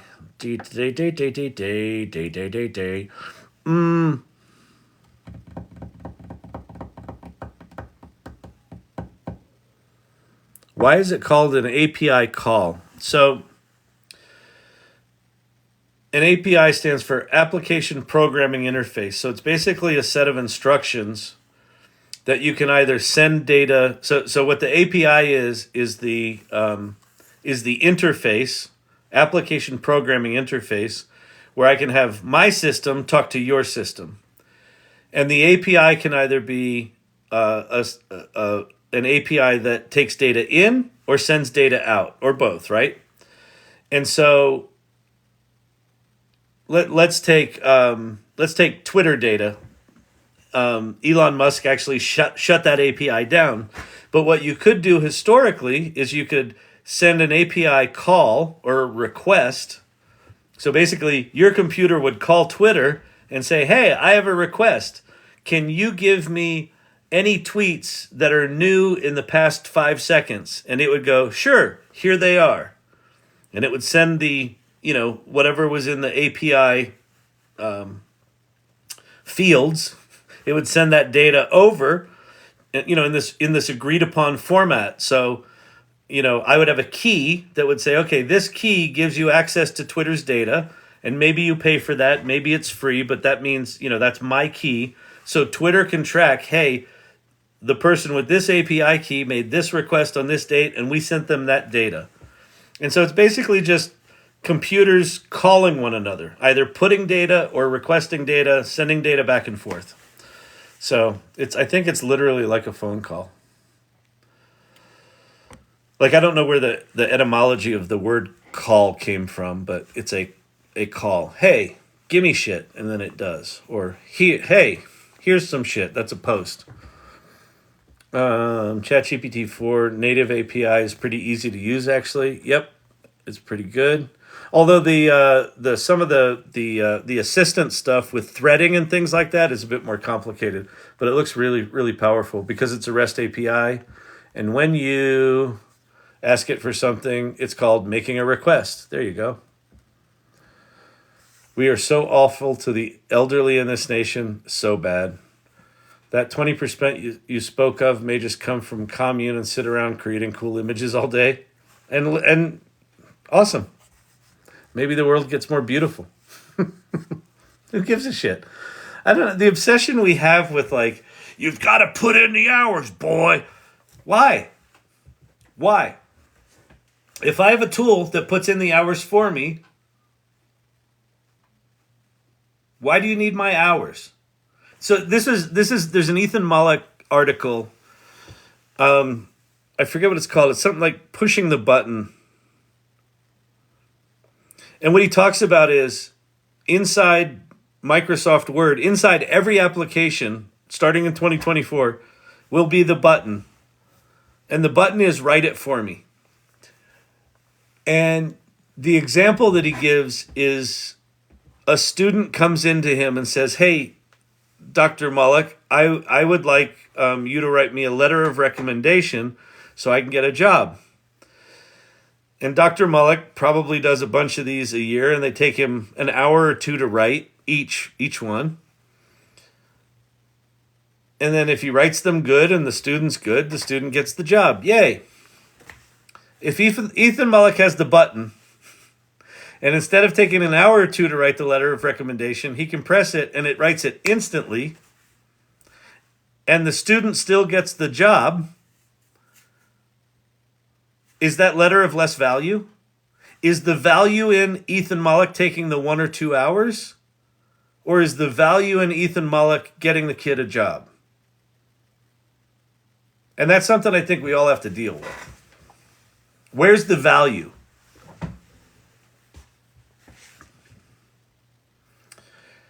If I'm a painter, and I love painting, and I love taking 10 hours to paint, and for me, the value is in the act of painting, then AI is not going to be of interest to me. But if I'm an illustrator, and I work commercially, and I need to get images to clients that they pay me for, and I don't really care, I'm not personally attached, I don't assign my own personal value to the act of illustrating. And I have a tool that can take me from 3 days to create an image to 3 minutes to create 10 images. If I get really good at prompting, does it fucking matter if I took 3 days or 30 seconds?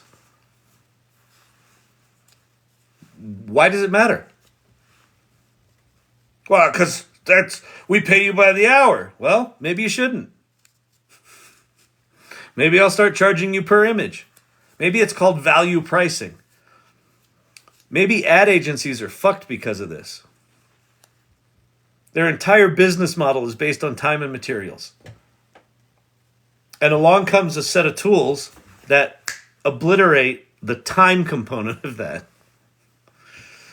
And probably some of the materials component of that, quite honestly. Does it matter? I don't know. I mean, I think every person's going to have to figure out their own boundaries, where their value is. But I think we're all going to be confronted with, well, wait a minute, what is my value in this situation? 190 here, Kyle. 190 what? 190. Oh, 190 in the room. Oh, hey, everybody. 190 people. Wow, Silver Fox. We're at 173 right now. How is everybody? Good to see you. My name's Kyle Shannon.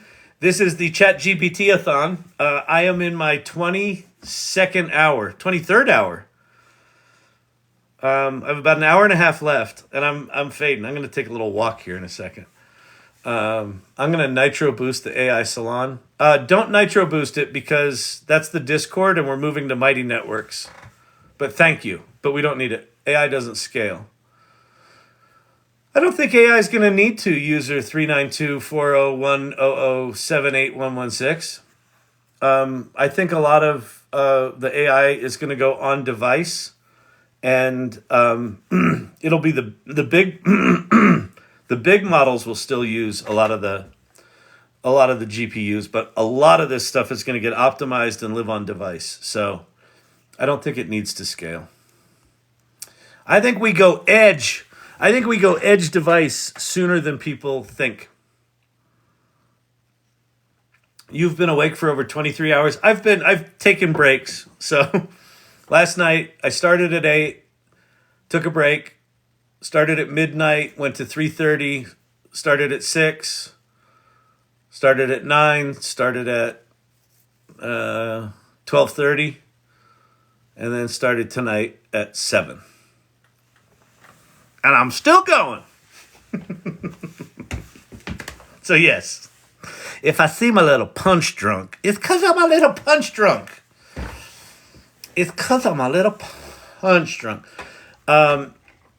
Yeah, so here's the deal. If you are trying to figure out this ChatGPT stuff, I can answer your questions. Kyle, you're the man.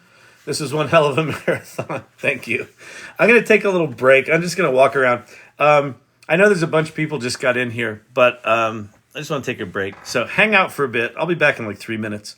Just want to go pee, get some water, get some blood in my legs, take a little stretch. Knew a couple of people who drew full disability from ad agency because lying made them upset. Oh, interesting. Yeah, I spent a lot of time in that industry, so it happens. All right, I'll be back. Talk amongst yourselves. Be nice to each other. Don't be jerks. Don't troll each other. Be supportive. Chippy. Wanna go to mama? Come on.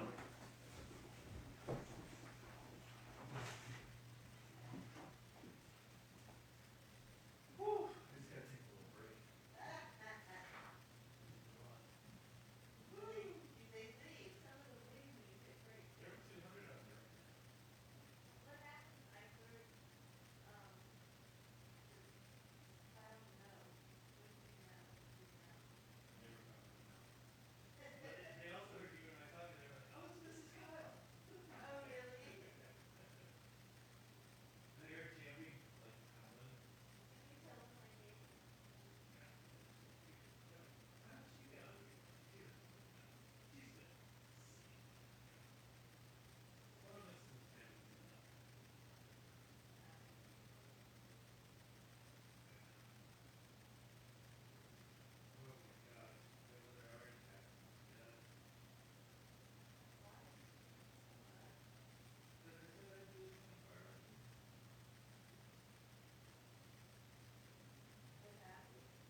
All right.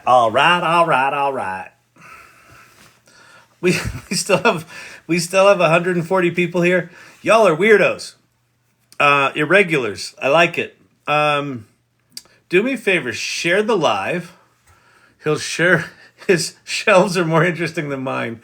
Mine are full of programming, print testing, pin testing, and Linux books. Yeah, there's some okay things up there. Some photography books. There's some creative stuff. The Monopoly.com edition. Did you see that? Can you see that? Oh, you don't see that.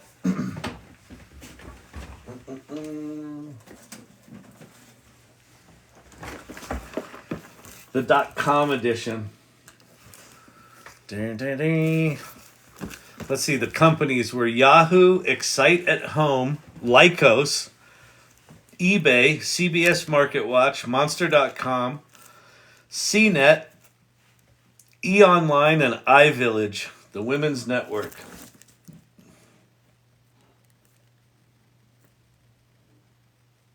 Crazy. Crazy. It's a crazy time. It's a crazy time. All right. So what do we want to do here? Let's see. Let me look at comments, see what anyone's saying down here. If you have questions about AI in any way, I'm happy to answer that. Happy birthday to ChatGPT. I've got an hour and a half left from a 24-hour ChatGPT-a-thon. Yay, you did it. Yay. I haven't done it yet. I really appreciate y'all being here. I can't believe there's so many people here. It's crazy. It's good. It's fun. So if you have questions, pop them in the comments below. I will do my best to answer them, and then we can go play with ChatGPT. We can go do whatever you want to do. I'm happy to show you whatever. 12:43 on the East Coast. Night, and thanks for the virtual birthday cake. That's nice. Very nice. Who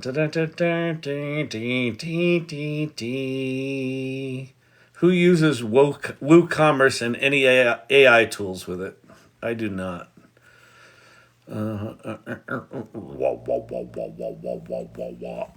Is the Discord channel now gone in place now that Mighty Network site? So Corey, the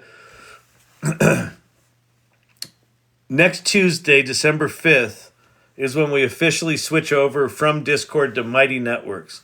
The Discord is going to stay live. We're going to archive the guild channels in Discord. So the guild channels are going to go away. The content will still be archived. So if people need to get at that for some reason, it'll be there. But they're going to not be active. We're going to deactivate the general conversation channels, like all the tool-specific conversation channels. All of that's migrating over to Mighty Networks.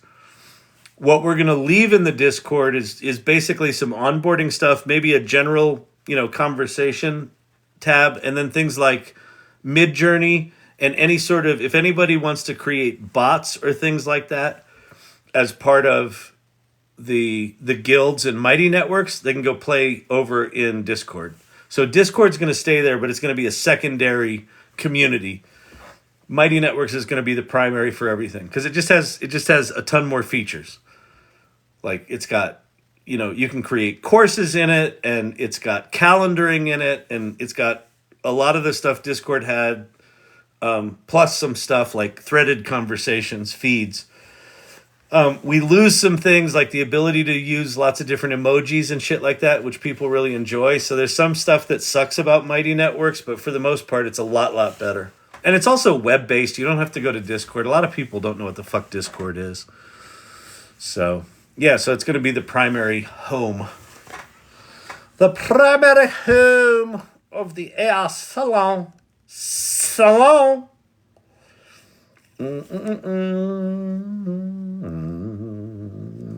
Go back. Home stretch. Christopher Ramsey. This is it.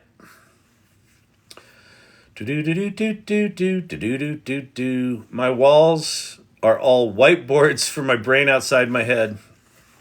Whiteboards are the only way that they're the only way that I can process ideas is whiteboards. Do you do this, Silver Fox? Do you hoard whiteboard sessions? I'm so bad with it. Where like I'll if I have a big idea, I'll take a bunch of pictures of whatever the fuck was there before, and then I'll do my whiteboard session. I'll get it all out, and I'm like, okay, that's good. And it'll be like 80 or 90% of what I want it to be. And I'm like, okay, I'll leave it there. And then it's there for months and I can't erase it. So I just write around it in all the white spaces around it. It's really bad. But here, let me show you something. And you know this. ChatGPT is now multimodal, which means it can make images, but it can also see images. So here we are in ChatGPT 4. And here is this little paperclip. And the paperclip, I can upload files. I can upload CSV files, Word files, things like that. But I can also upload images. So if I type in whiteboard,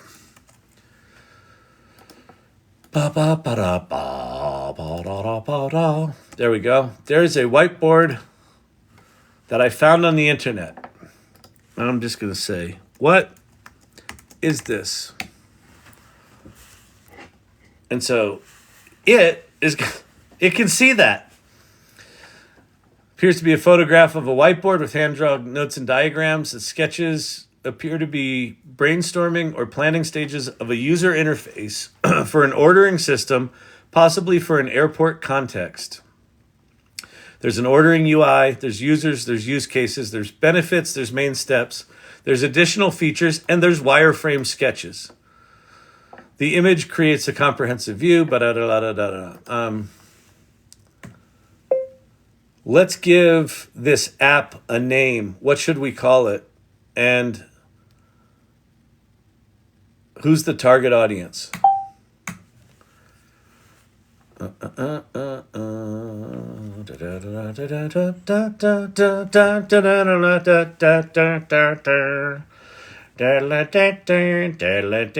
a big note, do not erase. Exactly, Tobias.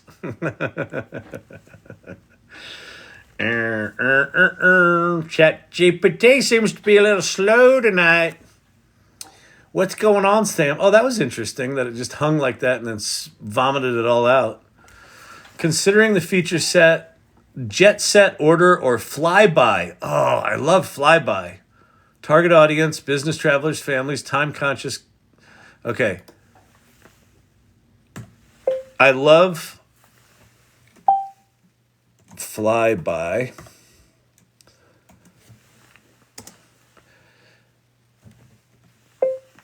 Please make me a 9:16 wide image of what a marketing poster in the airport might look like for this app. Period. Please visualize the main order screen in the marketing poster.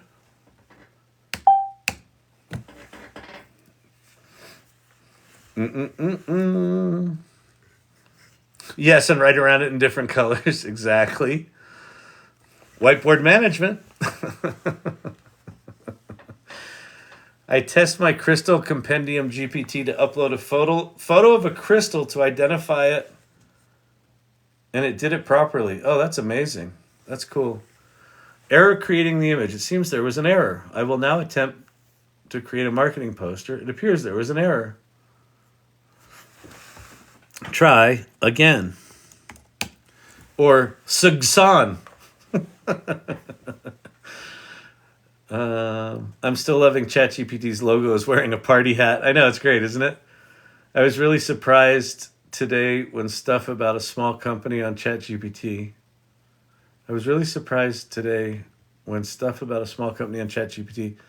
I don't know what that means, Winston.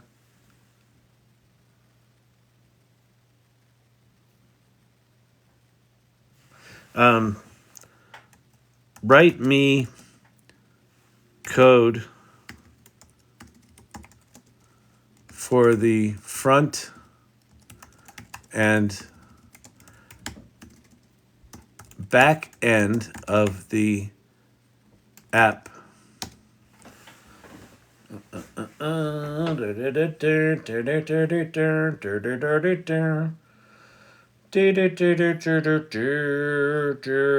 Prediction. Prompts will be secret recipes. Example, an artist's style will be a highly custom prompt. It's possible, Antonio, but because these things are multimodal now and they can see images, you can literally take an image that an artist has created and ChatGPT will be able to describe it and prompt itself to create something very similar. So I think I agree. I think that how artists use these tools, they're going to get really good at it and they're going to get known for it. I think what ends up happening is it will be really easy for anyone to copy anyone else's style. But what will likely happen is that we don't hire people because they're good at art anymore. We hire people because we like them and we trust them. And they happen to be good at art. But I think that comes third. Like, trust, or trust, like, and they can do the work. Because we're moving into a world where doing the work is completely democratized. So you won't hire someone because of the work anymore. You'll hire them because of who they are and what your relationship with them is. Anyway, I don't know if you saw what just happened here in the background, but here's code for the back end. JavaScript backend, Node.js with Express for the backend. And here's the front end for React Native for mobile. We uploaded a whiteboard and it created that code. Now, does that work? I don't know, maybe, but it did it. And it understands what it needed to do based on a drawing. Let me see if I can get it to do the marketing thing. Try again on the image. Or image. Tobias, I was super impressed myself, very proud of it. Turns out I write about AI more than comedy now. Wow, interesting. Well, I hope you're writing about AI in a comedic way. Don't lose the thread. Error creating the image. I'm tired of ChatGPT sucking. It's your birthday, ChatGPT. You should suck less. 1 hour. You can make money with ChatGPT. You can make money with ChatGPT. Oh yeah. All right. Ba-da-ba-da-ba-ba-ba. Traditional artists can now use AI to generate description artworks for marketing purposes. Yep. Indeed. GPT's been stubborn all day, but I didn't hit my cap. I wonder if I've hit my cap. I don't think so. I haven't done that many images. Suzanne, I'm back. I agree, but my iconic pink pop art is a secret recipe, at least for now. Oh, okay. Okay, wait. Okay. You think this is an iconic recipe that's a secret. We're gonna blow this up. Let's see. How can I, where am I? Where's my mouse? Hello, mouse. Where are you? Did my mouse die? No? Okay. We just had window redraw issues. This is probably Microsoft Edge issues, whatever. Okay. So we're going to export this to the desktop. Fine. Now we're going to go to ChatGPT. Let's go to ChatGPT and let's see how quickly, let's see if we can replicate this image without knowing prompting. So I'm just going to go desktop, grab that. There's the image. Now I'm going to go, please describe. Oh, I can't make images here. This in as much detail as possible. So there's our image. Suzanne's lovely pop art birthday cake. It's a delicious cake. It's a delicious cake. It's a birthday cake with a lovely little candle on it. She's Carol Merrill. She's lovely. Okay, the image features a comic book style illustration with vibrant colors. Da, da, da, da. The woman is dressed in a pink leather jacket. Behind it, the woman, there's a speech bubble and a jagged outline. Okay, the overall aesthetic is dynamic and cheerful with a burst of yellow lines waiting for her. Please recreate this image. Okay, it's a square. Now, come on, GPT. Create the actual image. Don't just error out on me. Come on, you can do it. You can do it, ChatGPT. We know you're only one, and we know you're janky. You can make money with ChatGPT. Boom. Not bad. It's still got the pop art in the corner. So it got the halftones out here. It didn't get it on her. I'll get back to it for sure. I can't stop myself. Wait. Oh, I'm not going to stop comedy. Once I published my books and the last of my backlog AI just zoomed in. Oh, yeah. Yeah, interesting. Yeah, that's great. That's super cool. I had a meeting with my department, Cam Catkin. I had a meeting with my department chair today, showed her ChatGPT Firefly 2 Copilot. She was blown away. That's awesome. With your department chair. That's really awesome. It's crazy. That's close. Yeah, it's pretty close, right? Yeah, that's crazy. So this is where and you're going to be able to do this with, you can now screenshot a website and it will just code the website for you. You can just screenshot it and it just starts coding the website. And it even generates the images in all the appropriate places within the website design.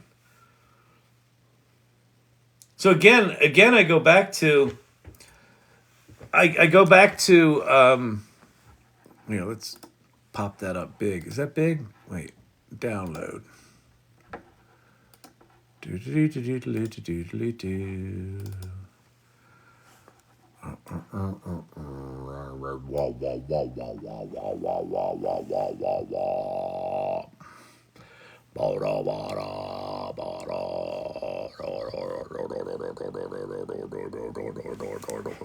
Okay, there's that. That's super cool. So one of the things, so Cam Catkin from Cleveland, is doing one of those things that I'm a huge fan of in here, which is as you get curious about AI and as you get good at it, and even if you're not good at it, because that's all relative, just as you learn anything, talk about it, share it. And invariably what's happening is people in this channel are being asked to, hey, could you present to the big honcho or to this team? Or, hey, I'm trying to figure this out. Could you help me do that? And they're establishing themselves as thought leaders. And it's really exciting. The department chair asked me to present in January to the whole department and February at the division meeting. Excited. Holy shit. That's so awesome. There you go. This is not... You can make money with ChatGPT. That's not it. It's not about the tool. It's about solving problems, and it's about relationships, and it's about being curious and saying, hey people, this thing's happening. You should pay attention to it. We don't want that. Okay. Next week. Hey, want to see something cool I did? This thing's happening. You should pay attention to it.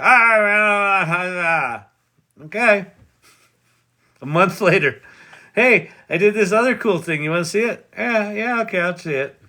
It's important. We should talk about it. I don't. Really?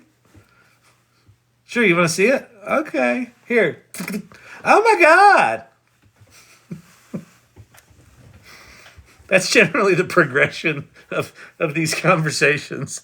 Oh my God! You know who you should show that to? I think the president would really like this. You want to show this to the president? Okay, I've never met the president, but sure. Yeah, it's really exciting. That's super cool. Crazy. I'm curious about seeing the back of my eyelids right now. Hi, Kyle. Aren't you tired? No, rustic empath. I'm fucking exhausted. I'm not tired. I passed tired. I was tired at 9 o'clock this morning. No. We have far exceeded tired. No. What's up? There's just a ton of people in here. This is really cool. All right. I love that everyday AI completely obliterates what I think its limitations. Oh, I think that everyday AI completely obliterates what I think its limitations are. Laughing my ass off. I know. It totally is true, Antonio. It's like about the time I think I have my head around it. And like it'll happen in here where I'm like, oh yeah, I know how to do this. And someone will go, hey Kyle, can it do this? And I'm like, I don't know. I try it and it's like, yep, it can do it. Oh shit, it can do it really good.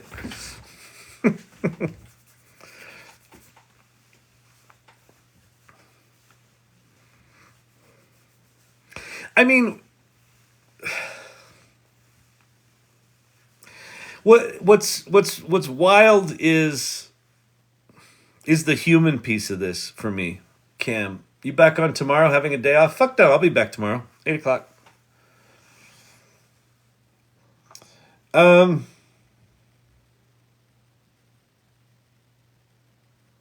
The human piece to me is a really interesting one because it's like, where do each of us derive our own personal sense of self-worth and value?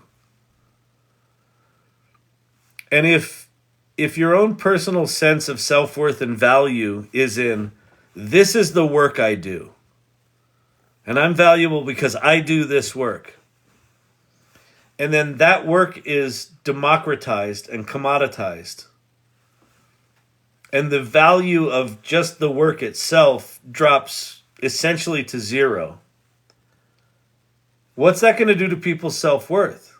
It's really fucked up. So and you know, that also assumes people are aware of what their self-worth is, right? So they might not even be aware that how I value myself is this work, and that work is now democratized and commoditized, and therefore I'm valueless. Like, people might not even be aware of why they're so devastated. That feels really fucked up to me.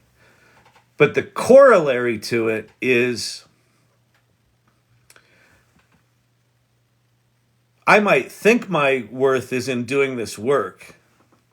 And then when it gets commoditized out, I realize, oh, I actually hated that work. And now that that's been taken away, the thing I really want to do is this thing over here that was not even on my radar, but now because of AI tools, I can level up and do this kind of work at a higher level.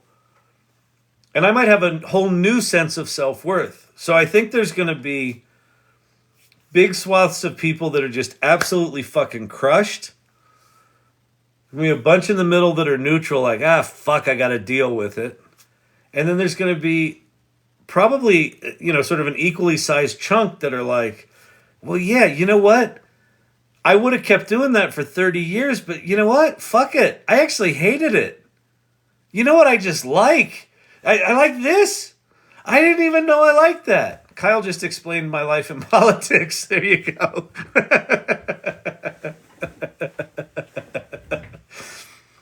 Yeah.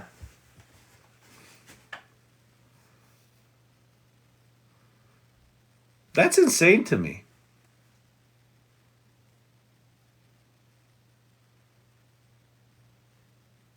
It's like we're entering. Well, so, okay, you know what it is? No, Kyle, please tell us. Welcome to Chat ADD. COVID forced us into a social experiment. And we had to learn how to not be social animals, even if we were. The introverts, COVID was like fucking home run for the introverts. Us extroverts were fucked. But it was a forced social experiment globally. And what I learned from that is like,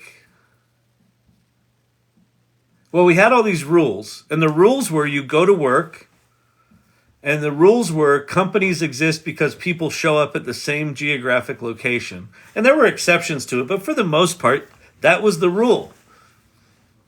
And then for 2 years, we didn't. And what hit me was like, oh, we just made that shit up. We just accepted that because that's where we had naturally evolved as a society, as a global society, that work kind of looked like people show up at this building. And then we got forced into this social experiment that said, well, what if not that?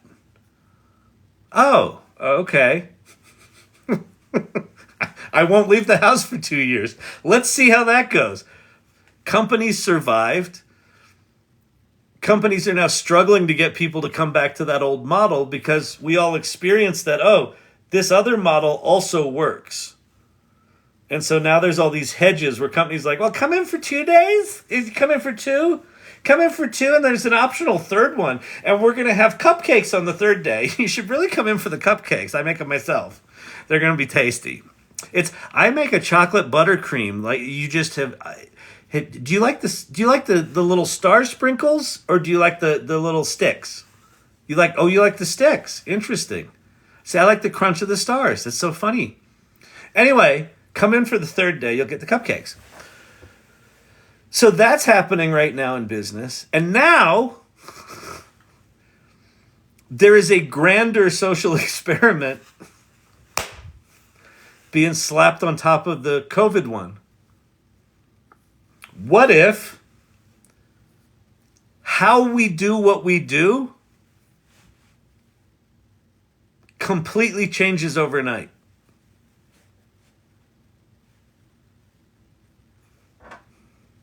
What if to do the same amount of work that you were hired to do, you actually only have to put in 10 hours? What do we do with those 30 hours? Do we just sneak off to the side like we did with COVID and go, fuck it, I'm going to take a 2-hour lunch. No one can see. Or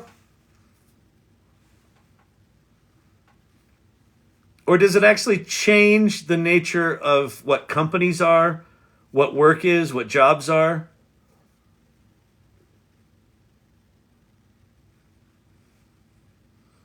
Come on, people, I need answers. Anyone? Bueller? I thrive staying home. I did okay staying home. I just hated it. Hated it. I'm so bad at it. I'm like, oh, there's a Gilligan's Island marathon. I'm in.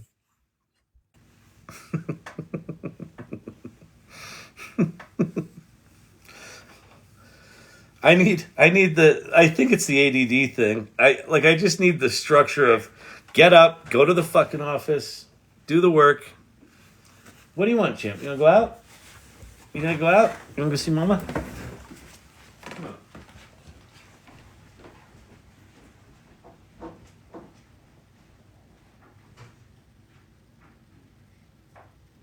Oh.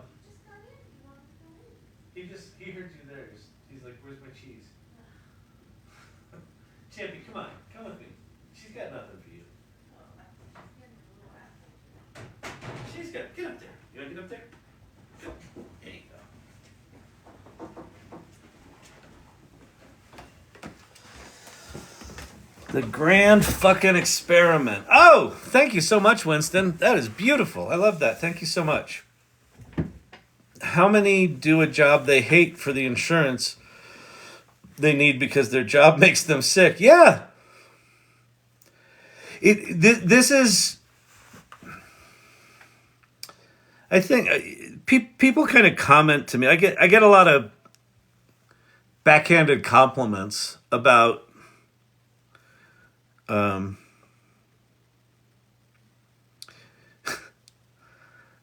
was on a panel. I was on a panel about 6 months ago, and someone who'd been in AI for a decade, after I spoke, said, "Let me interrupt this adorable optimism with a reality check." And so I was referred to as an adorable optimist, which is a pretty nice troll, right? It's a pretty solid troll. It basically was like, listen, you naive piece of shit.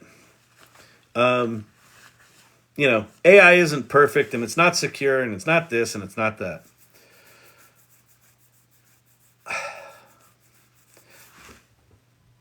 When I play this shit out in the future,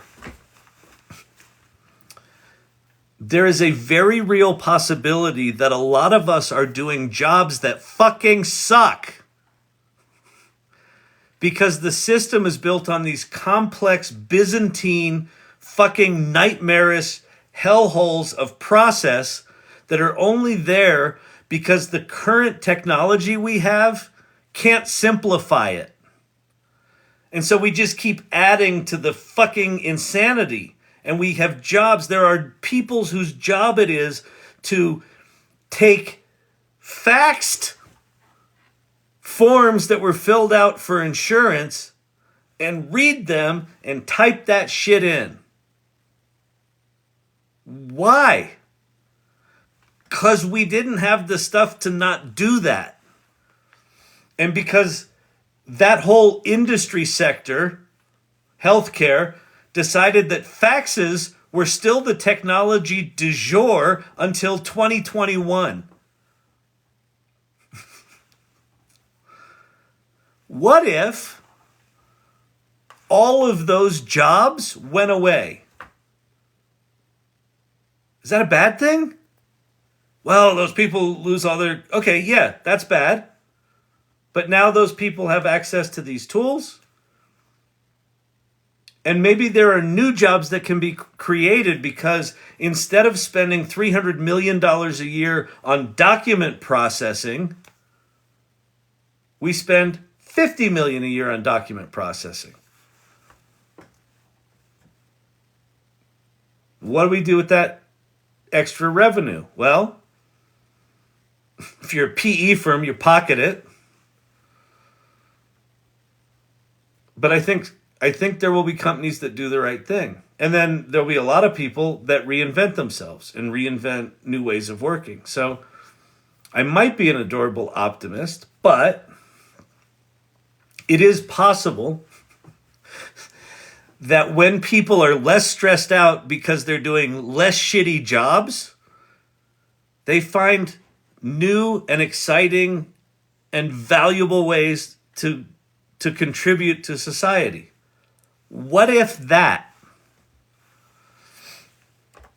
Antonio, parents spending more time with their children. What if that?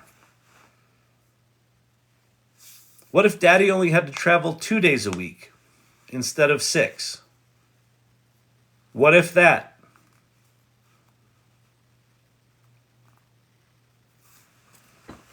So, stay at home would have been much funner if we had ChatGPT. No shit, right? More time doing what you love.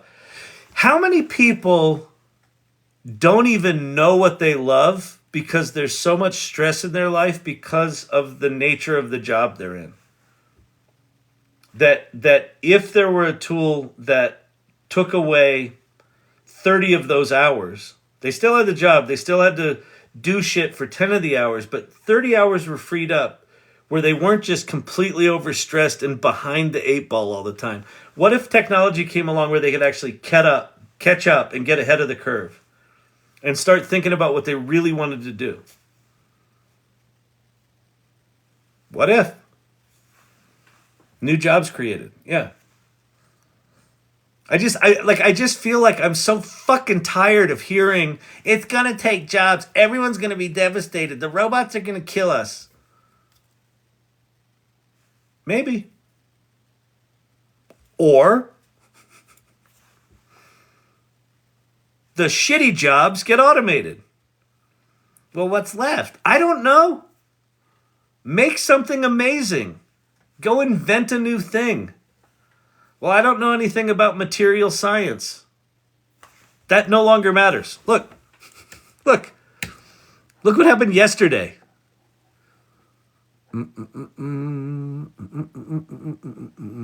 Where is it?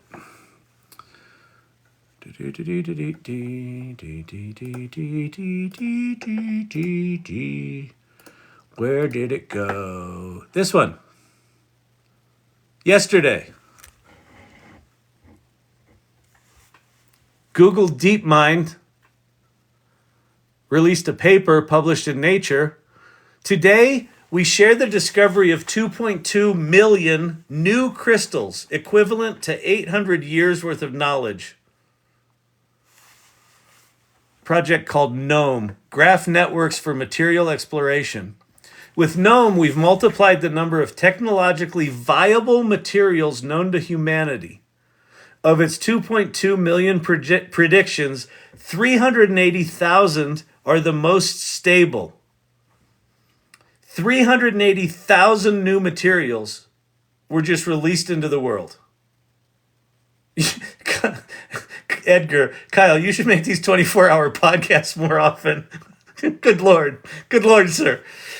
Had that convo today. AI won't kill our creativity. It's unlocking it. Fuck yes, it's unlocking it. The person who was crushed by that shitty job that now only has to spend 10 hours thinking about that shitty job and lets AI do the rest, takes the 30 hours of that extra bandwidth and says, I've always wanted to make the next Teflon, but I don't know anything about material science. But hey, I just did a Google search and found this database with these 380,000 things, and I learned enough about them over the weekend using ChatGPT that I now understand the properties of one of those things, and I have an idea for a new pan. Why not? Why the fuck not? Why? 380,000 new stable crystals. This is going to be batteries that charge in 2 minutes and last for 500 miles. Should set up a political AI party. Yeah, that's an interesting idea. Look at this graph. This blue dot is the 20,000 materials that humans discovered. This medium blue dot is the 48,000, so an additional 28,000 that computers discovered with humans, with traditional computing means. So humans good, computers better, AI fucking dramatic. We went from a grand total of 48,000 known materials, stable crystals, to 421,000 overnight. Overnight. About 20,000 of the crystals experimentally identified in the ICSD database are computationally stable. Computational approaches drawing from the Materials Project, Open Quantum Materials Database, boosted the number to 48,000. The GNOME project expands the known number of stable materials known to humanity to 421,000.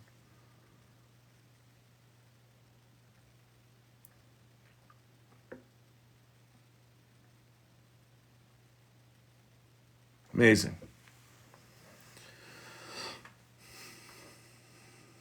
I have always wondered and still believe this could be another mega renaissance. Yeah, I'm calling this the Great Renaissance.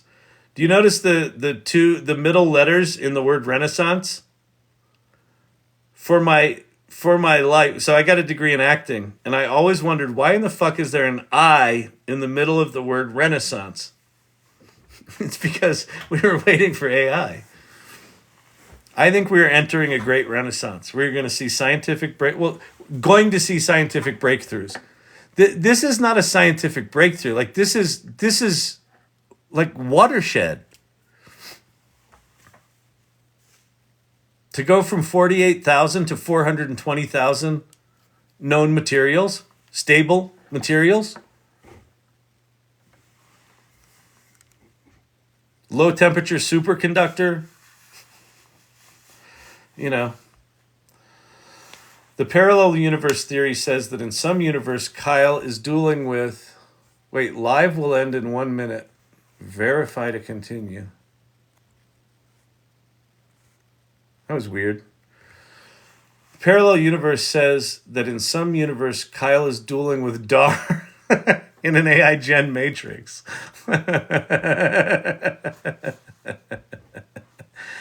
Oh, man. I have always wondered and still believe this could be another mega renaissance. We can't even with the parties beyond Democrat and Republican that already exist. Just give the government to the fucking AI. Seriously, how much worse could it be? GPT's not even good yet. Exactly.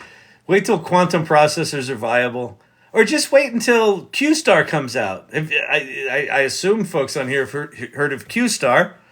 It was the thing that is rumored to have gotten Sam Altman fired. This is just first gen AI. Exactly. We have not even begun. We have not even begun. Not even begun. We're just getting started. I like this one. The 1 year anniversary edition.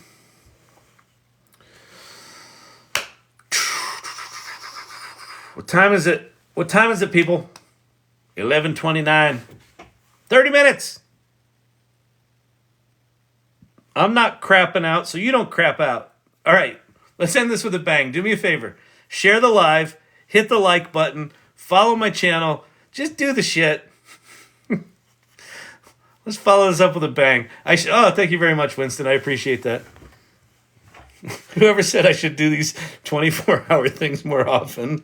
It's like, I don't think I could survive it. It's been fun, though. Here the nice thing about this 24-hour thing, I have no fucking idea what I've said. It's just like I'm just... Genome and AlphaFold is changing so much in science and medicine. I know. And again, like we haven't even... This is... So Q-Star, if you don't know what Q-Star is purportedly the breakthrough that happened at OpenAI this past week, or a couple of weeks ago, 3 weeks ago. It's a combination of a thing called A-Star, which is a game navigation training system, and Q-Learning. So they basically took these two models and kind of did some sort of munged version of them. And apparently it allowed, I assume, ChatGPT 4.5 or 5 to execute low-level mathematical problems at 100% accuracy. 100%, like nothing wrong. No, zero mistakes. And they've never gotten close to that before. And so if you extrapolate that out, it gets really crazy really fast. So if you look at the material science that DeepMind just put out and the AlphaFold stuff that they put out, that was on the old AI. So imagine now if you had a tool that could do the computational part of whatever you do with 380,000 stable crystals, whatever mathematics you need to do to figure out how to manufacture them and apply them and what they could be used for. If you had systems that had essentially, low to zero error rates in doing those calculations, it's hard to even comprehend how quickly innovations are going to start falling over. And it's funny, Sam Altman said this. I watched a video of Sam Altman like 2 years ago. And he said, in a relatively short window, like within 5 years, we're going to see a single year where we experience 500 years of scientific advancement. And what does this article say? The first thing this article says: today, in a paper published in Nature, we share the discovery of 2.2 million new crystals, equivalent to nearly 800 years worth of knowledge. And that's in one scientific area, material science. 800 years worth of knowledge. They were working on AlphaFold like 2 years ago. Like, this hasn't been that long. Fucking nuts. AI for president. Gen AI will evolve using AI, not in school. Yep. Give them control. I have the book that we created. I also made a U.S. government reset guide GPT, by the way. Awesome. Awesome, a human being. Fantastic. The U.S. government needs a good fucking reset, doesn't it? God, just awful. What's Q-Star? So I just described Q-Star. So it's basically a I'll show you here. If you want to geek out a bit, one of the guys that I recommend people follow is a guy named David Shapiro.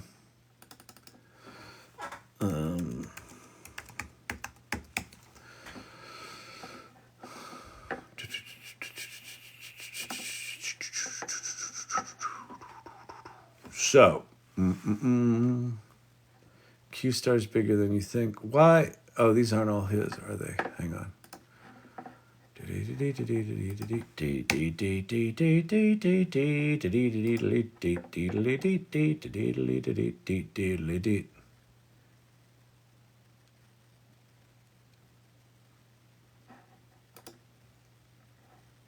Will you really have enough money?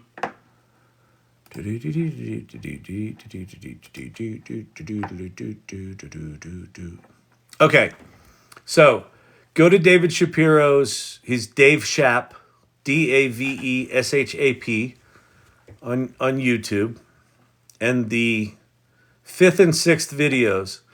The 6th video is what is Q-Star?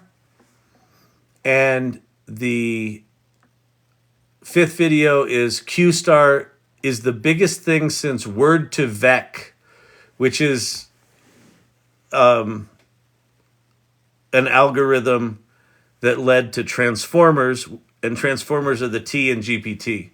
So he's saying that Q-Star is the biggest thing essentially since the thing that made all of this shit possible. And then his last video talks about debunking a part of this bigger than you think video, where at the end of this bigger than you think video, it basically says that there was a 4chan paper that was put out that basically said that all of encryption is dead because this thing solved it all. And it looks like he might have debunked that up here. But anyway, this video about what is Q-Star and why Q-Star is a big deal, these two videos are absolutely worth watching if you want to geek out on it. I played with Firefly 2 today, pretty slick. Oh, that's cool. You know, I haven't played with it, Cam Catkin. I need to do that. Q, we've only just begun by the Carpenters. We've only just begun. Ding, ding, ding, ding, ding, ding, ding. Ding, ding, ding, ding. I don't know what it is about those. I guess it's the Carpenters. That 70s music. That music to me just always makes me go like, oh, life is just awful. It's so sad. It's just like everything's sad. Kyle, did you apply for any of the AI fellowships while it was open? I didn't know there were AI fellowships. I know not of what you speak, a lunatic. I did not know of the AI fellowships. I'm running my company, so I don't have the space to do 24-hour TikTok lives. You know what I'm saying? Quantum artificial reasoning, QAR. What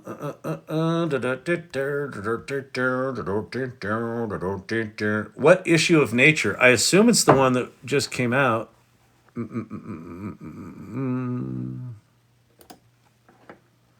Paper published in Nature. Nature 2023 379. It's called Scaling Deep Learning for Materials Discovery. Abstract. Novel function materials enable fundamental breakthrough across technological applications from clean energy to information processing. From microchips to batteries and photovoltaics, discovery of inorganic crystals have been bottlenecked by expensive trial and error approaches. Concurrently, deep learning models for language, vision, and biology have showcased emergent predictive capabilities with increasing data and computation. Here we show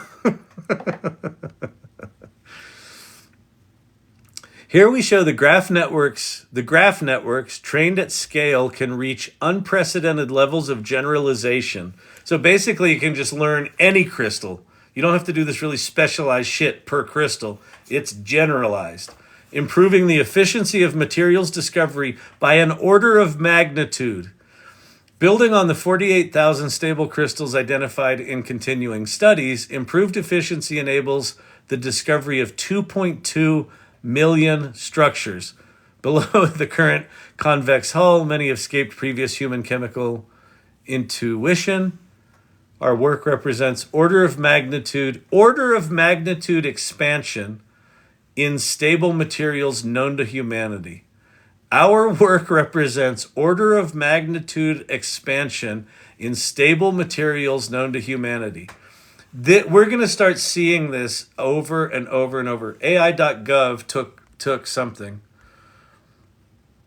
Karen Carpenter has such a beautiful voice. Yeah, exactly. Oh, except Steely Dan. A lot of the Steely Dan stuff is really sad, but they have some kick-ass songs. Took applications for 2 weeks in early November for public to train. Oh, I saw that. That seemed like something that wouldn't be good for my ADD brain. They actually expect you to follow through on that shit. We generally see technology after the military. Have the military got better AI? I don't know about that. So I presented on an AI panel at a military conference in June, I think, with Richard Boyd. He's done a lot of work in that. And Richard's been in AI for a decade. It is absolutely clear that the military has lots and lots of AI, but this generative AI stuff is different, and it's every scientist that I've talked to is like, yeah, the AI stuff that we're working on, like even Richard was like, the AI systems that I've been building for the past decade were like powerful, but like they are just in a completely different league than this generative AI stuff. It's this idea of it being generalized and good at everything and good at stuff it wasn't trained on. That is, I think no, I think that the military is probably trying to figure it out, but I don't think they have a massive head start. I mean, I really think that ChatGPT marks a different kind of engagement with machine learning. I fixed my GPT. Thank you. Oh, good. Hit my prompt limit in Chatty in record time. Now on ice until 1:51 a.m. That's awesome. You were the one that you couldn't get your PDF to recognize it. That's great. All right, awesome. That's really cool. They'll let people know in the spring who was accepted. Karen had a beautiful voice. She died long ago. Donald Fagen chatbot would be pretty great. Got it. Thanks. Sad music from the lead exposure. Solid quantum computing. Do you run local open source AI? I'm starting to train on our company's code base. I don't. Well, we're running a local instance of a new Whisper model that's super fast. That's really cool. This new Whisper model is like, you upload like a 5-minute video and it's like 10 seconds later you got a full transcription of it. It's insane. I think I got access to this new tool. We just built a new omni-channel content engine where you upload a video. It's such a cool thing.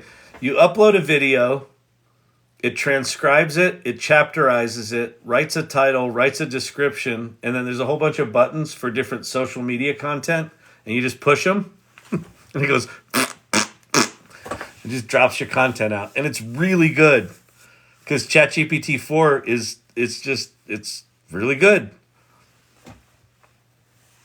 It writes a blog post about a video. You upload a video, it transcribes it, chapterizes it, and then writes a blog post as if the person in the video was interviewed by a reporter. It's that good. It's like I read the thing thinking like, this is kind of like, if I took a lot of time to write this is kind of how I would write it. So, but yeah, so there's the new Ethan Mollick post. There's a new, let me go to LinkedIn. Oh, I gotta log in. Dang it. Oh, this is gonna make me, hang on, I'm gonna freeze for a second.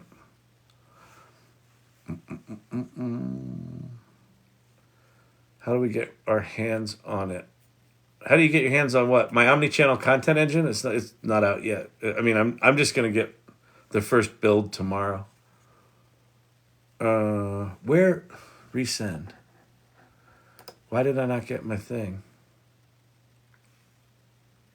Hello?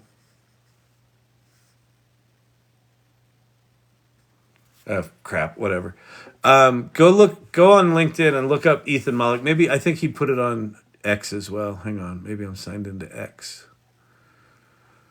Where's X? Where's X? Where's that silly goose, Elon Musk? Where is that silly goose? X.com. Sign in with Google.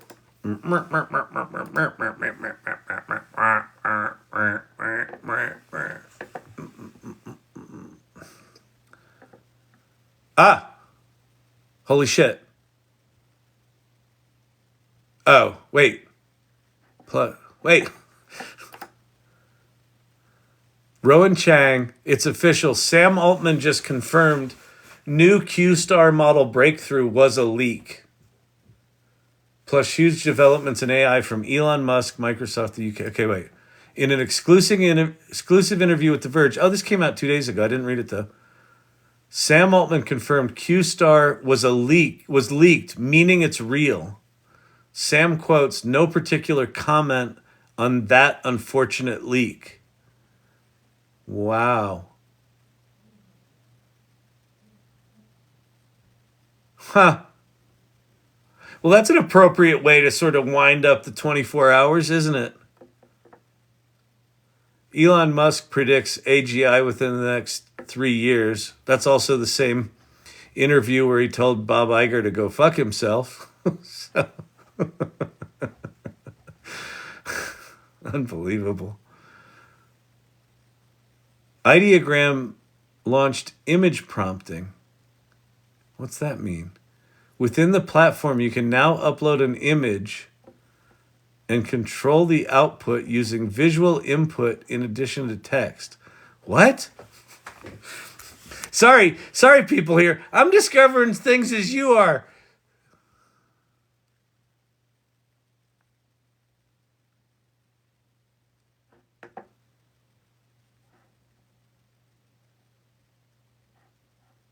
From Ideogram. We just launched image prompting. Oh, image prompting. Okay. You can now upload an image and control the output using visual input in addition to text. This is available to all of our Plus subscribers. Am I a Plus subscriber on Ideogram? I don't think I am.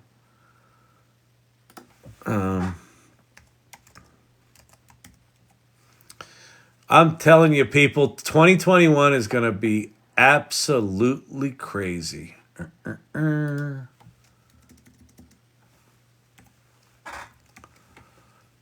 Just the speed of this shit. Sign up with Google. I don't think I'm a Plus user here.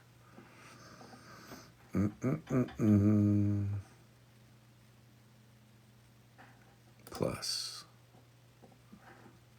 No. All right, I got nothing there but wild. The Sam Altman thing, that's a big deal. That's a big deal. All right, let me find ye old Ethan Mullock. Ethan. No. Where is? I'll be with you, people. Just hang on. Hold on to your horses. Calm down. Ethan Mullock.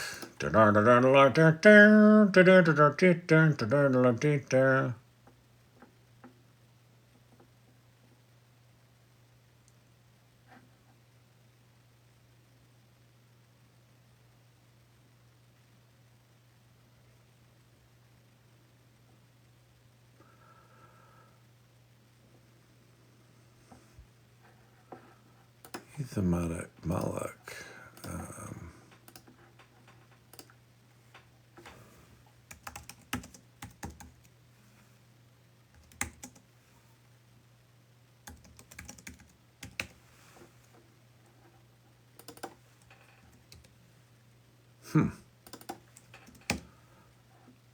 He put out a piece on, so there's a new, reposted for clarity.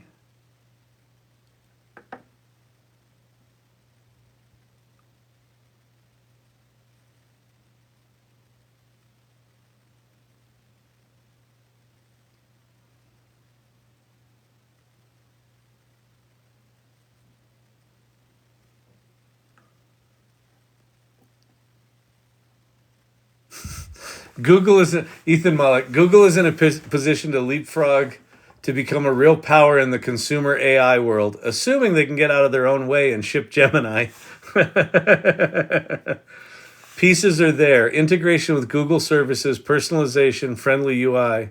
But today, hallucinations, mistakes, and lack of smarts. Interesting. Oh, here we go. Okay, so where can I share this?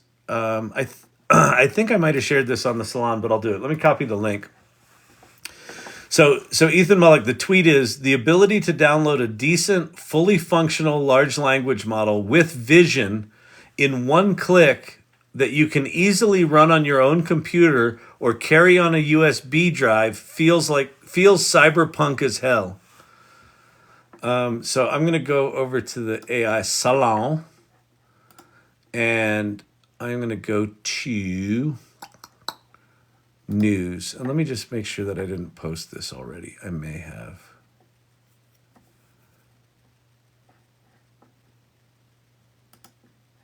Oh, Ethan Mullock shared this today. Absolutely wild. And then I didn't paste in the URL. So I'll do that now. There we go. All right. So if you go to the AI Salon in the news channel, the third post down is this Ethan Mullock thing about this. There's this new, it's based on Llama 2. So the Meta Llama 2 model, it's a small installable that you can install on like an M1 Mac, like this MacBook Pro is an M1. And it will run locally, meaning you don't have to go out to OpenAI. It just runs it locally, and it's multimodal. It can analyze images. All right, if we could go back to 2021, knowing what we know now, would we? Fuck no. Are you kidding me? I wouldn't. This technology, once you experience it, like, honest to God, like, Google searches feel barbaric. Like, hearing my developers talk about how they're thinking about developing code, knowing what's possible today and knowing what's coming, I'm like, why are we talking about this? But like right now we have to, because we're in this transition period where the tools aren't good enough to just fully replace anything. He doesn't know. Who doesn't know? What don't I know? Have you looked at Party Rock by AWS? I heard about it. I didn't look at it. Kyle, you said, just imagine what 2021 is going to be like. Oh, I'm fucking exhausted. I meant 2024. Don't listen to what I say, people. Listen to what I mean. That's one of the tenets of dealing with neurospicy ADHDers. You've got to read our minds. We expect it. Thank you, Dar. Fantastic. Go get some sleep. No, I have. Wait, how much time do I have? Hang on. Did my watch die? I think my watch died. It is 11:53. I got 7 minutes, people. You can make money with ChatGPT. Every person in tech or creative job is effed. We're going to be laborers for the 0.1% at this point. Listen, I think it's easy to have that fatalistic point of view. I think there is a non-zero possibility that it's not that dramatic. I believe in the I believe in the power that's about to be unleashed by leveling up everyone's capability. I'm seeing it more and more. Sam Altman talks about this a lot. And when I first started hearing him talk about it, it sounded like weird, he drank the Kool-Aid kind of shit. But now I'm starting to like as I'm starting to experience like even this community where I'm watching in real time people in this community leveling up their skills and leveling up everything. Please go live simultaneously. YouTube, Instagram, LinkedIn, use StreamYard. Yeah, I might do that. I got to get my shit together with the streaming thing. I think that might be a good idea. I don't disagree. I'll figure something out there. 7 minutes. Yeah. Your watch is in 2021. Thank you, Kyle, for the long, strange trip. It's been an awesome day with you. Madcap, thank you so much. Thank you for being a subscriber, for one thing. I love the things you chose there. And thank you for the kind words. It's really nice. I'm optimistic, too, overall. Haha, I know. Use OBS. It integrates better with all the platforms. Okay. I've looked at OBS. It makes my eyes cross because it just looks like, oh my God, there's a lot of switches and dials here. I hate interfaces that are like the cockpit of a 747. Nice Galaxy. That was a nice Galaxy, wasn't it? All right. Listen, so let me go in and let some people in who applied for the salon. One person. Everyone else has been in. So you're in now if you went to the salon. If you don't know what the salon is, there's the location, aisalon.mn.co. This is a group I started a year ago. So ChatGPT launched this day a year ago, and next Tuesday a year ago, I started the AI Salon. And yes, those two events are related. I was talking about doing something with AI with Leah, the woman I started this with, prior to ChatGPT coming out. We were talking about stable diffusion, and she's a photographer, and we were just talking about it in the context of art. And then ChatGPT came out, and I lost my fucking mind, as evidenced by the last 24 hours. So that's what this group is about. And it's a really cool group. Please go look at the About the Salon. Look at our values. Make sure you resonate with them. But if you're interested in joining people that are curious about AI, digging into AI, exploring it, collaborating on it, supporting one another, like commiserating over, holy shit, what do I do with my fucking job? Holy shit, what do I do? I need a job. Holy shit, I just got a job in AI. This is the group. They're really amazing. And our 1 year anniversary is next Tuesday. So the meeting is from 5 to 7 Mountain Time. Next Tuesday, come hang out. We're bringing speakers that have spoken over the past year back to talk about what's been going on. We're going to be talking about like what's been the last year, what's it been like for all of these different people in the salon. I'm really excited about it. All right, we're counting down, people. We're counting down. It's 11:58, people. Oh, hey, Mark. Oh, hi. It's good to see you, Dar. That was very nice of you, Dar. I appreciate that. Who else we got? I'm sure you know, but I just found out ChatGPT-4 can not only describe images, but it can analyze. Absolutely. It does that with Code Interpreter, actually. Wow, this sounds nice. I'm so thankful the TikTok algorithms landed me on these lives, Kyle. I have so much renewed drive for art. Awesome. Awesome, a human being. Awesome. Yes, do it. Go. Be inspired. You will have more ideas on the other side of getting into all this than less. It's amazing.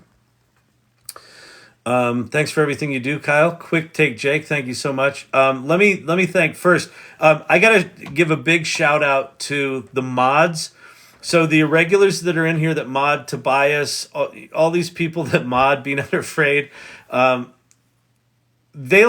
I didn't ask them to like hang out for these 24 hours. They just did it. So thank you all for modding and kind of supporting me. The mods absolutely rock. Like it totally makes a difference for me to be able to just be and know that things are in there. So thank you all for doing that. Let me just thank people as I'm seeing them here. Steve-O, thank you so much. Cam Catkin, great to see you. Christopher Ramsey, thanks for being a subscriber. Source Camp, a human being. Be Not Afraid, you're awesome. Thank you so much. JRC, Tobias, I think I mentioned him. Let's see who else we got. Hair Growth Geek, Dar, great to see you. Madcap, let's see who else we got. Andrea, thank you so much. John Hess, so many people in here that I recognize. You guys are really amazing. Ion China, good to see you. All right. So listen, I will be back tomorrow night. Have a good night. I am going to go sleep. I'm doing it now. It's midnight. It is. And I'll leave you with this. You can make money with ChatGPT. Peace out, everybody.